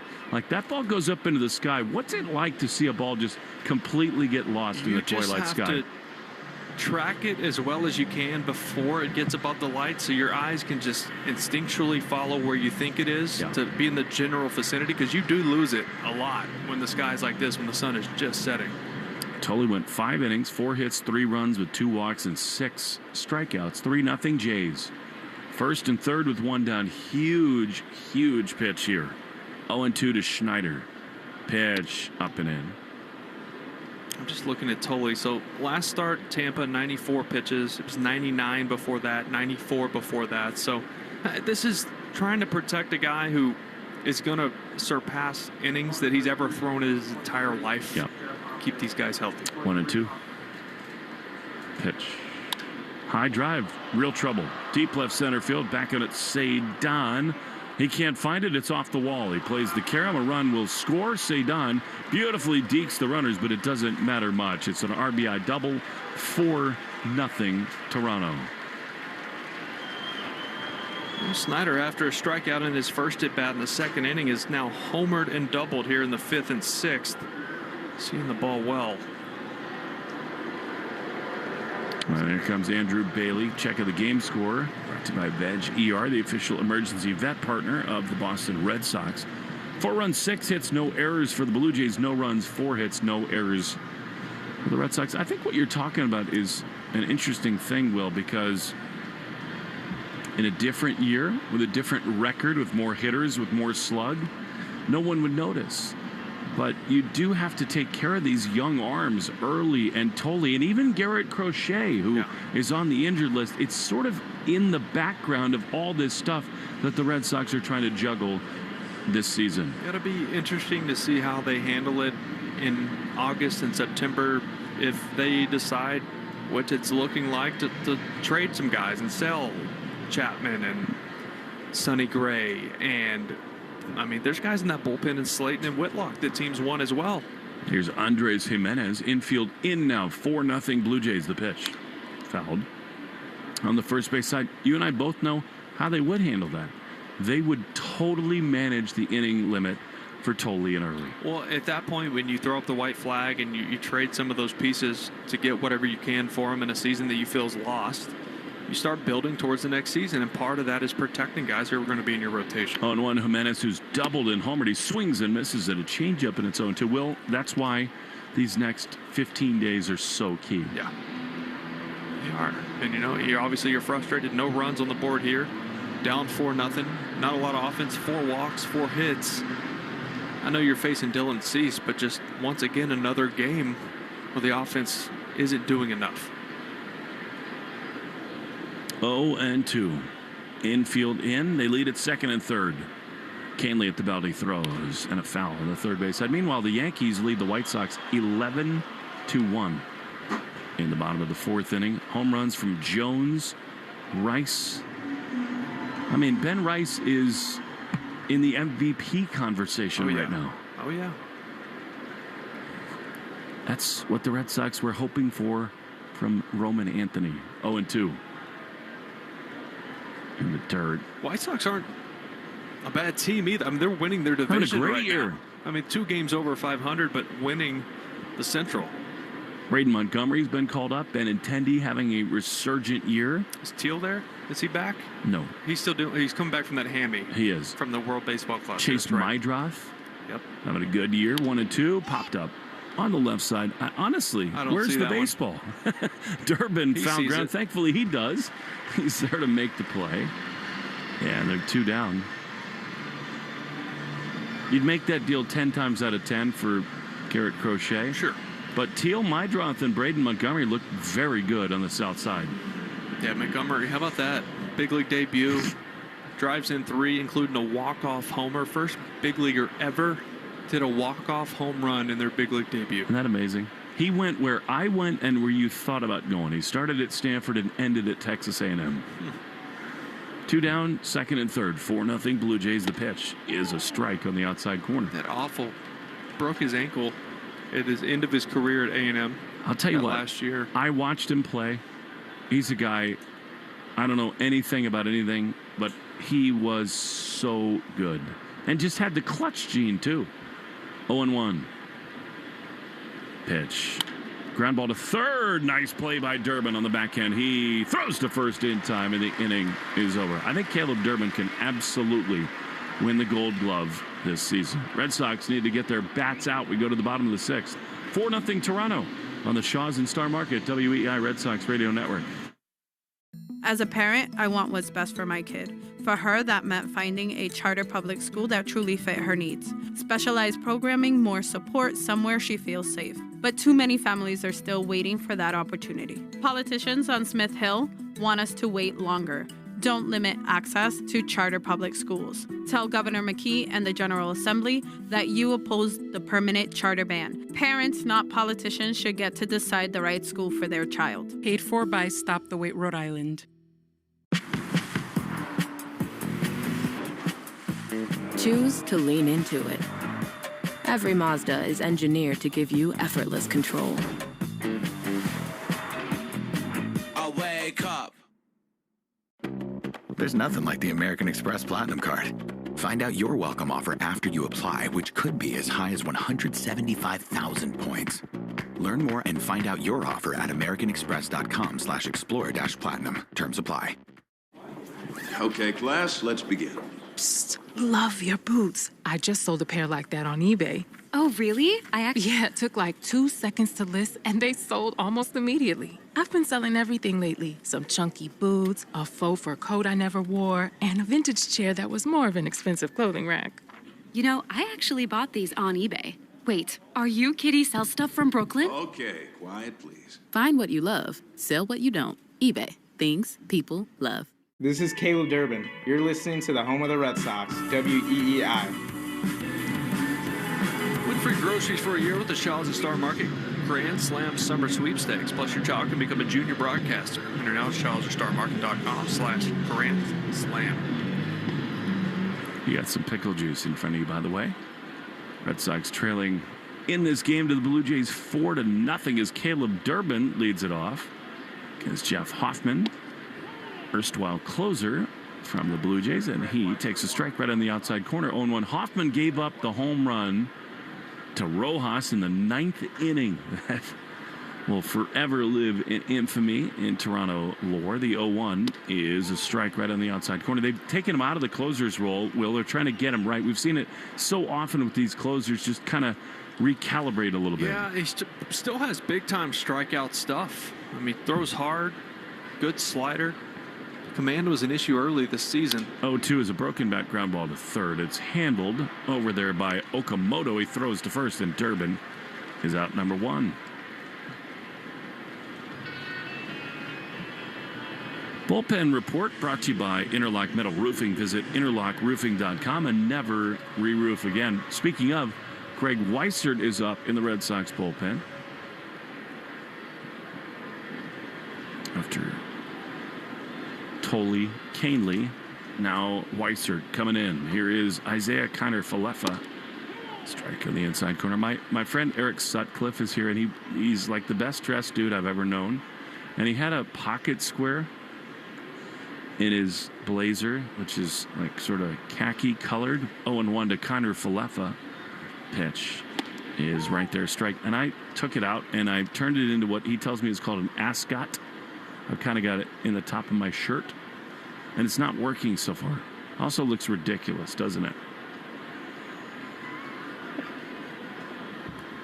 I got no words. You're just looking at me. Ooh. I'm trying to find anything to turn this thing around. 0-2 is up and in. Buzz the tower 1-2. I respect it. By all means, try. Maybe you have to like loop it around your neck. Try blowing your nose in it. Then put it back in his pocket. 1-2. Pitch is swung on and missed. Fooled badly by a slider there. That is nasty from Hoffman. They're 2-away. The Arbella Insurance Foundation dedicated to striking out cancer by supporting the Jimmy Fund. For every strikeout from a Red Sox pitcher during the 2026 season, the Arbella Insurance Foundation will donate $50 to the Jimmy Fund. Here for the Jimmy Fund, here for good. All right, here comes Marcelo, who walked his last time. Struck out his first. 4-0 Toronto, bottom 6. Pitch. Strike on the inside corner.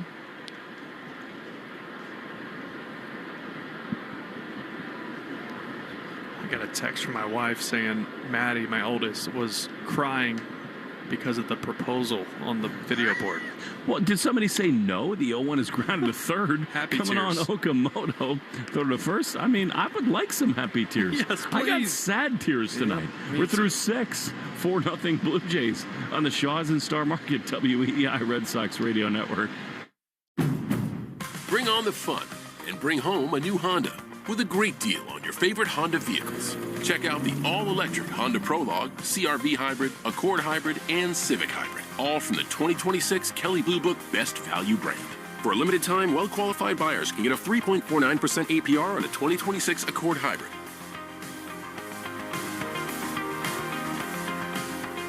See dealer for financing details. Based on 2026 Consumer Choice Awards from Kelley Blue Book. Visit kbb.com for more information. Lemonade! Fresh squeezed lemonade! Lemonade? Oh, nuts. Is your business struggling to be seen? Not reaching the right customers? Yeah. Odyssey's here to help. Your one-stop shop for digital marketing. Wait, really? With targeted digital media, plus SEO, SEM, social, OTT, and more, we help your business reach the right audience and drive results. Whoa, hey, one at a time. Stop missing out on valuable customers. Visit digitallocalads.com to learn more about our local advertising solutions. That's digitallocalads.com. Okay, people, line starts here. Marcelo Meyer here. In baseball, stats can tell you a lot. When your car breaks, you want a company that has all the right stats on your team. CarShield's been in business for over 20 years. That's staying power. They're America's most trusted auto protection. That's reputation. They sold over 3 million contracts. That's a whole lot of happy drivers. CarShield has paid over $1 billion in claims.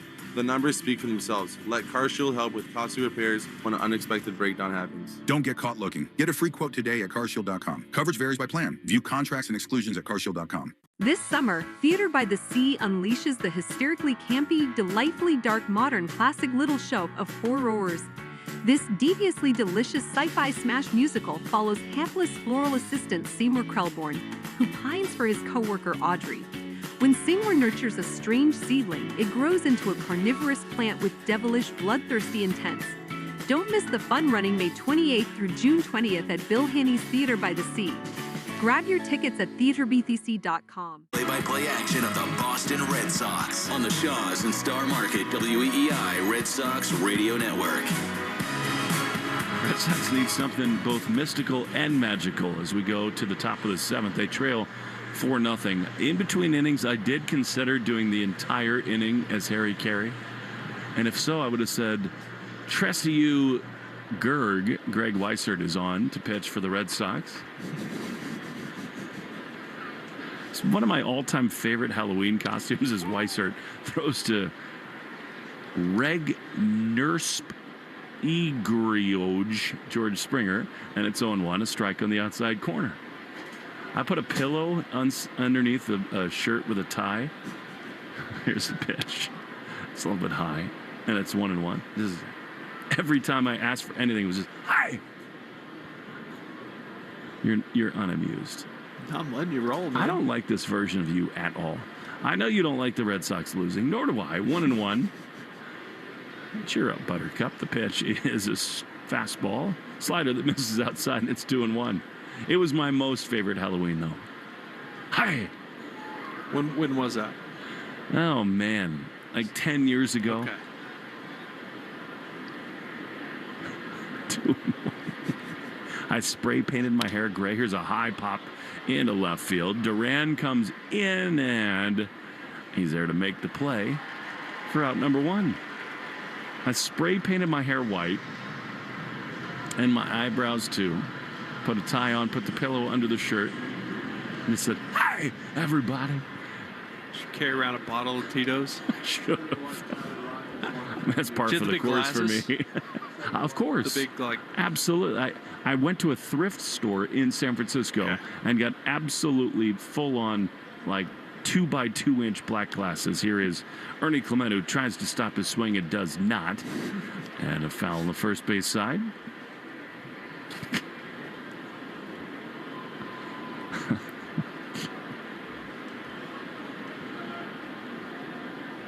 I love Halloween.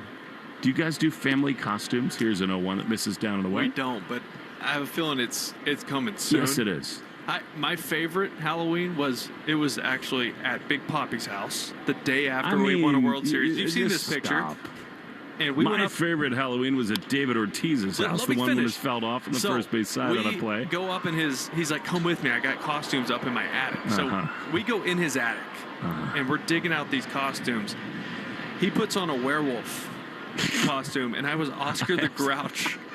I have full body Oscar the Grouch suit, and we come out and everyone's like, 1-2 is chopped toward third and foul. Is going on?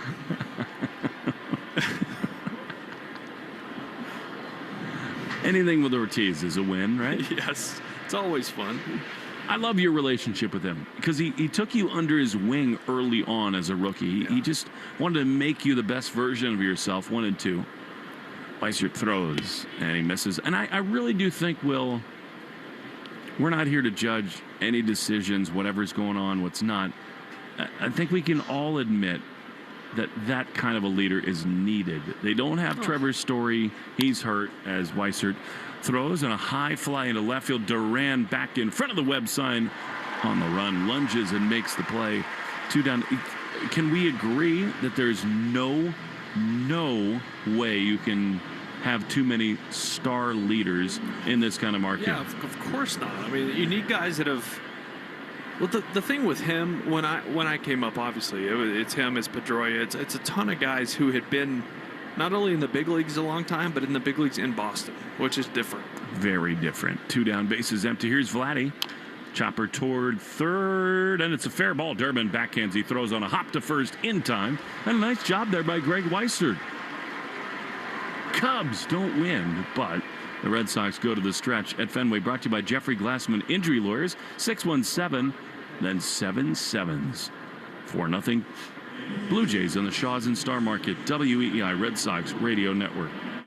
From the trusted team behind 48 Hours, welcome to Case by Case, your weekly update on the biggest true crime stories unfolding right now. Nick Ryder remains in custody without bail. Luigi Mangione accused of stalking and gunning down United Healthcare CEO Brian Thompson. From high-profile trials and stunning evidence to major breaks in cold cases, we'll follow it all case by case. Follow and listen to 48 Hours Case by Case wherever you get your podcasts. If the world were like a Sleep Number mattress, everything would adapt for your comfort. Because as your life changes and your body changes, Sleep Number mattresses adapt and shift to give you personalized comfort night after night. And right now, new mattresses start at $1,500 during our 4th of July sale. To experience a whole new world of comfort, visit a Sleep Number store or go to sleepnumber.com. Sleep Number. To a good life sleep.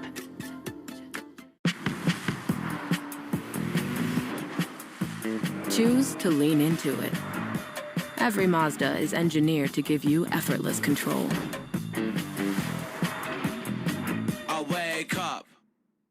The odds of a foul ball knocking over your perfectly balanced tray of nachos? Astronomical. Dude, watch the nachos. We don't know what's going to happen on a trip to the ballpark, but we do know the chances of falling victim to online crime are 1 in 4. You and your family need Aura with scam protection, fraud monitoring, and parental control features. Protect everything your family does online with Aura. Go to aura.com/baseball to start your free trial today. The 1 in 4 statistics is based on research conducted by Javelin Strategy and Research. No one can prevent all identity theft or monitor all transactions effectively. Ask your smart speaker to play 93.7 WEEI. Now back to Red Sox baseball on WEEI.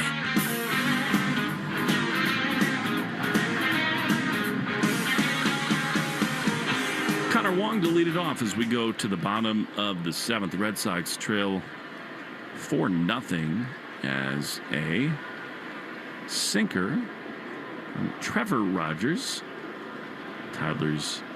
Tyler Rogers, Trevor's twin brother, is outside, and it's 1-0 to Connor.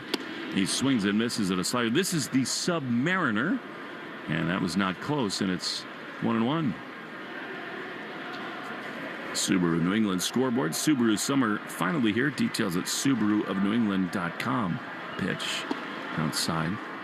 Well, I saw a stat that when hitters swing and miss at Paul Skeen's slider, they miss by more than 10 inches every time. On average? On average. 2-1 is looped into right field. That's a base hit. Connor Wong did not miss that one, and he's got a leadoff hit on a sinker, and the Red Sox trying to start something here in the bottom of the 7th. Well, Connor Wong 2 for 2 with a walk. You said it. Get ready to see him for a few days. They're looking for offense, and he's having good at-bats today. He's going to be in there every day, don't you think? For now. Well, and we were hearing weeks ago that they're shopping him, right? So if that's the case and they're deciding to move guys and he's going well, they're going to want to showcase him. All right, here's Yoshida. Pitch is a strike. For a weird reason, I think this is a good matchup for Yoshida. Just swing path. He's 0 for 3. He's grounded out 3 times. Rivalry Report is brought to you by Riverwalk Spacious Senior Apartments on River Spring Living's 32-acre New York City campus. 4-0. Blue Jays lead the pitch. Inside. Well, Rogers doesn't have a changeup. It's sinker and slider. So, I mean, obviously, right-handed changeup is a tough pitch for left-handed batters for the obvious reasons. But that slider, if he leaves it up, yeah, that's a dangerous pitch. 1-1 strike. Slider in the outside corner. Yeah, it looks like he's just trying to stay all away from Yoshida.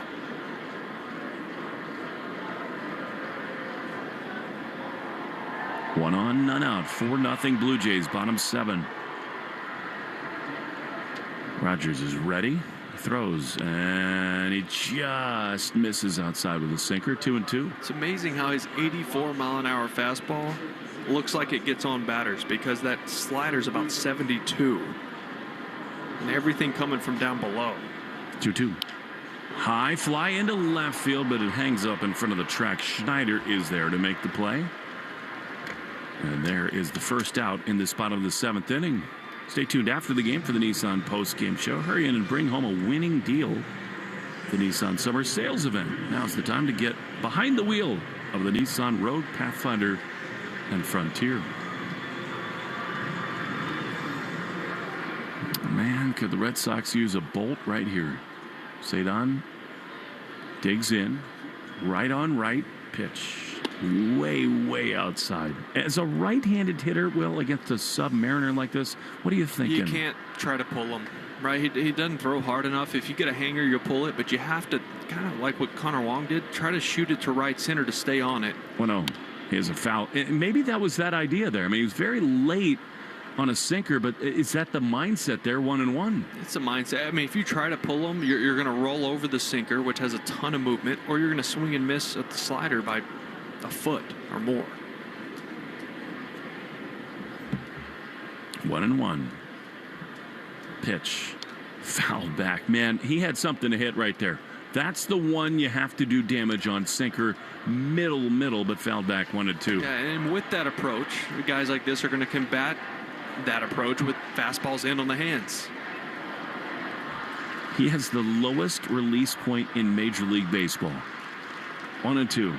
And he fouls it off. I'll never forget it. We were there in San Francisco last year, and it was just impossible. Yeah. It looks like his hand hits the dirt. It just about does. If you watch the slow-mo, it's 2 inches above the dirt. 1.3 feet off the deck every time. It looks lower than that. Yes, it does. Cedon's been great in 2 strike counts. 1-2. 1 on, 1 out. 4-0 Jays. In this 7th pitch is popped up. Now again, that's one to hit, but it's fouled off on the first base side, and it's going to be caught by Guerrero. And there are 2 away. League leaders brought to you by AZEC Exterior. Well, that's the challenge, isn't it? I mean, you get a hanger, but you're just so unnerved by that arm angle. Yeah, and the slider's just floating in there at 70 miles an hour. Your body starts to leak to left field just because it's so slow. You have to force yourself to wait that tick longer. Second best ground ball rate in baseball. Here's Willier. He's trying to hit one not on the ground. He takes a strike on the outside corner, 0-1. Fresh in from California, on sale at Shaw's Star Market. Get California peaches, plums, and nectarines for only $1.99 a pound when you use the digital coupon. Save more with the 4U coupon. 0-1 to Abreu. 1 on, 2 out pitch. Fouled off. You know, Lenny told me his favorite fruit is a pluot, which is a combo of a plum and an apricot. Talking hybrid fruit? Pluot. That's the most left-handed thing. I bet he's listening. I hope so. 0-2 is popped up. Shallow left field. It's going to be handled by Jimenez, the shortstop. He's there to make the play. We love you, Lenny, no matter what. 4-0 Jays after 7 on the Shaw's and Star Market WEI Red Sox Radio Network. Create a space you can't wait to be in. It all starts at Frank Webb Home. With personal service and expert guidance at our local showrooms, we can help you find the bath, kitchen, and lighting solutions you need to enhance your space. With more selection and more expertise. Personal service to help you find your personal style. Visit frankweb.com to schedule a free consultation in one of our 48 showrooms across the Northeast. Make yourself at home at Frank Web Home. With the American Express Platinum Card, I can unlock experiences like no other. Since I'm always booking my next trip, I love that I can earn points on travel. Plus, I get a Resi benefit, so you know I'm hitting the restaurants everyone's talking about. And you can find out your welcome offer after you apply, which could be as high as 175,000 points. For experiences like no other, there's nothing like Platinum. Learn more at americanexpress.com/explore-platinum. Terms apply. Hey, this is Richard Deitch, the host of the Sports Media Podcast. If you're interested in what's happening with all the places where you consume sports, the Sports Media Podcast has you covered. I've been turning down interviews all week. Hoda Kotb reached out, Oprah, George Stephanopoulos. So I said no. I was booked on the Deitch podcast before the Taylor Swift phenomenon. I must live up to my responsibility. Listen wherever you get your podcasts. To the Shaws and Star Market WEEI Red Sox Radio Network. To the 8th we go. Ryan Watson is coming on for the Red Sox, trailing 4-0. It's just been an anemic offensive night. Peyton Tolley give up a couple of home runs, and here is Alejandro Kirk leading off against Mr. Watson. Jays have out-hit the Sox 6-5. Stay tuned after the game for the Nissan post-game show. Watson, strike on the inside corner. Hurry in and bring home a winning deal at the Nissan Summer Sales Event. Now's the time to get behind the wheel. The new Nissan Rogue, Pathfinder, and Frontier. 0-1. Pitch. High pop. Foul behind first. Looks like it's playable for Contreras. Right by the camera well, he lunges and he makes the play for out number one. I sort of want to apologize to the Watson family. No fault of their own. But I cannot say his name and not think about coming to America. I can't do it. Randy Watson. If loving Okamoto's wrong, I don't want to be right. One down, base is empty. That boy good. Here's the pitch. And it's a strike on the outside corner. 0-1. I'm an idiot, and I admit it. It's the first step. To any recovery, right? 0-1. Watson throws, and he dots the inside corners, and that is strike two. Well, Watson's thrown 41 innings already. And for your too many, your long relief, your mop-up guy, that's never a good thing. 0-2. Is a little outside. I love coming to America. What is your favorite comedy film? You know, one of my all-time favorites is Wedding Crashers. Yeah. Vince Vaughn. Crab cakes and football. 1 and 2. Anything Will Ferrell, and he's in that, of course. Smaller role. Pitch is a pop-up on the left side. Marcelo comes on. Mom, the meatloaf, and they're 2 away. We take 10 seconds for station ID on the Shaws and Star Market WEEI Red Sox Radio Network. From the WEEI studios, 93.7 WEEI FM and HD1, Lawrence, Boston. Always live on the free Odyssey app. 4-0 Rangers. Will Fleming, Will Middlebrooks, Doug Lane, Will Ferrell, Joe Braverman, Eric Sutcliffe. The pitch is a little bit outside for ball one. You know, Bradley Cooper was not a star when that movie came out. It was kind of like his coming out party. The Hangover, though. Yes. Unreal. Top notch. The 1-0 is swung on and missed by Nathan Lucas, a cutter. And it's 1-1. How about that ride in? 2 down, bases empty. 4-0 Rangers. The pitch is a little bit outside. And it's 2-1. Not at the table, Fleming.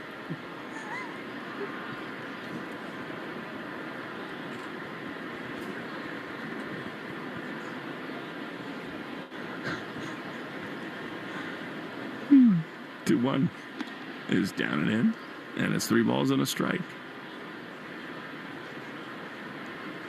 Your motorboating SOB. Oof, wasn't expecting that one. 3 balls and a strike. Watson is on the first base side of the rubber. 4-0 Jays. Pitch.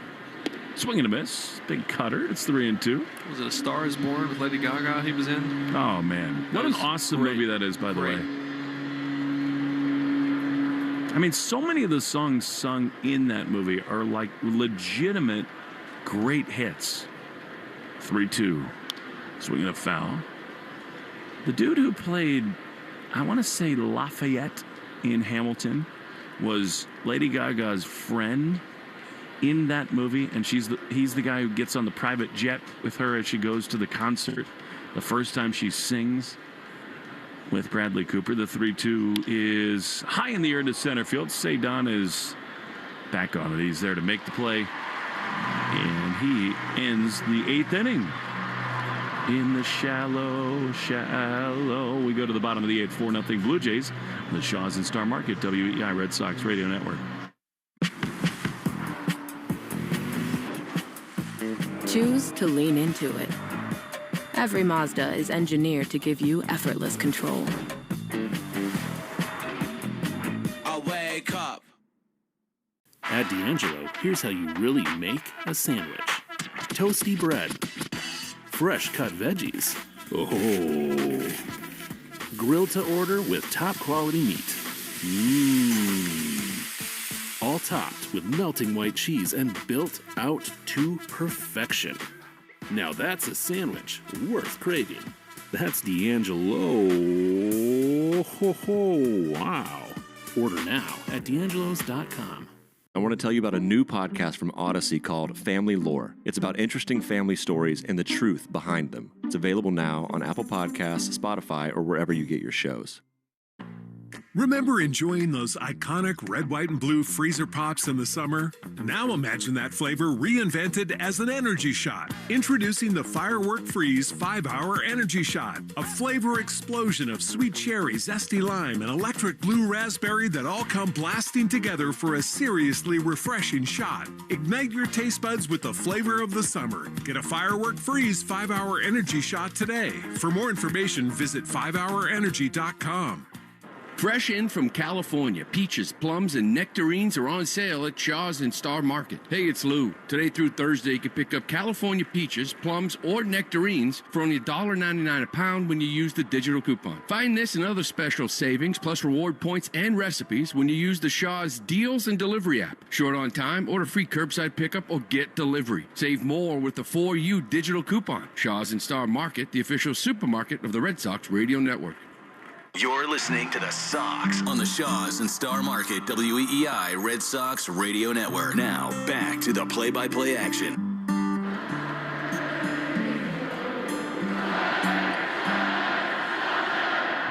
Times have felt more good than they are right now. Sox trailing 4-0 as we go to the bottom of the 8th as Wilson Contreras against Larry Nance swings and misses at a slider. That's my favorite comedy, by the way, The Big Lebowski. Even though it's kind of not necessarily a comedy. Is this your homework, Larry? 0-1.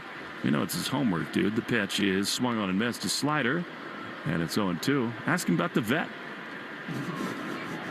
And Wilson is trying to really tie the room together here, but he's behind 0-2. He struck out 3 times tonight. Pitch. And he has got the golden sombrero. That is so unlike Contreras. It's down there somewhere, and there's one away. Yeah, it just doesn't look like himself tonight. And the Blue Jays have done a good job of not giving him a whole lot to hit, and he's been in swing mode. I mean, 3 sliders out of the zone in that at bat. He swung at all 3 of them.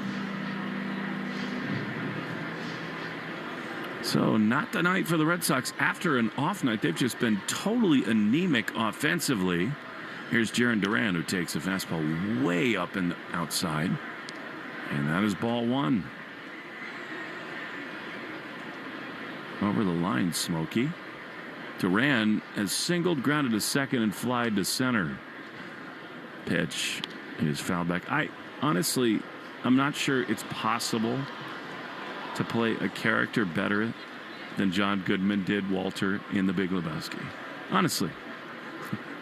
Like military boots, cargo shorts. 1-1. Pitch to Duran is driven high and deep into center field. This thing is smoked. It is way gone. Duran ties the room together with a solo home run. The Red Sox are on the board. It's 4-1. I did have a Moffrey feeling with Duran, but I was hoping it would come earlier in the game, get this team a lead. He'll take it, make it 4-1. Try to put something together here in the 8th and 9th inning. Try to make a comeback. That ball was absolutely obliterated. It looked like a line drive that was going to hit the wall, and it cleared everything by 8 to 10 rows, 445 feet. Is this your homework, Larry? Here's Caleb Durbin, right-handed hitter. Pitch is blooped into left field. Back on it goes the shortstop Jimenez. He's there on the run to make the play. That is not, I don't think, Andres Jimenez. They might have made some defensive changes, these Blue Jays. I mean, Duran absolutely pulverized that ball. But now 2 down, and here is Isaiah Kiner-Falefa. What was that off the bat? 109. Looked it. Pitch to Izzy. Sinker on the outside corner. 0-1. And yes, Donnie, it's over by the In-N-Out Burger. 0-1 to Kiner-Falefa. Pitch is shot into left center field. That's down for a hit, and it's over to make the play is Miles Straw, the center fielder. No reason to push it there for Izzy. He's got a 2-out hit, and the Red Sox will bring Meyer to the plate with 2 down. Yeah, got him a slider, middle of the plate. Hit it hard to left center. Straw did a good job to get over there and cut it off. I thought it had double written all over it. So did IKF. And yet no reason to take a risk, trailing by 3. No. Need Meyer to run into something. Becomes a really big spot for Marcelo. I mean, these are the matchups he needs to cash in on. Pitch is down and in. A curveball. He is not going to see fastballs. He isn't.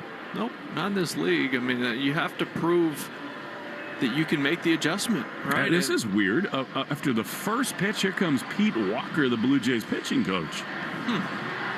Well, when you came in, was there anything that got you? Was there a pitch you had a hard time with, and did you see it all the time? Well, I was a dead red fastball hitter. So once I started getting into at bats, the hard slider down in the way was tough for me to be able to make that adjustment. And what helped me the most was shifting my approach from left center to right center, right? And I started hitting fastballs more to center field, right center, started to gain some pop to the right side. And the more I would let that fastball just a tick deeper, it would give me more time to recognize spin, so I could start to lay off that pitch or even be on time for a hanger to pull it out to left. Meeting on the mound is over. It's so hard because it's a league where you have to be ready to hit fastballs. You have to, especially nowadays. I mean, everybody throws upper 90s. 1-0 to Meyer.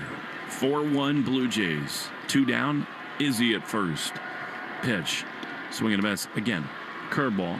And it's 1-1. He cannot, and I don't mean this in a negative way, he cannot recognize swing. He takes fastball swings on off speed all the time. 1-1. Pitch is outside. If you're a pitcher and you see that swing and you've had the scouting report, why would you throw him a fastball? Right. And if you do, it's for show, right? Get him something up above the zone just to set it up. 2-1. There it is. Marcelo, that's exactly what it was. 3-1. And now, Will, this is that delicate balance, right? You want him to try to find something to drive, however, can he find something to drive? 3-1. 1 on, 2 out, 1 in. The pitch is a strike on the outside corner. Curveball. That's the way he's going to get pitched in this 3-2. And Will, wouldn't you expect the same right here? This is where you can really get in your head as a hitter. Like, all right, curveball, and then you don't get to the fastball. That's the cat and mouse. Yeah, runner will go. 3-2 is swung on and fouled. It was another curveball. Exactly, because you're protecting against it, and then one gets blown by you. Right, because he showed to be a little more on time for that one. That was a good one just below the zone. It was one he had to swing at. It was a good job just to foul that off because it was right where he wanted it. Wong is out on deck. 4-1 Blue Jays lead. Runner goes. The pitch is a ball. Wow. I'm shocked they didn't challenge that. That looked close, a little bit up above the zone. And guess what? The Red Sox with 2 on and 2 out are going to go to the bench. Here comes Mickey Gasper for Connor Wong. Well, baby steps for Marcelo. He's walked twice today where he's seen a lot of breaking balls. He laid off a slider off the plate in his second at bat and then a curveball above the zone there. Baby steps is right, Will. You have to prove that you won't swing to get better pitches. I mean, it's just, look, you see a couple players on this roster that are still developing, and he's one of them. They need his defense, so he's here. But the bat has got to make some adjustments. All right, here's Mickey Gasper. It's going to be all for dance. Now, here's the interesting part. Is Chad Tracy willing to use Mickey Gasper as an absolute bluff? I mean, they got a right-hander warming up in the bullpen, so I think he'll hit no matter what. It's Varland, yeah, so get ready for the gas. Who, by the way, was one of their most impressive and important players in that World Series run last year. Pitching change brought to you by JetBlue. Proud to be the official airline of Boston Sports. Get your tickets at jetblue.com or 1-800-JetBlue. John Schneider. You want to know what modern baseball's like? He just brought out 7 cards to the infielders about counts and defense with the pitcher, Louis Varland. I hate that, but that's a story for another day. 4-1 Blue Jays lead on the Shaws and Star Market. WEI Red Sox Radio Network.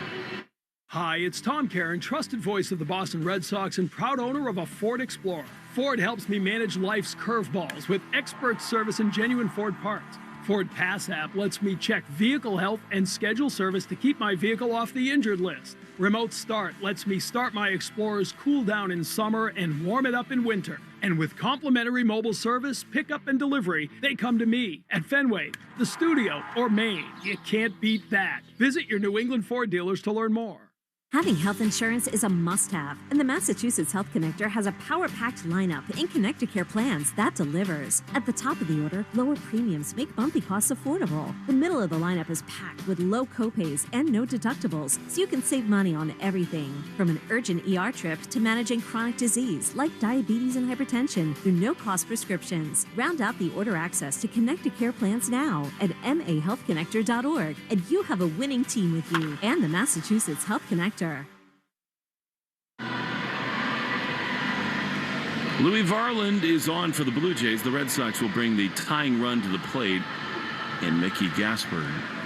Now, Varland, longtime Minnesota Twin, came over and became an absolute postseason hero for the Blue Jays a year ago. 35th appearance. He's 3-2, and how about a .96 ERA? Yeah, they're probably going to ask him to get 4 outs tonight. Sure feels like that. Here's Mickey Gasper. 2 on, 2 out pitch down and in. Gasper, 274, has not yet hit a home run. He's got 6 driven in. He's actually given one great at-bat after another. 1-0, and he takes a strike on the outside corner, 1-1. Varland averaging 98, 99 on his fastball. You can see him up to 101. He's got a curveball, changeup, and a slider to go with it. Talking to John Schneider about Louis Varland in the postseason is like talking to the Pope about Mass. The 1-1 is a strike on the outside corner. He cannot say enough wonderful things about not only the dominant stuff, but the willingness to pitch every single day. Yeah, it almost felt like they were overusing him there in September. And then obviously through October, it's like he threw every night. 2 on, 2 out. 4-1 Blue Jays in the bottom of the 8th. 1-2. Here's the pitch. And Mickey swings and misses. He strikes out. Inning over. And the Red Sox will go to the 9th inning, trailing 4-1 on the Shaws and Star Market. WEI Red Sox Radio Network. Choose to lean into it. Every Mazda is engineered to give you effortless control. I wake up.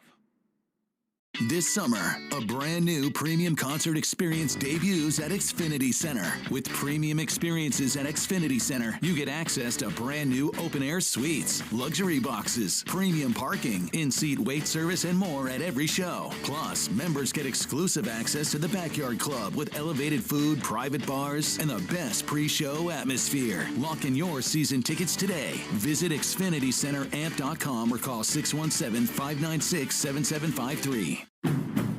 Bring on the off-road. Bring home a new Honda. With a great deal on your favorite Honda vehicles.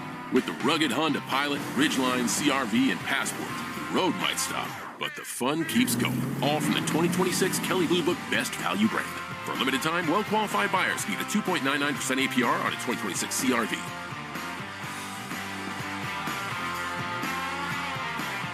See dealer for financing details. Based on 2026 Consumer Choice Awards from Kelley Blue Book. Visit KBB.com for more information.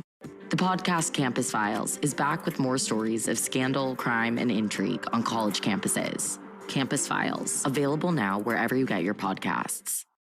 I started Ornata in 2013, and we make bike apparel. The best part of Shopify for me is our ability to run the business as essentially non-technical people. We're able to admin everything on the back end, front end, and sell things online easily. If Shopify were a bike accessory, I think it would actually be the bicycle. It's the thing that you do the thing on. We run the business on Shopify. Start your free trial on shopify.com. Boston sports opinion more often. Just download the Odyssey app. Now, back to Red Sox baseball on WEEI. Stay tuned after the game for the Nissan postgame show. Hurry in to bring home a winning deal at the Nissan Summer Sales event. Now's the time to get behind the wheel of a Nissan Rogue, Pathfinder, and Frontier. Pink Pony Club at Fenway Park. Your daughters are probably thrilled. 4-1 Blue Jays as we go to the top of the ninth. Davis Schneider, who homered earlier and has also doubled, takes a strike on the outside corner from Ryan Watson. And it's 0-1. Did you see PCA go for the cycle? Unbelievable. He almost had it in San Fran a few days before that. Yes, he did. 0-1 is fouled off. You know, I often say Cedon is the best center fielder in the game. And then you look at the numbers, PCA is unreal. You know, we went to Chicago last year at Wrigley. It's just such a truism. You don't know how good a guy is until you watch him with your own eyes. 0-2. Hudson throws, drilled foul down the left field line. He was, not only was he athletic and electric and igniting their offense, the jumps in the outfield, the energy, you could just feel it. I always, when I watch him play, I always say, oh, he looks like he plays reckless, but I guess fearless is more of the word. Yeah. By the way, he did it in reverse order, which is even more cool. 0-2. Here's a pop-up. Will it stay in play? Gasper is the catcher. Yes, it will. He throws the mask away. Look out, Mickey. He's there behind the plate to make the grab. He homered, he tripled, he doubled, and he singled. It was awesome. One down in the top of the ninth. I think Duran is the likeliest to hit for his cycle with the Red Sox. But PCA makes it look like he could do it every night. Here's Andres Jimenez. 4-1 Blue Jays, top 9. Pitch. He bunts at it, misses. And it's strike one. Stay tuned after the game for the Nissan postgame show. Hurry in and bring home a winning deal at the Nissan Summer Sales event. Now is the time to get behind the wheel of the Nissan Rogue, Pathfinder, and Frontier. 0-1. Pitch. A little bit high with a fastball. What'd you make tonight of Peyton Tolley? You know, I think teams are starting to get more looks at him, right? And obviously, not quite as much swing and miss. There were some early. 1-1. Swing and miss. That's the importance of the secondary stuff for him. Right, but yeah, and the issue is when he did start throwing it more, they're not effective because they're in the heart of the plate.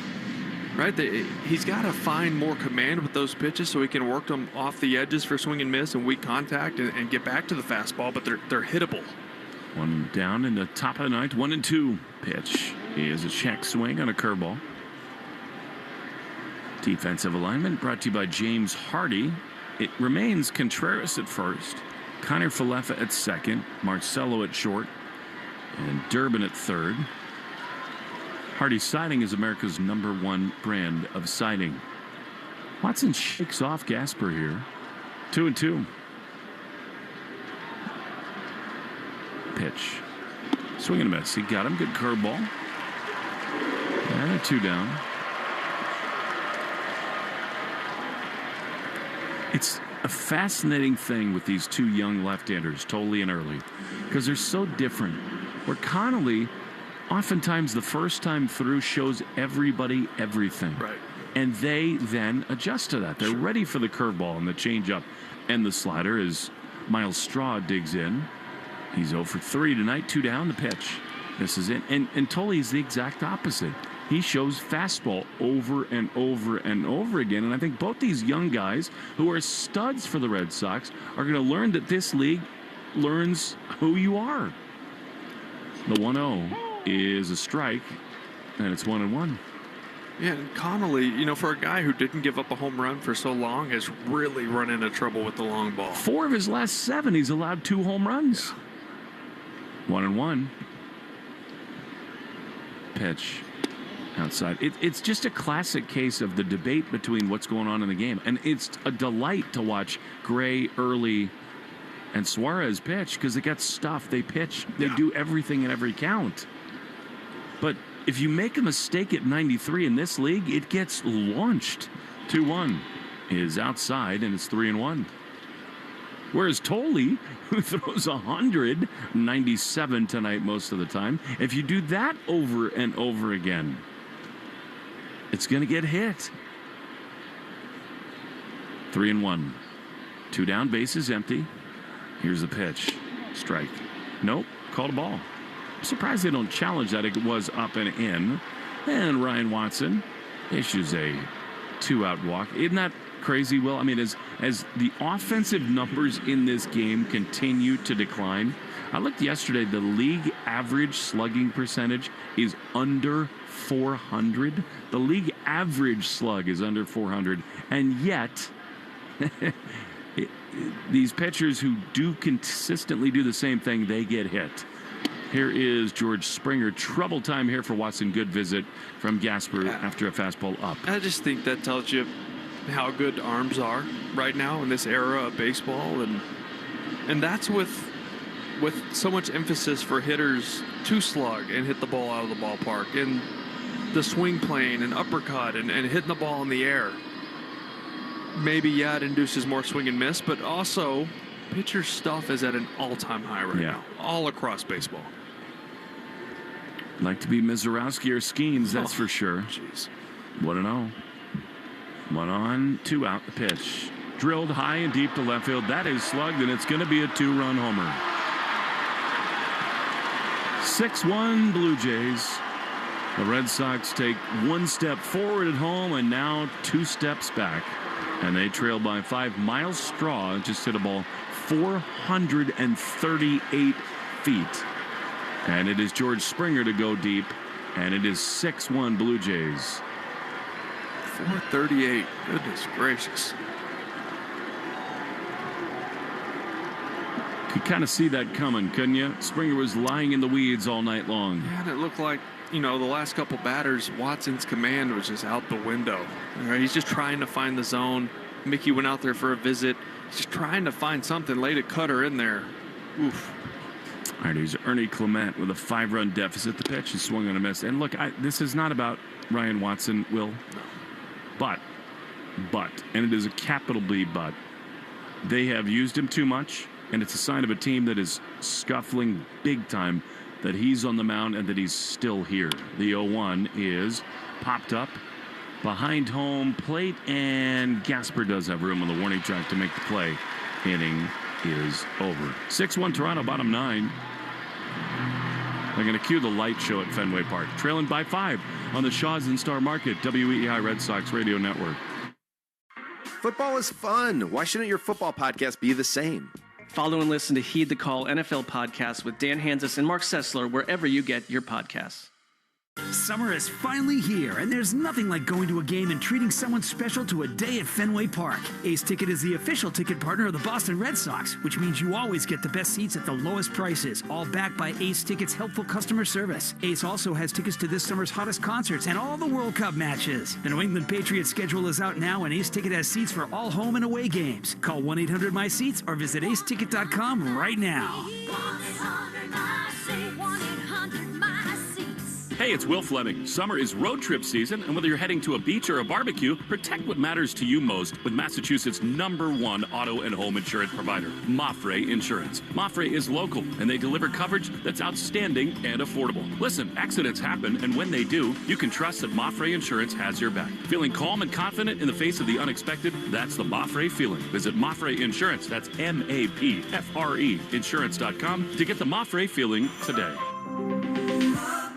We're packing up and hitting the road for the 5th annual Greg Hill Roadshow. Stop number 6 is in Hampton Beach. Come watch the show from 6 to 10 as we broadcast live from Bernie's Beach Bar. The Greg Hill Roadshow is presented by Miller Lite. It's Miller time, New England. Please drink responsibly. Want to listen to WEEI on the go? Just download the Odyssey app. Now, back to Red Sox baseball on WEEI.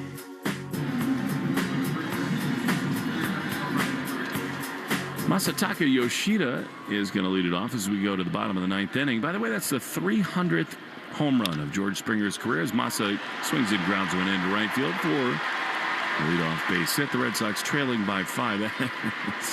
John Schneider turned to me earlier today and said, with George Springer off his left shoulder, George is going to hit his 300th tonight.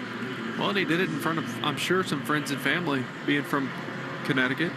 I think he's a borderline Hall of Fame player if he keeps going. I mean, with the guys that we're letting in these days, I mean, Springer's had a remarkable career when you think about it, even with some controversy. Here's Cedon. He rips one high and deep into right field. This thing is pounded. It is back, and it's caught on the track by Nimmo. The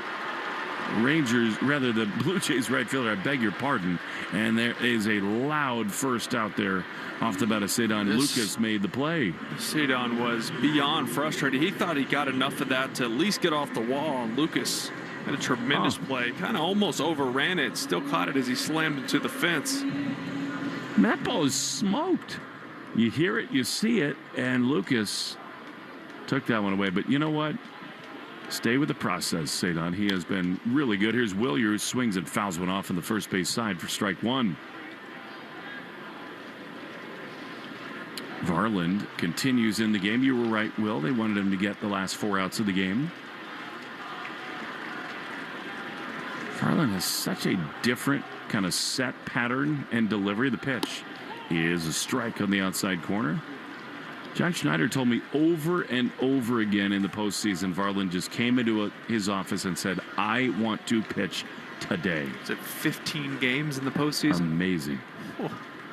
0-2 pitch. Swing and miss. He got him. Change up, and they're 2 down. And that was after a full season of work, right? These guys are gassed. Obviously, you get to October, and there's adrenaline and extra incentive to empty the tank, but the stuff he was bringing to the table every day at that point, late in October, impressive. You know, the Red Sox came into play today 3.5 games behind Toronto. Here's Wilson, who swings it, fouls it back to the screen. These games matter. I mean, every game obviously right now matters. Red Sox came in 13.5 behind the Yankees, 5.5 out of the wild card. And with the AL, what it is, these intra-league matchups, they count almost double. 0-1, the pitch is fouled back. And the Red Sox are down to their last strike. We go to the attendance report, which is brought to you by Crispy Crunchy Chicken, official fried chicken of the Boston Red Sox, and available right here in the ballpark. 32,392. 6-1 Jays. 0-2 to Contreras. Here's a pitch. And it's just outside.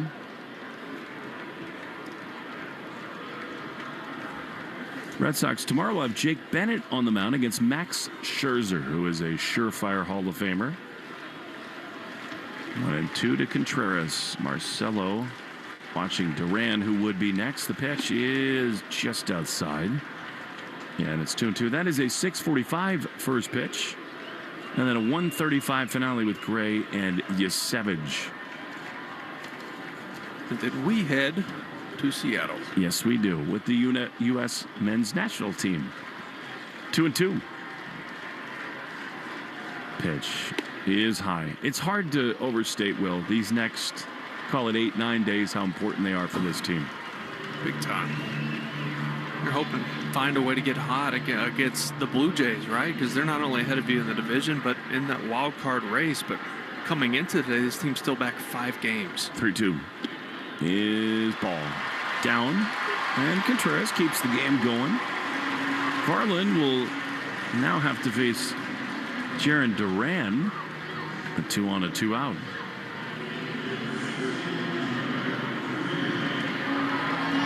That makes the 2 runs in the top of this 9th inning so damaging.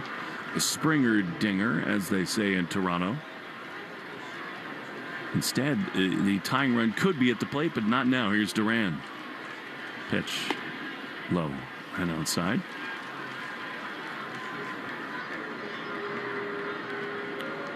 High leverage bullpen arms like Varland. It'd be hard to replicate the adrenaline in a game like this.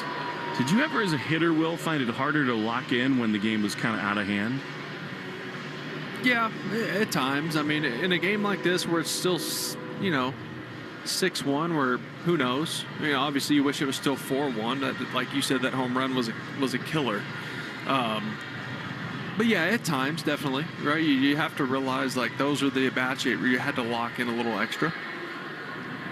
Duran smashed a homer his last time. He's 2 for 4 tonight. 1-0. 2-on, 2-out, 6-1 Jays. The pitch, swinging a foul. I'm sure Noah Perlman can give us the numbers as we go along through this week. You cannot convince me that there's a player who's more correlated with Red Sox wins than Jarren Duran. So true. When he hits, they win. 1-1, the pitch. Swing and a miss. Change up. Trying to yank that one a little bit. It's 1-2. That's what's tough with guys like Varland who throw 100. His changeup's 93. So it's not a huge, it's still firm out of the hand, and it just takes off down and away. And it looks like the fastball because of the velocity. All the more reason in this ballpark to think about the Green Monster. 2-on, 2-out, the Red Sox again down to their last strike, trailing 6-1. Pitch is swung on and missed. He struck him out. The Red Sox lose the opener to the Blue Jays 6-1. Tolley not razor sharp. The Blue Jays capitalize at Fenway Park, and the Red Sox have dropped 2 in a row. 6-1 Toronto. Nissan postgame show next on the Shaws and Star Market, WEEI Red Sox Radio Network. Create a space you can't wait to be in. It all starts at Frank Webb Home. With personal service and expert guidance at our local showrooms, we can help you find the bath, kitchen, and lighting solutions you need to enhance your space. With more selection and more expertise. Personal service to help you find your personal style. Visit frankweb.com to schedule a free consultation in one of our 48 showrooms across the Northeast. Make yourself at home at Frank Webb Home. There's nothing like my American Express Platinum card. I love that I can earn hotel credits when I travel. I can also earn Resi credits, so you know I'm hitting the restaurants everyone's talking about. Plus, with the digital entertainment credit, I'm even more excited to catch my favorite shows. All in all, I can access over $3,500 in annual value with benefits and eligible purchases across travel, entertainment, and more. Learn more at americanexpress.com/explore-platinum. Enrollment requirements, monthly and other limits and terms apply. The Recap Show is an inside look into the world of global soccer and women's sports. Follow and listen to The Recap Show wherever you get your podcasts. Hey man, you hungry? Let's order delivery. Yeah, I was thinking... Italian. Burgers? Oh. Game night just got tense. Two bros on different sides of the fence. Burgers or pasta tonight? Why can't we have food with With Wonder, you can combine 20 restaurants in one delivery, so no one has to settle. Download the app today. Wonder, food without the fight.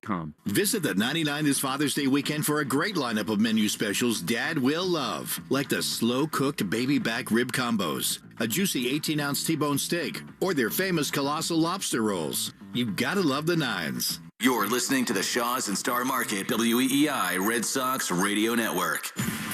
This is the Nissan postgame show. Nissan makes cars that thrill. Experience the thrill for yourself today. Shop NissanUSA.com. Red Sox fall 6-1 here on a Tuesday night at Fenway. 6 runs, 7 hits, no errors, 5 left for the Blue Jays. 1 run, 8 hits, no errors, 13 men left on base for the Red Sox. It took 2 hours, 53 minutes in front of 32,392. Cease the winner, totally the loser. Farland gets his 13th save. And will, as we welcome you into the Nissan postgame show, which Christian Arcand will have for the majority of this evening. 13 left tells part of the story. Home runs tonight for the Blue Jays, the dagger from Springer, but back-to-back solo shots against Tolley at the end of his night here this evening. At some point, it's kind of hard to really parse through the details of this thing. This is just a team that finds different ways every night to lose games. And tonight, you get a Blue Jays team that was not hot at all. They come in and they hit, and the Red Sox see stuff good, great, but they don't do enough offensively. Yeah. They had chances. They had the bases loaded. They did not deliver. That's just the story of this team. And unfortunately, at some point, all of us want this thing to turn. All of us are sort of like dream casting to a place where you win, you get the big hit. And they did that for the first 2 games against the Texas Rangers. But tonight is sort of a return to where we've been. And at some point, you are who you are, and the Red Sox just did not do enough tonight. Yeah, I mean, we've said it all year. We said it, worried about it coming into the season. Do they have enough? They don't have enough star power. They don't. You know, do they have some good players? Absolutely. But star players are guys that show up in most games. George Springer hits a 2-run homer. Right, and that's a guy having not a good year, but he hits a big homer. And look, you're 1 for 12 with runners in scoring position. You had the bases loaded. You had a really good arm and Cease on the ropes a couple times, and just couldn't get that big swing early in the game. Obviously, you get him out of the game in the 5th. After the 5th, you then see some good arms out of the pen, and you just can't string it together after that. Cedon had a great night again. I mean, he is absolutely in a groove. He singles, he doubles, he almost rips another one off the right field wall. Will, this team is dying without Roman Anthony. I mean, the entire architecture of this club was that Roman or Duran would lead off. And now all of a sudden you got a club where you need Duran to protect Contreras, so now Jaron, who's struggling as the leadoff hitter, bats 5th. And, you know, Jaron tonight, he hits the homer, which is awesome. But they're trying to go with Gasper and Yoshida in the leadoff spot. And both those guys can get on base. They can single, whatever. But when you try to do that, it's so antithetical to what the modern major league team does. Get on base and run. And they are starving for on base. And I do think there's something to the fact they're clogging the top of the order right now. Yeah, I mean, they're missing pieces. Yeah, I mean, it's, of course. You know, you look at who you have, and you can only play your Chad Tracy. You can only play the cards you're dealt right now. And he's trying to piece it together the best way possible. And it's simply not enough right now, because you need 3 or 4 guys to have good nights every night. There's not those 2 guys that are the aircraft carriers. Yeah. That the David good teams Ortizes have. of the world. Right. And I get it. Those don't grow on trees. But you got to find a way to supplement these young, some still developing players in this lineup with those type players, whether it's 1 or 2 guys. We understand it's hard without Roman, without Trevor. They're dying to add on another hitter. And to me, Will, Like, the thing here now is you got Romy Gonzalez, who homered tonight at AA Portland. They want him to get 30, 40 at-bats. We're in this stretch now. You got 2 more with the Blue Jays. Then you go to Seattle. You go to Colorado. And then we're really, really getting quite close to decision time with what this team is going to be, what the offense is going to look like. It feels so much like now, at the very least, you're 6 games out of a wild card. You got to try to stay afloat until Romy and Roman and who knows who else can come back. But right now, I think they're walking the plank, don't you? Yeah, I mean, I guess this is where we're at, where we're waiting for Romy Gonzalez to come back. Yeah. I get Roman, I know he had a tough start, but that's a guy who can be an aircraft carrier, right? Yeah. He can be. We've seen it. Not at the beginning of the season, by any means. You've seen Trevor do it months at a time at this level. I mean, they're just starving for production any way they can get it. And if that means Romy coming in and hitting some homers in some big spots, great. It does sort of feel like 1 short or 2 short, but or 3 also short. in the same breath, it's like this is the Boston Red Sox, and we are itching for Romy Gonzalez to come back. And I'm not trying to take away from Romy; he's a really good player, and I love Romy, what he can bring to this team. This team is lacking star power. The team that has had stars for the last 25 years, obviously the last couple years, not so much, but it's just not enough. They need more. I don't know what else to say about it. No doubt about it. And the problem is that then in this kind of a season, you get to a point where is it even worth trying to add those stars? And I think those discussions are going to be had. They got to start winning games. 100%. Now. They need to start winning games 2 weeks ago if they wanted to change that narrative and that plan.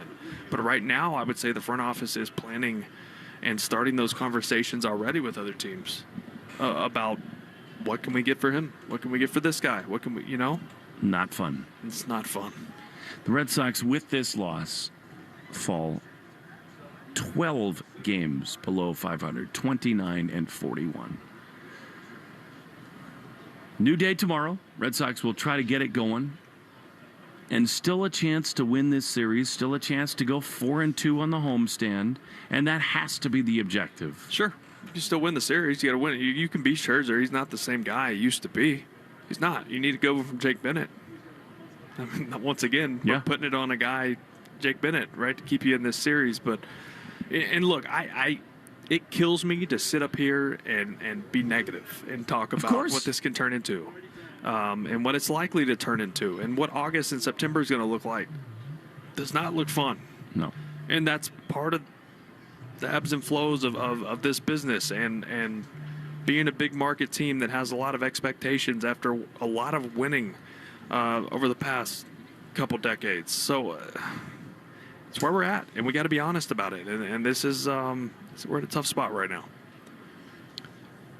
Red Sox will play tomorrow at 6:45. Tune into the Mass Mutual Red Sox pregame show beginning at 5:45. The one thing as we close out and before we send it to Christian Arcan for the Nissan postgame show, the sign of a team that loses a lot of games, Will, is that the margin of error is so small. Peyton Tolley has been great all year long. He really has. And he makes a couple mistakes. He's not razor sharp. And the offense just simply does not pick him up. And all this stuff gets blown out of proportion if you don't hit. You don't get the big hit with a runner in scoring position. And Trey Savage, Max Scherzer, Jose Barrios in their time with the Blue Jays, they've had Vladdy and Clement and all these guys hitting big home runs to pick them up. Gossman has had the same thing happen. This offense right now just is not doing enough to help these young pitchers out. 3 earned runs shouldn't be a death sentence for a starting pitcher, right? And look, I know you're facing Dylan Cease. And he was good. Yes, he was. And that's part of this story from tonight. But so often that's been the story with this team for a majority of their games this season. A lot of their losses, that's been the case. It has. So, Bennett and Scherzer tomorrow. Sox get a chance to go 4-2, but they better start tomorrow, and they better start fast. The Scots are still here. I love it. They're about a tenth of what we had on Sunday, but they're still cheering in the concourse, and we love that. I you know what? I may wear a kilt tomorrow to try to turn the energy of this thing. Doug Lane just looked at me and said, "Don't you dare." Prove it. Red Sox fall 6-1. We'll be back at it tomorrow. For Doug Lane, Joe Braverman, Will Middlebrooks, I'm Will Fleming saying so long from Fenway Park 6-1 Jays on the Shaws and Star Market, WEEI Red Sox Radio Network. Do you have a dark curiosity? Follow and listen to Heart Starts Pounding on the free Odyssey app or wherever you get your podcasts. Hey, Lou Merlone here. Grab your weekly groceries and earn reward points towards the Shaws and Star Market Grand Slam Summer Sweepstakes. This is your chance to win free groceries for a year. Plus, your child could be a junior broadcaster at a Boston baseball game. Just redeem your grocery reward points in the 4U app to submit your entries. Want to rack up the points faster? Clip the 4X coupon in the 4U app and shop participating products like Coca-Cola, Monster, Hood, and KM. Download the app or head to shawsorstarmarket.com/Grand Slam to get all the details. Send your taste buds back to the candy aisle for a taste of classic candy flavor with a Fruity Rainbow Extra Strength 5-Hour Energy Shot. The iconic flavors of your favorite fruity candy, juicy berry bursts, tangy citrus squeezes, and a tropical pop that tastes like your favorite fruity candy. Combined with the sugar-free 5-Hour Energy blend of B vitamins, nutrients, and a caffeinated kick. Get a Fruity Rainbow 5-Hour Energy Shot today. For more information, visit 5hourenergy.com. At D'Angelo, here's how you really make a sandwich. Toasty bread, fresh cut veggies, grilled to order, and built out to perfection. That's D'Angelo. Ho ho, wow. Order now at D'Angelo's.com. Your package says delivered, but delivered where exactly? The hallway? The lobby? Your neighbor's apartment? Instead of playing detective with your deliveries, get a mailbox at the UPS store. We'll sign for your packages, text you when they arrive, and keep your deliveries low-key, under lock and key. Get 3 months free mailbox services with a new annual agreement at the UPS store. For full details and to get your coupon, visit the upsstore.com/offer. In our Can Show, weekday afternoons starting at 6. Now back to the Shaws and Star Market, WEEI Red Sox Radio Network. Good evening and welcome into the Nissan Post-Game Show. Bring home a winning deal at the Nissan Summer Sales Event. Now is the time to get behind the wheel of the Nissan Rogue, Pathfinder, and Frontier. I'm Christian Arcand, live in our Fenway studios. Red Sox lose this one to the Blue Jays by a final score of 6-1, and it really didn't even feel that close. Red Sox had a ton of chances in this game early on against Dylan Cease. Dylan Cease, who is incredible with runners in scoring position. It is unbelievable the way this guy just does not let runners score. You had runners in scoring position the first 4 or 5 innings, and right now the only sound you hear is the singing Scotsmen outside. They're all around. Scots women too. They're out here and they're happy. Red Sox fans, unfortunately though, know this feeling all too well. I'm sorry we couldn't get a win for you guys. We would have loved to. Red Sox certainly would have loved to, but that's not the way it's going this year. I hope Scotland has better luck. I really do. I hope you guys have better luck than the Red Sox do. You can hear them out there. These folks are taking over the city. No question about it. Unfortunately, the Blue Jays came here and did the exact same thing. 6-1, the final. Peyton Tolley, not a great start for him. Dylan Cease wasn't even all that good. He had 4 walks, gave up 4 hits. The Red Sox had 12 chances with runners in scoring position, had 1 hit, and that 1 hit didn't score a run. It didn't score a run. The only run they got was the Jarren Duran solo home run. That was that, and the Blue Jays get some long ball there from Davis Schneider and George Springer, and that's all she wrote. The Arbella Insurance Foundation, dedicated to striking out cancer by supporting the Jimmy Fund. Tonight, Red Sox pitchers had 7 strikeouts.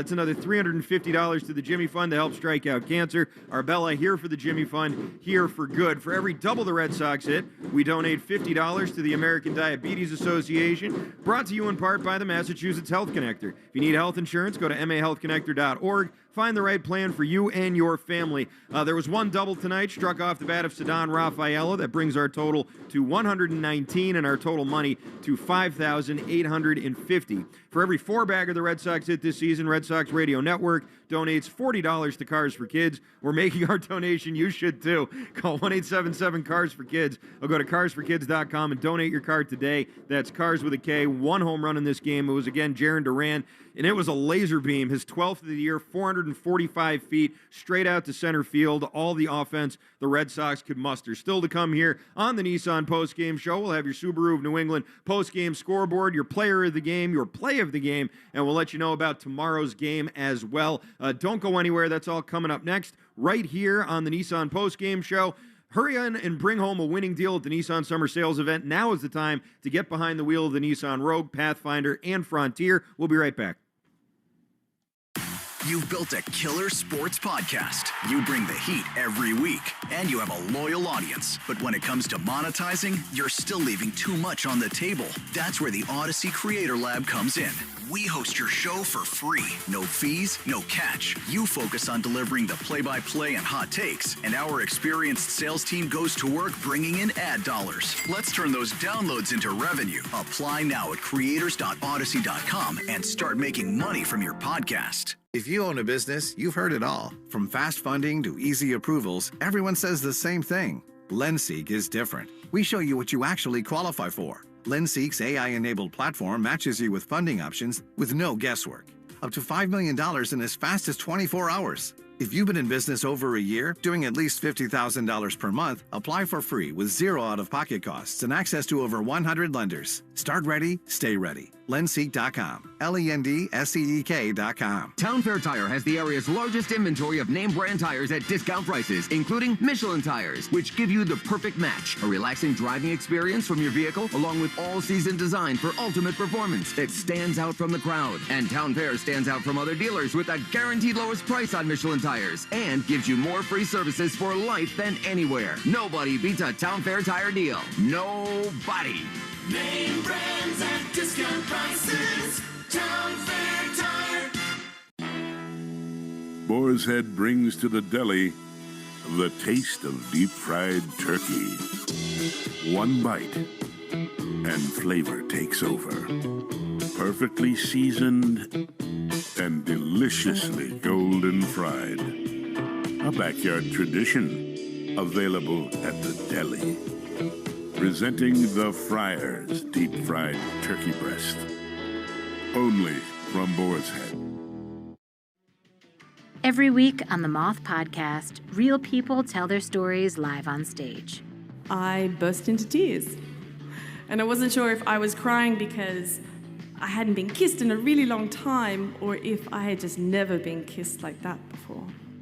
To hear fascinating, heartbreaking, and sometimes hilarious stories from astronauts, teachers, farmers, and people just like you, follow and listen to The Moth wherever you get your podcasts. I'm Kiana, and I leveled up my business with Shopify. Once I figured out that Shopify was a thing, I never turned back. I can create a site with my eyes closed. Shopify thinks ahead of us, and it thinks about the customer more than anything. Every day I'm thinking about some other new business, but Shopify is doing it to me because it's so easy to use. It's like I can't stop. I'm addicted. Start your free trial at shopify.com. Bring on the fun and bring home a new Honda with a great deal on your favorite Honda vehicles. And finally take that road trip you've been dreaming of. Now's the time to check out the Honda Civic and HR-V. From Honda, the 2026 KBB.com Best Value Brand. For a limited time, well-qualified buyers can get a 5.49% APR on a 2026 Civic.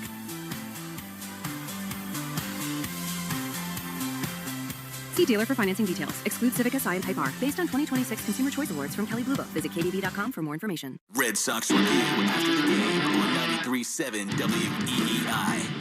One is sky to left, and it's going to make it 2-0 Blue Jays. This thing is pummeled over the National Car Rentals sign, and the Blue Jays double their lead.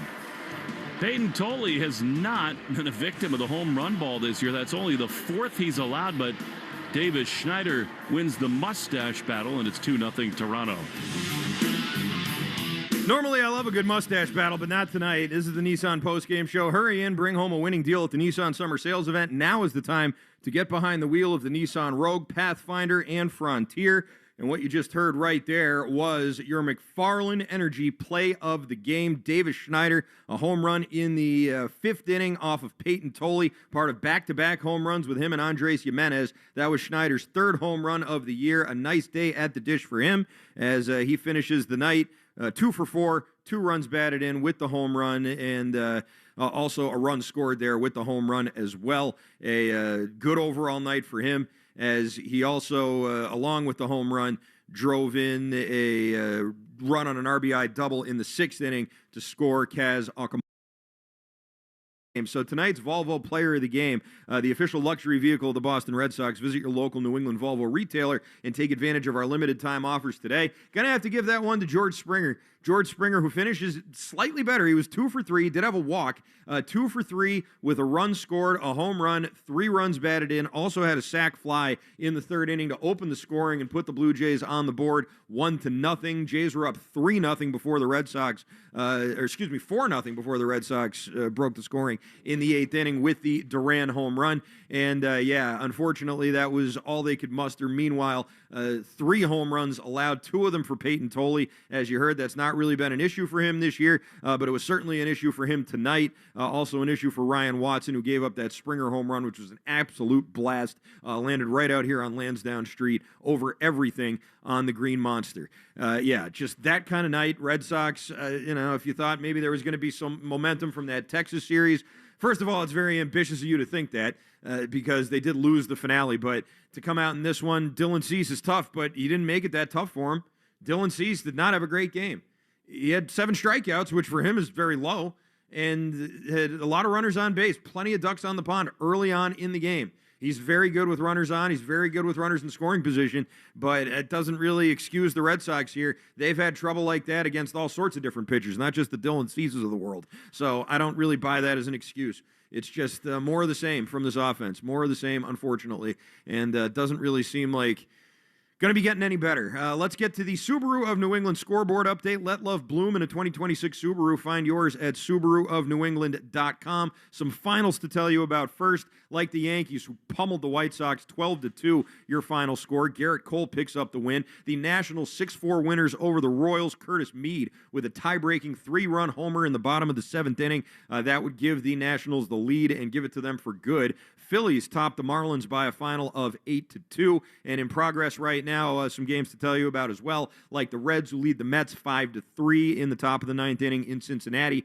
A rain delay in Atlanta has the Giants and the Braves in a holding pattern right now. Giants lead 3-2, though. When they resume, it'll be the bottom of the 2nd inning. After 8 innings in Milwaukee, the Brewers lead the Guardians 2-1. Cardinals up 3-2 over the Padres, bottom 7 in St. Louis. After 6 in Chicago, the Rockies up 5-2 over the Cubs. The Twins enjoying a 10-2 lead over the Rangers. That game top of the 7th in Texas. Top 7 in Houston.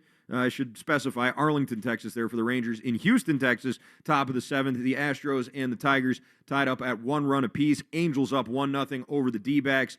That game in the bottom of the 2nd inning out in the desert. Top 2nd in Seattle. Orioles up 1-0 over the Mariners. Pirates and the A's in the bottom of the 1st, scoreless. And still to come in about 5 minutes, we will have first pitch between the Rays and the Dodgers. Drew Rasmussen going up against Justin Wroblewski. Pretty good pitching matchup going on right there. Want to let everybody know that you can tune into the Mass Mutual Red Sox pregame show tomorrow at 5:45. Talk to Mass Mutual today. Feel comfortable about tomorrow. A 6:45 first pitch here at Fenway. Jake Bennett going for the Red Sox. Max Scherzer, the ageless wonder, going for the Toronto Blue Jays. Want to say thanks to the guys who got this game on the air. That would be the executive producer of Red Sox baseball, the great Joe Braverman. Our engineer at Fenway, of course, is the great Doug Lane. For Will Fleming and Will Middlebrooks, I'm Christian Arcand. Don't forget, stick around. We'll be having Red Sox Review right here live from Fenway in our Lansdowne studio, and Fenway Ford Clubhouse studio. We'll be taking your calls and reacting to this one. We'll hear from Chad Tracy, and we'll hear from you as well at 617-779-7937. Once again, your final score, the Blue Jays 6, the Red Sox 1. Have a great night, everybody. You have been listening to the Nissan Postgame Show. Nissan makes cars that thrill. Experience the thrill for yourself today. Shop NissanUSA.com. You have been listening to Red Sox Baseball on the Shaws and Star Market WEEI Red Sox Radio Network. The Red Sox on WEEI are brought to you by Shaws and Star Market, the official supermarket of the Red Sox Radio Network. Citgo. Download the Club Citgo app now and instantly save 23 cents per gallon on your first fill-up. Subaru of New England. Don't miss the Subaru of New England A Lot to Love event. 23-year-old Clay Buchholz has no-hit the Baltimore Orioles. Nissan. Shop your local Nissan store and NissanUSA.com. Arbella, here for good. By Cars for Kids. That's Cars with a K to donate your car today. Morgan & Morgan, America's largest injury law firm. Ford Trucks, official truck of the Boston Red Sox. Sponsored by Town Fair Tire. Nobody beats Town Fair Tire. Nobody. 110 Grill. Visit any of their 33 locations all throughout New England. McFarland Energy, the region's most dependable provider of home heating oil delivery, as well as expert HVAC services. Way back by the wall! Off the wall, the Red Sox win! Jeffrey Glassman Injury Lawyers, Boston's go-to injury attorney for over 30 years. Timber Tech Decking and Railing. Everything wood should be. Visit timbertech.com. Dig Safe. Click digsafe.com or call 811 before you dig. Way back! Grand slam! Interlock Metal Roofing. Visit newenglandmetalroofing.com and never re-roof again. North Shore Adult Diapers. For even the heaviest control problems, visit northshore.com. Veterinary Emergency Group. Sponsored by Veg. ER for Pets. The official emergency veterinarian group of Red Sox Radio. This broadcast was presented by Bet365, where winning is. Are you looking for a pro football podcast that doesn't put you to sleep with spreadsheets or insult you with mindless hot takes? Football is fun. Why shouldn't your football podcast be the same? Follow and listen to Heed the Call NFL podcast with Dan Hansis and Mark Sessler wherever you get your podcasts. Everything. Download the Bet365 app and lock in your picks before the game begins. Must be 21 plus. Gambling problem? Call 1-800-GAMBLER. Available in select states only. This is Red Sox Review, and it starts right now. Here's your host, Christian Arcand. 2 on, 2 out. The Red Sox again down to their last strike, trailing 6-1. Pitch is swung on and missed. He struck him out. The Red Sox lose the opener to the Blue Jays 6-1. Tolley not razor sharp. The Blue Jays capitalize at Fenway Park, and the Red Sox have dropped 2 in a row. This team really is kind of amazing. It's amazing what this team does. The futility that they show at Fenway, the futility they show at the plate on like a nightly basis is pretty incredible. Tonight they had 12 at-bats with runners in scoring position. And they actually got a hit. They did get a hit with runners in scoring position. Jarren Duran had an infield single to load the bases, and that was that. They did not score a run with runners in scoring position in 12 at-bats. This team's unbelievable. They really are. It is amazing how small they come up in a nightly basis here. It is pretty amazing. The Blue Jays, I know the Blue Jays were good last year. They're not good this year. The Blue Jays this year are a mediocre team at best. And they're still head and shoulders better than the Red Sox. I mean, they really are. It is clear. You know what's funny is the Red Sox have a better run differential than the Blue Jays and the Orioles. And they're looking up at both of them right now. They're looking up at everybody in the American League East. In the American League, they're looking up at everybody other than the Royals and the Angels. And they're really only a couple of games off from being down there with those two teams. I mean, they're already down there with them now. When you're in the bottom third of the American League, you're down there in the Drex. But they're like 2 games away from being tied for the worst record in the American League. That's where we are. That's where we're at. The worst team in baseball right now is the Rockies. They're 27-46. The Red Sox are 29-41. 29-41. 12-23 at Fenway Park. I feel bad that we brought these wonderful Scottish people here to Boston, and this is what we have for them. It's brutal, isn't it? I mean, this is brutal. This team. Watching this, you heard Fleming and Middlebrooks at the end of the post game, despondent, both of them. There are 90-something games left this year. Today was the 70th game that was played. There are 92 games remaining. 92. Can you watch 92 more of these games? I don't think I can. I am contractually obligated to, unfortunately. Do I like who? Do I like Curtis? Chris Curtis? You listen to Greg Hill, that's a great story. Doesn't like Curtis out there. I love Curtis and I, very, very close. I can't hear what you're saying, sir. So I'm going to go on with my post-game show. Anyway, you can call in at 617-779-7937. I do the night show. I don't see Curtis that often. He does mornings, I do nights. What am I supposed to do? I don't see those people. They barely even know who I am. I have to reintroduce myself to Hillman every time I see him.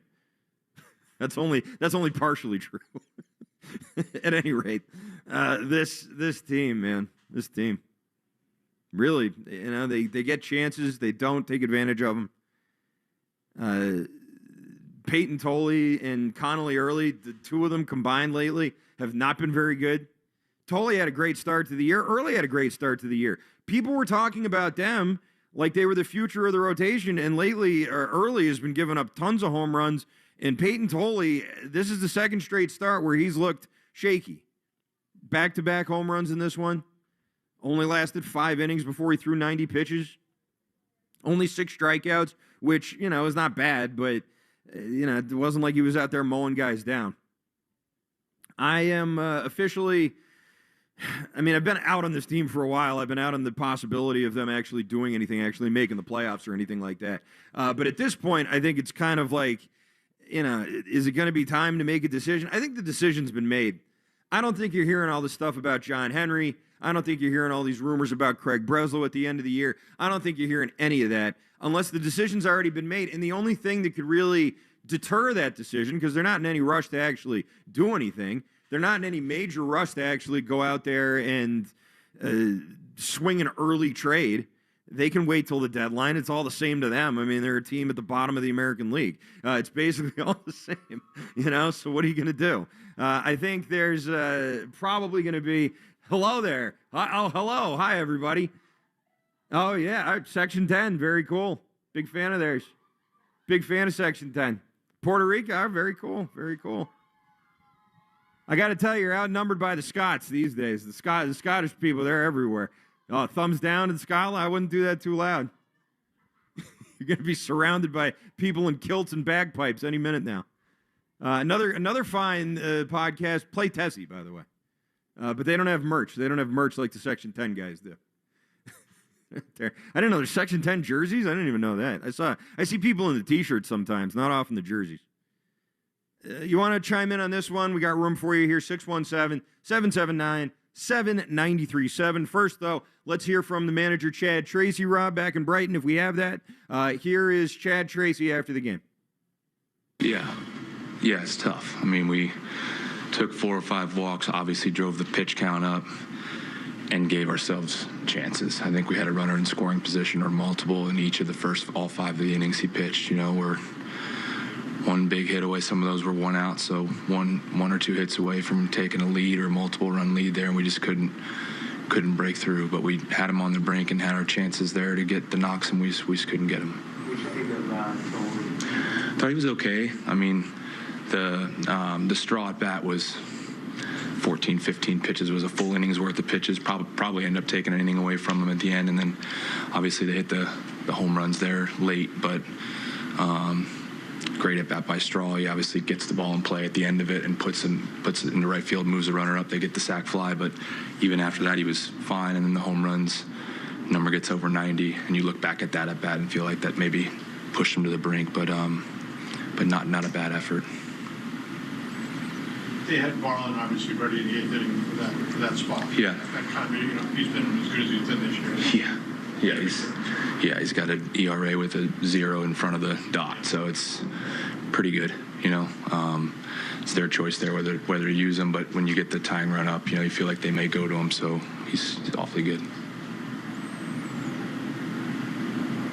You talked before the game about how tough the pitching has been in the AL East, and just as reference Marlin at the end, and the stuff that Cease has. Like, what have you seen in terms of what the Blue Jays, what opposing teams?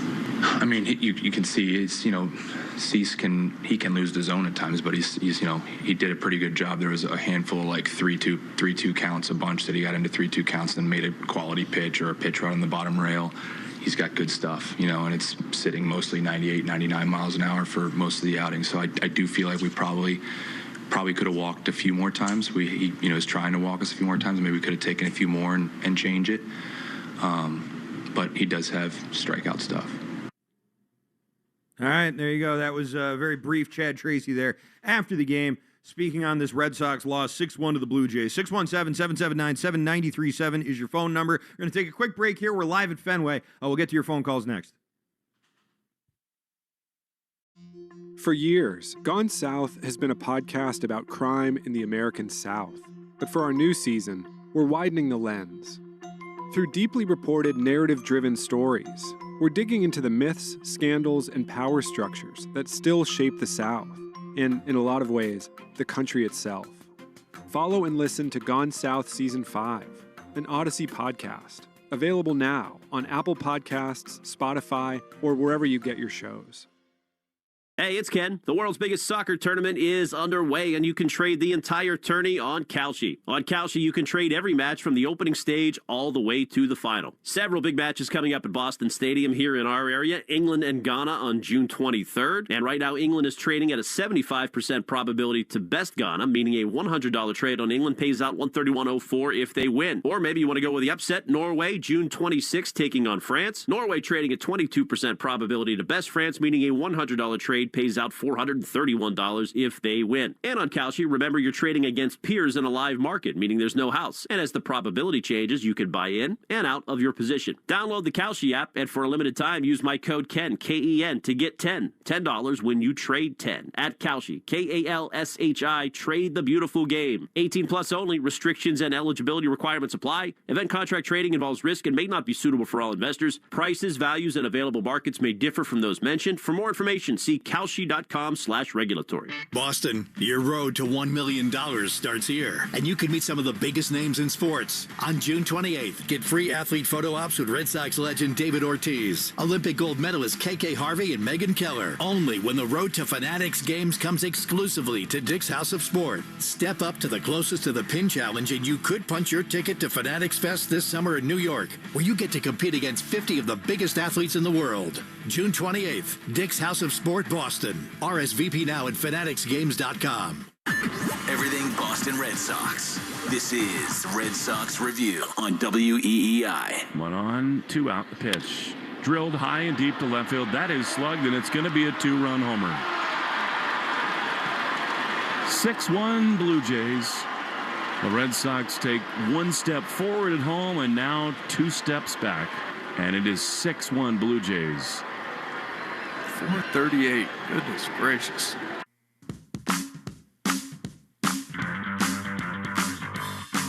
See some homers tonight. Yeah, at least there's that. Chicks and Scots do dig the long ball, that's for sure. And you got to see some of that tonight. Schneider and Jimenez in the 5th inning went back-to-back, belly to belly. Then you had Jaron Duran, who had an absolute laser out to center field. Hardly even swung up on. I mean, that thing was just a straight line drive right out there, burned a hole right through the bleachers, and made it 4-1. Unfortunately, though, George Springer in the top of the 9th inning with Miles Straw on base hit a towering shot over everything in left center field, over the monster, over it all. I think it landed right out here on Lansdowne Street and made it 6-1. And it's not like the Red Sox were coming back anyway. They don't come back. The Red Sox don't come back when they're down, ever. It's incredibly rare. It's even more rare than a Fenway Park win. The Red Sox, when trailing by 3 or more runs, are 0-30 in those games. I'm reading from Gordo from Play Tessie. Against the American League East, this year the Red Sox are 6-17. 617. And, of course, they're 12-23 at the friendly confines of Fenway Park. It is inevitable that they're going to sell. I think the question is, how much are they going to sell? Who's going to go? Who's going to be claimed? Who's going to stick around? What do they want to try and rebuild with? Because that's the mode we're going to have to get into here. And it's going to be tough to do that for 90 games. 90, however many games. 92 games left. This is game number 70. Yeah, 92 games left. It's going to be difficult to do this that long. Hello, gentlemen. It's going to be tough to do that for a while. And I think that the trade deadline coming and going is going to give us plenty of fodder to talk about who gets moved, who doesn't. Craig Breslow, should he have been in charge of the trade deadline when it seems like confidence in him is at an all-time low, despite what Sam Kennedy said? Even when Sam Kennedy was giving him the vote of confidence, it wasn't really all that confident. It's Craig's working really hard to try and fix this. Right, but it's still not working. You're still not really getting anywhere. You're not going anywhere. You're going to be in a position where it'll make sense to sell, but to what extent? I was talking with Middlebrooks about this before the game, and Wilson Contreras, for example, is someone that I really desperately hope they don't trade. I hope they don't trade him. I don't think he's going to be this good all year, but where does it end with this team and right-handed power bats that are also leadership-type guys in the locker room? Where does it end? How many more are you going to cycle through here? Are you just going to go through every single one of them? I'll give the Red Sox credit. They always seem to find somebody, whether it's Justin Turner or Adam Duvall or Alex Bregman or whoever. I mean, there's just a long, long list of these guys. And it is just, it just never ends. Tyler O'Neill, I mean, there's just every year it's a new guy. And then they say goodbye. They move on to the next one. The next one comes in here. He hits. They say, thanks very much. They move on to the next one, and it just goes on and on and on. But, a little leadership goes a long way. A little right-handed power goes a long way. And when you just have the one guy every year, and you never add to it, and you rotate him out, bring in a new leader the next year, I mean, what do you expect? I don't know about trading Sonny Gray even. We're going to trade our good starting pitching that we have, for a couple more years.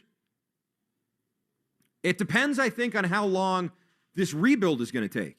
If you think this is going to be a very long rebuild, then, yeah, trade everyone.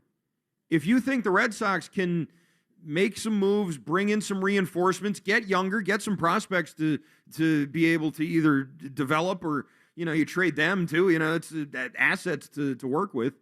If you think that's possible and something that's not going to take multiple years, well, then you don't want to give away everything, do you?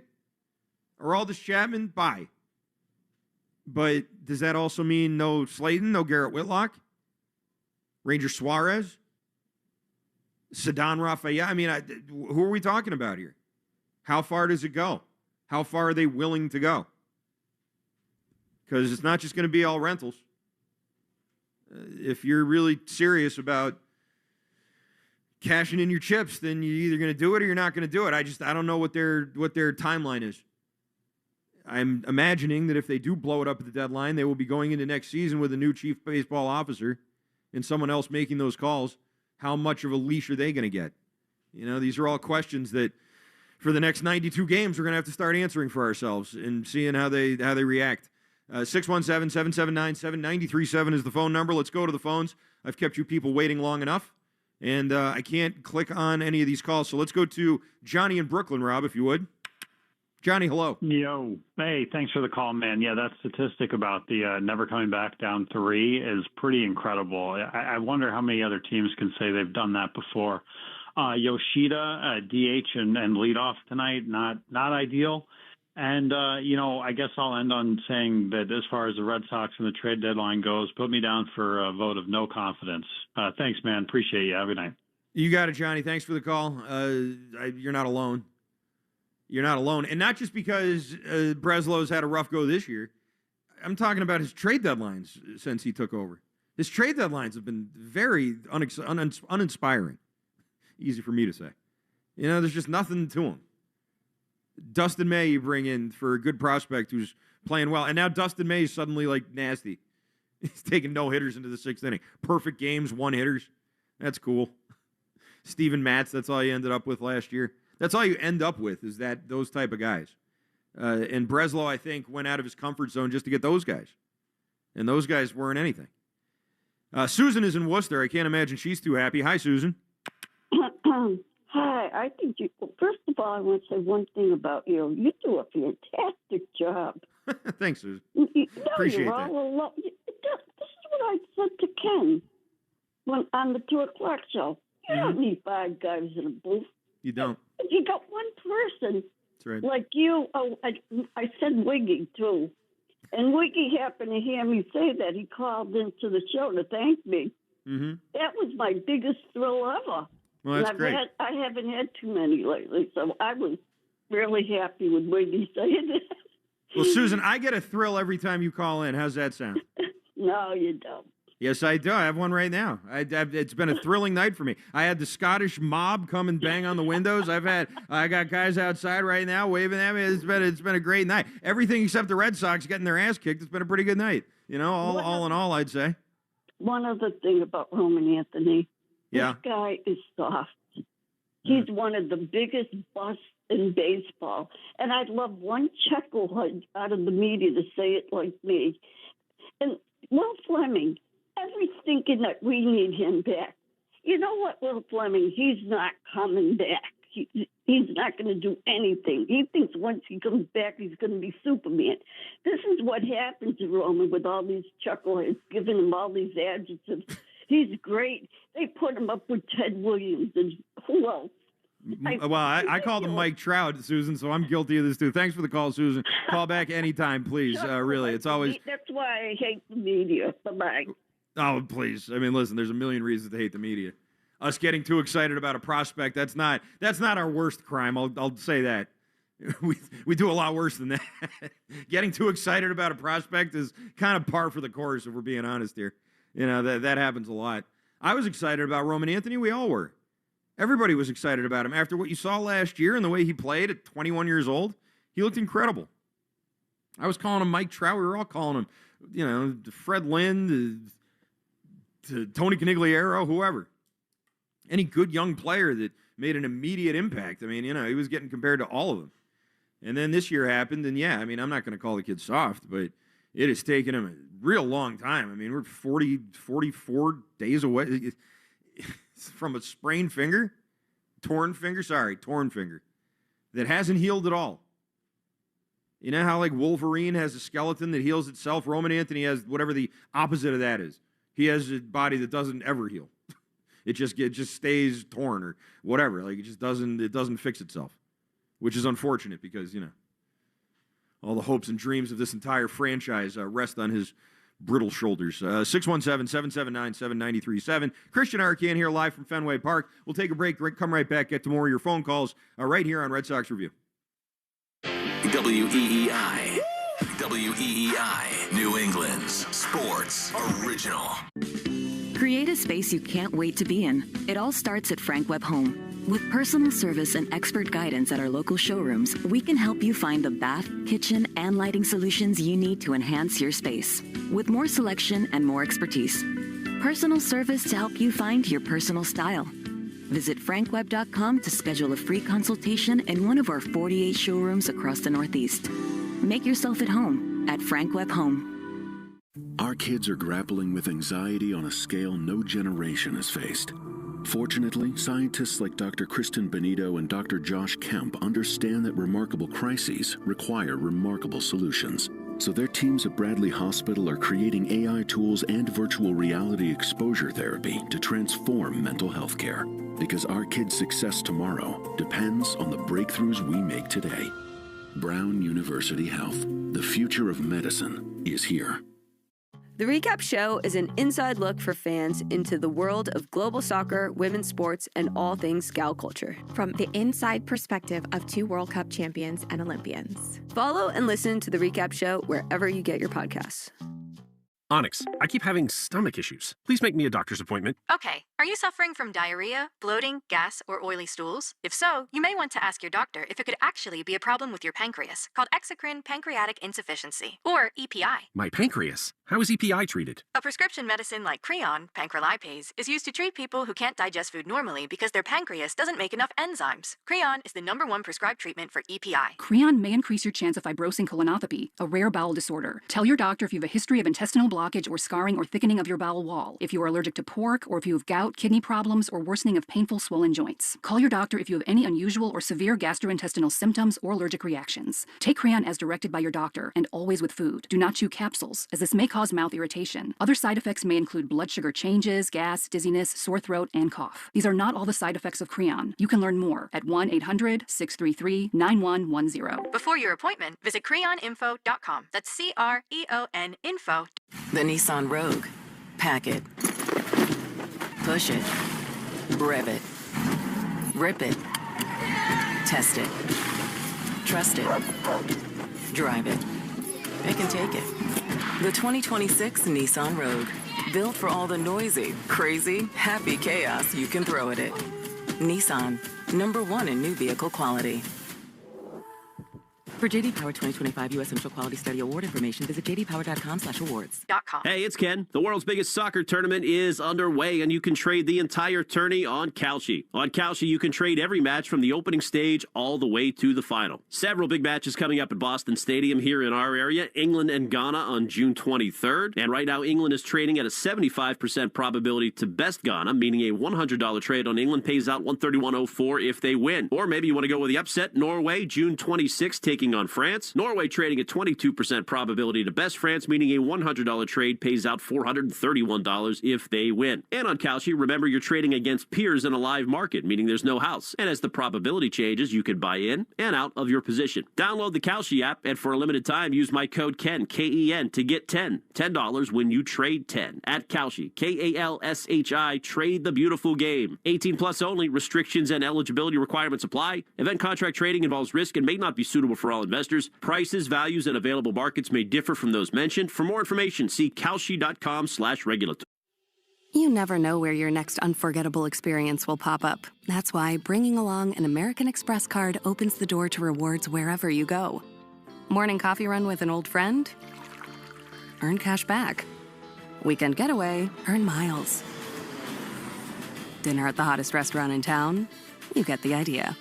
No matter the place or the plan, Amex rewards your inner explorer. Learn about card options at americanexpress.com. Terms apply. Hey y'all, Poodle and Maddie here from Reality Gaze. Grab your favorite thong because for the first time, we're heading to the villa for the new season of Love Island USA. I can't wait to watch Ariana babysit these shiny, oiled-up adults who I'm pretty sure aren't there for the right reasons. From the home-wrecking bombshells to the absolute wreckage of movie night. Pull up a daybed and join us every Wednesday for all the Love Island USA drama. Find Reality Gaze wherever you get your podcasts. One of life's greatest mysteries has finally been solved. Who let the dogs out? Spruce, spruce, spruce. It's Spruce, the weed and grass killer that's safe for use around people, pets, and bees, when used as directed. Spray the leaves for visible results in just 1 hour, and dead weeds in just 1 day.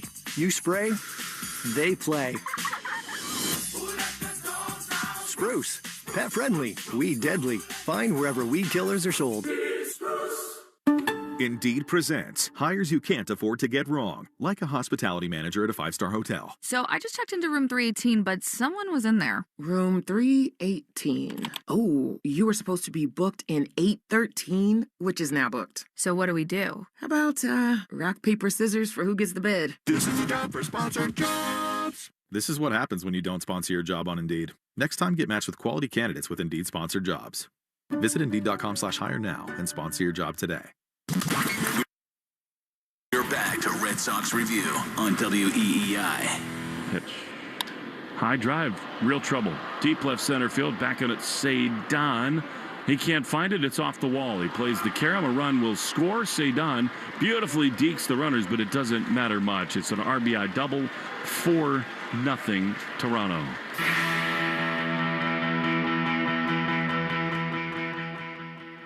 Yep. Just more of the same. Nice pick there, Rob, by the way. I'm looking across the street. Franz Ferdinand's playing at the House of Blues in August. You want to go? Sure, they're awesome. They're an awesome band. I only know that one song. I saw them Take Me Out. What are their other songs? They have any other songs? Yeah, I mean that's their big hit, but they have like Sure.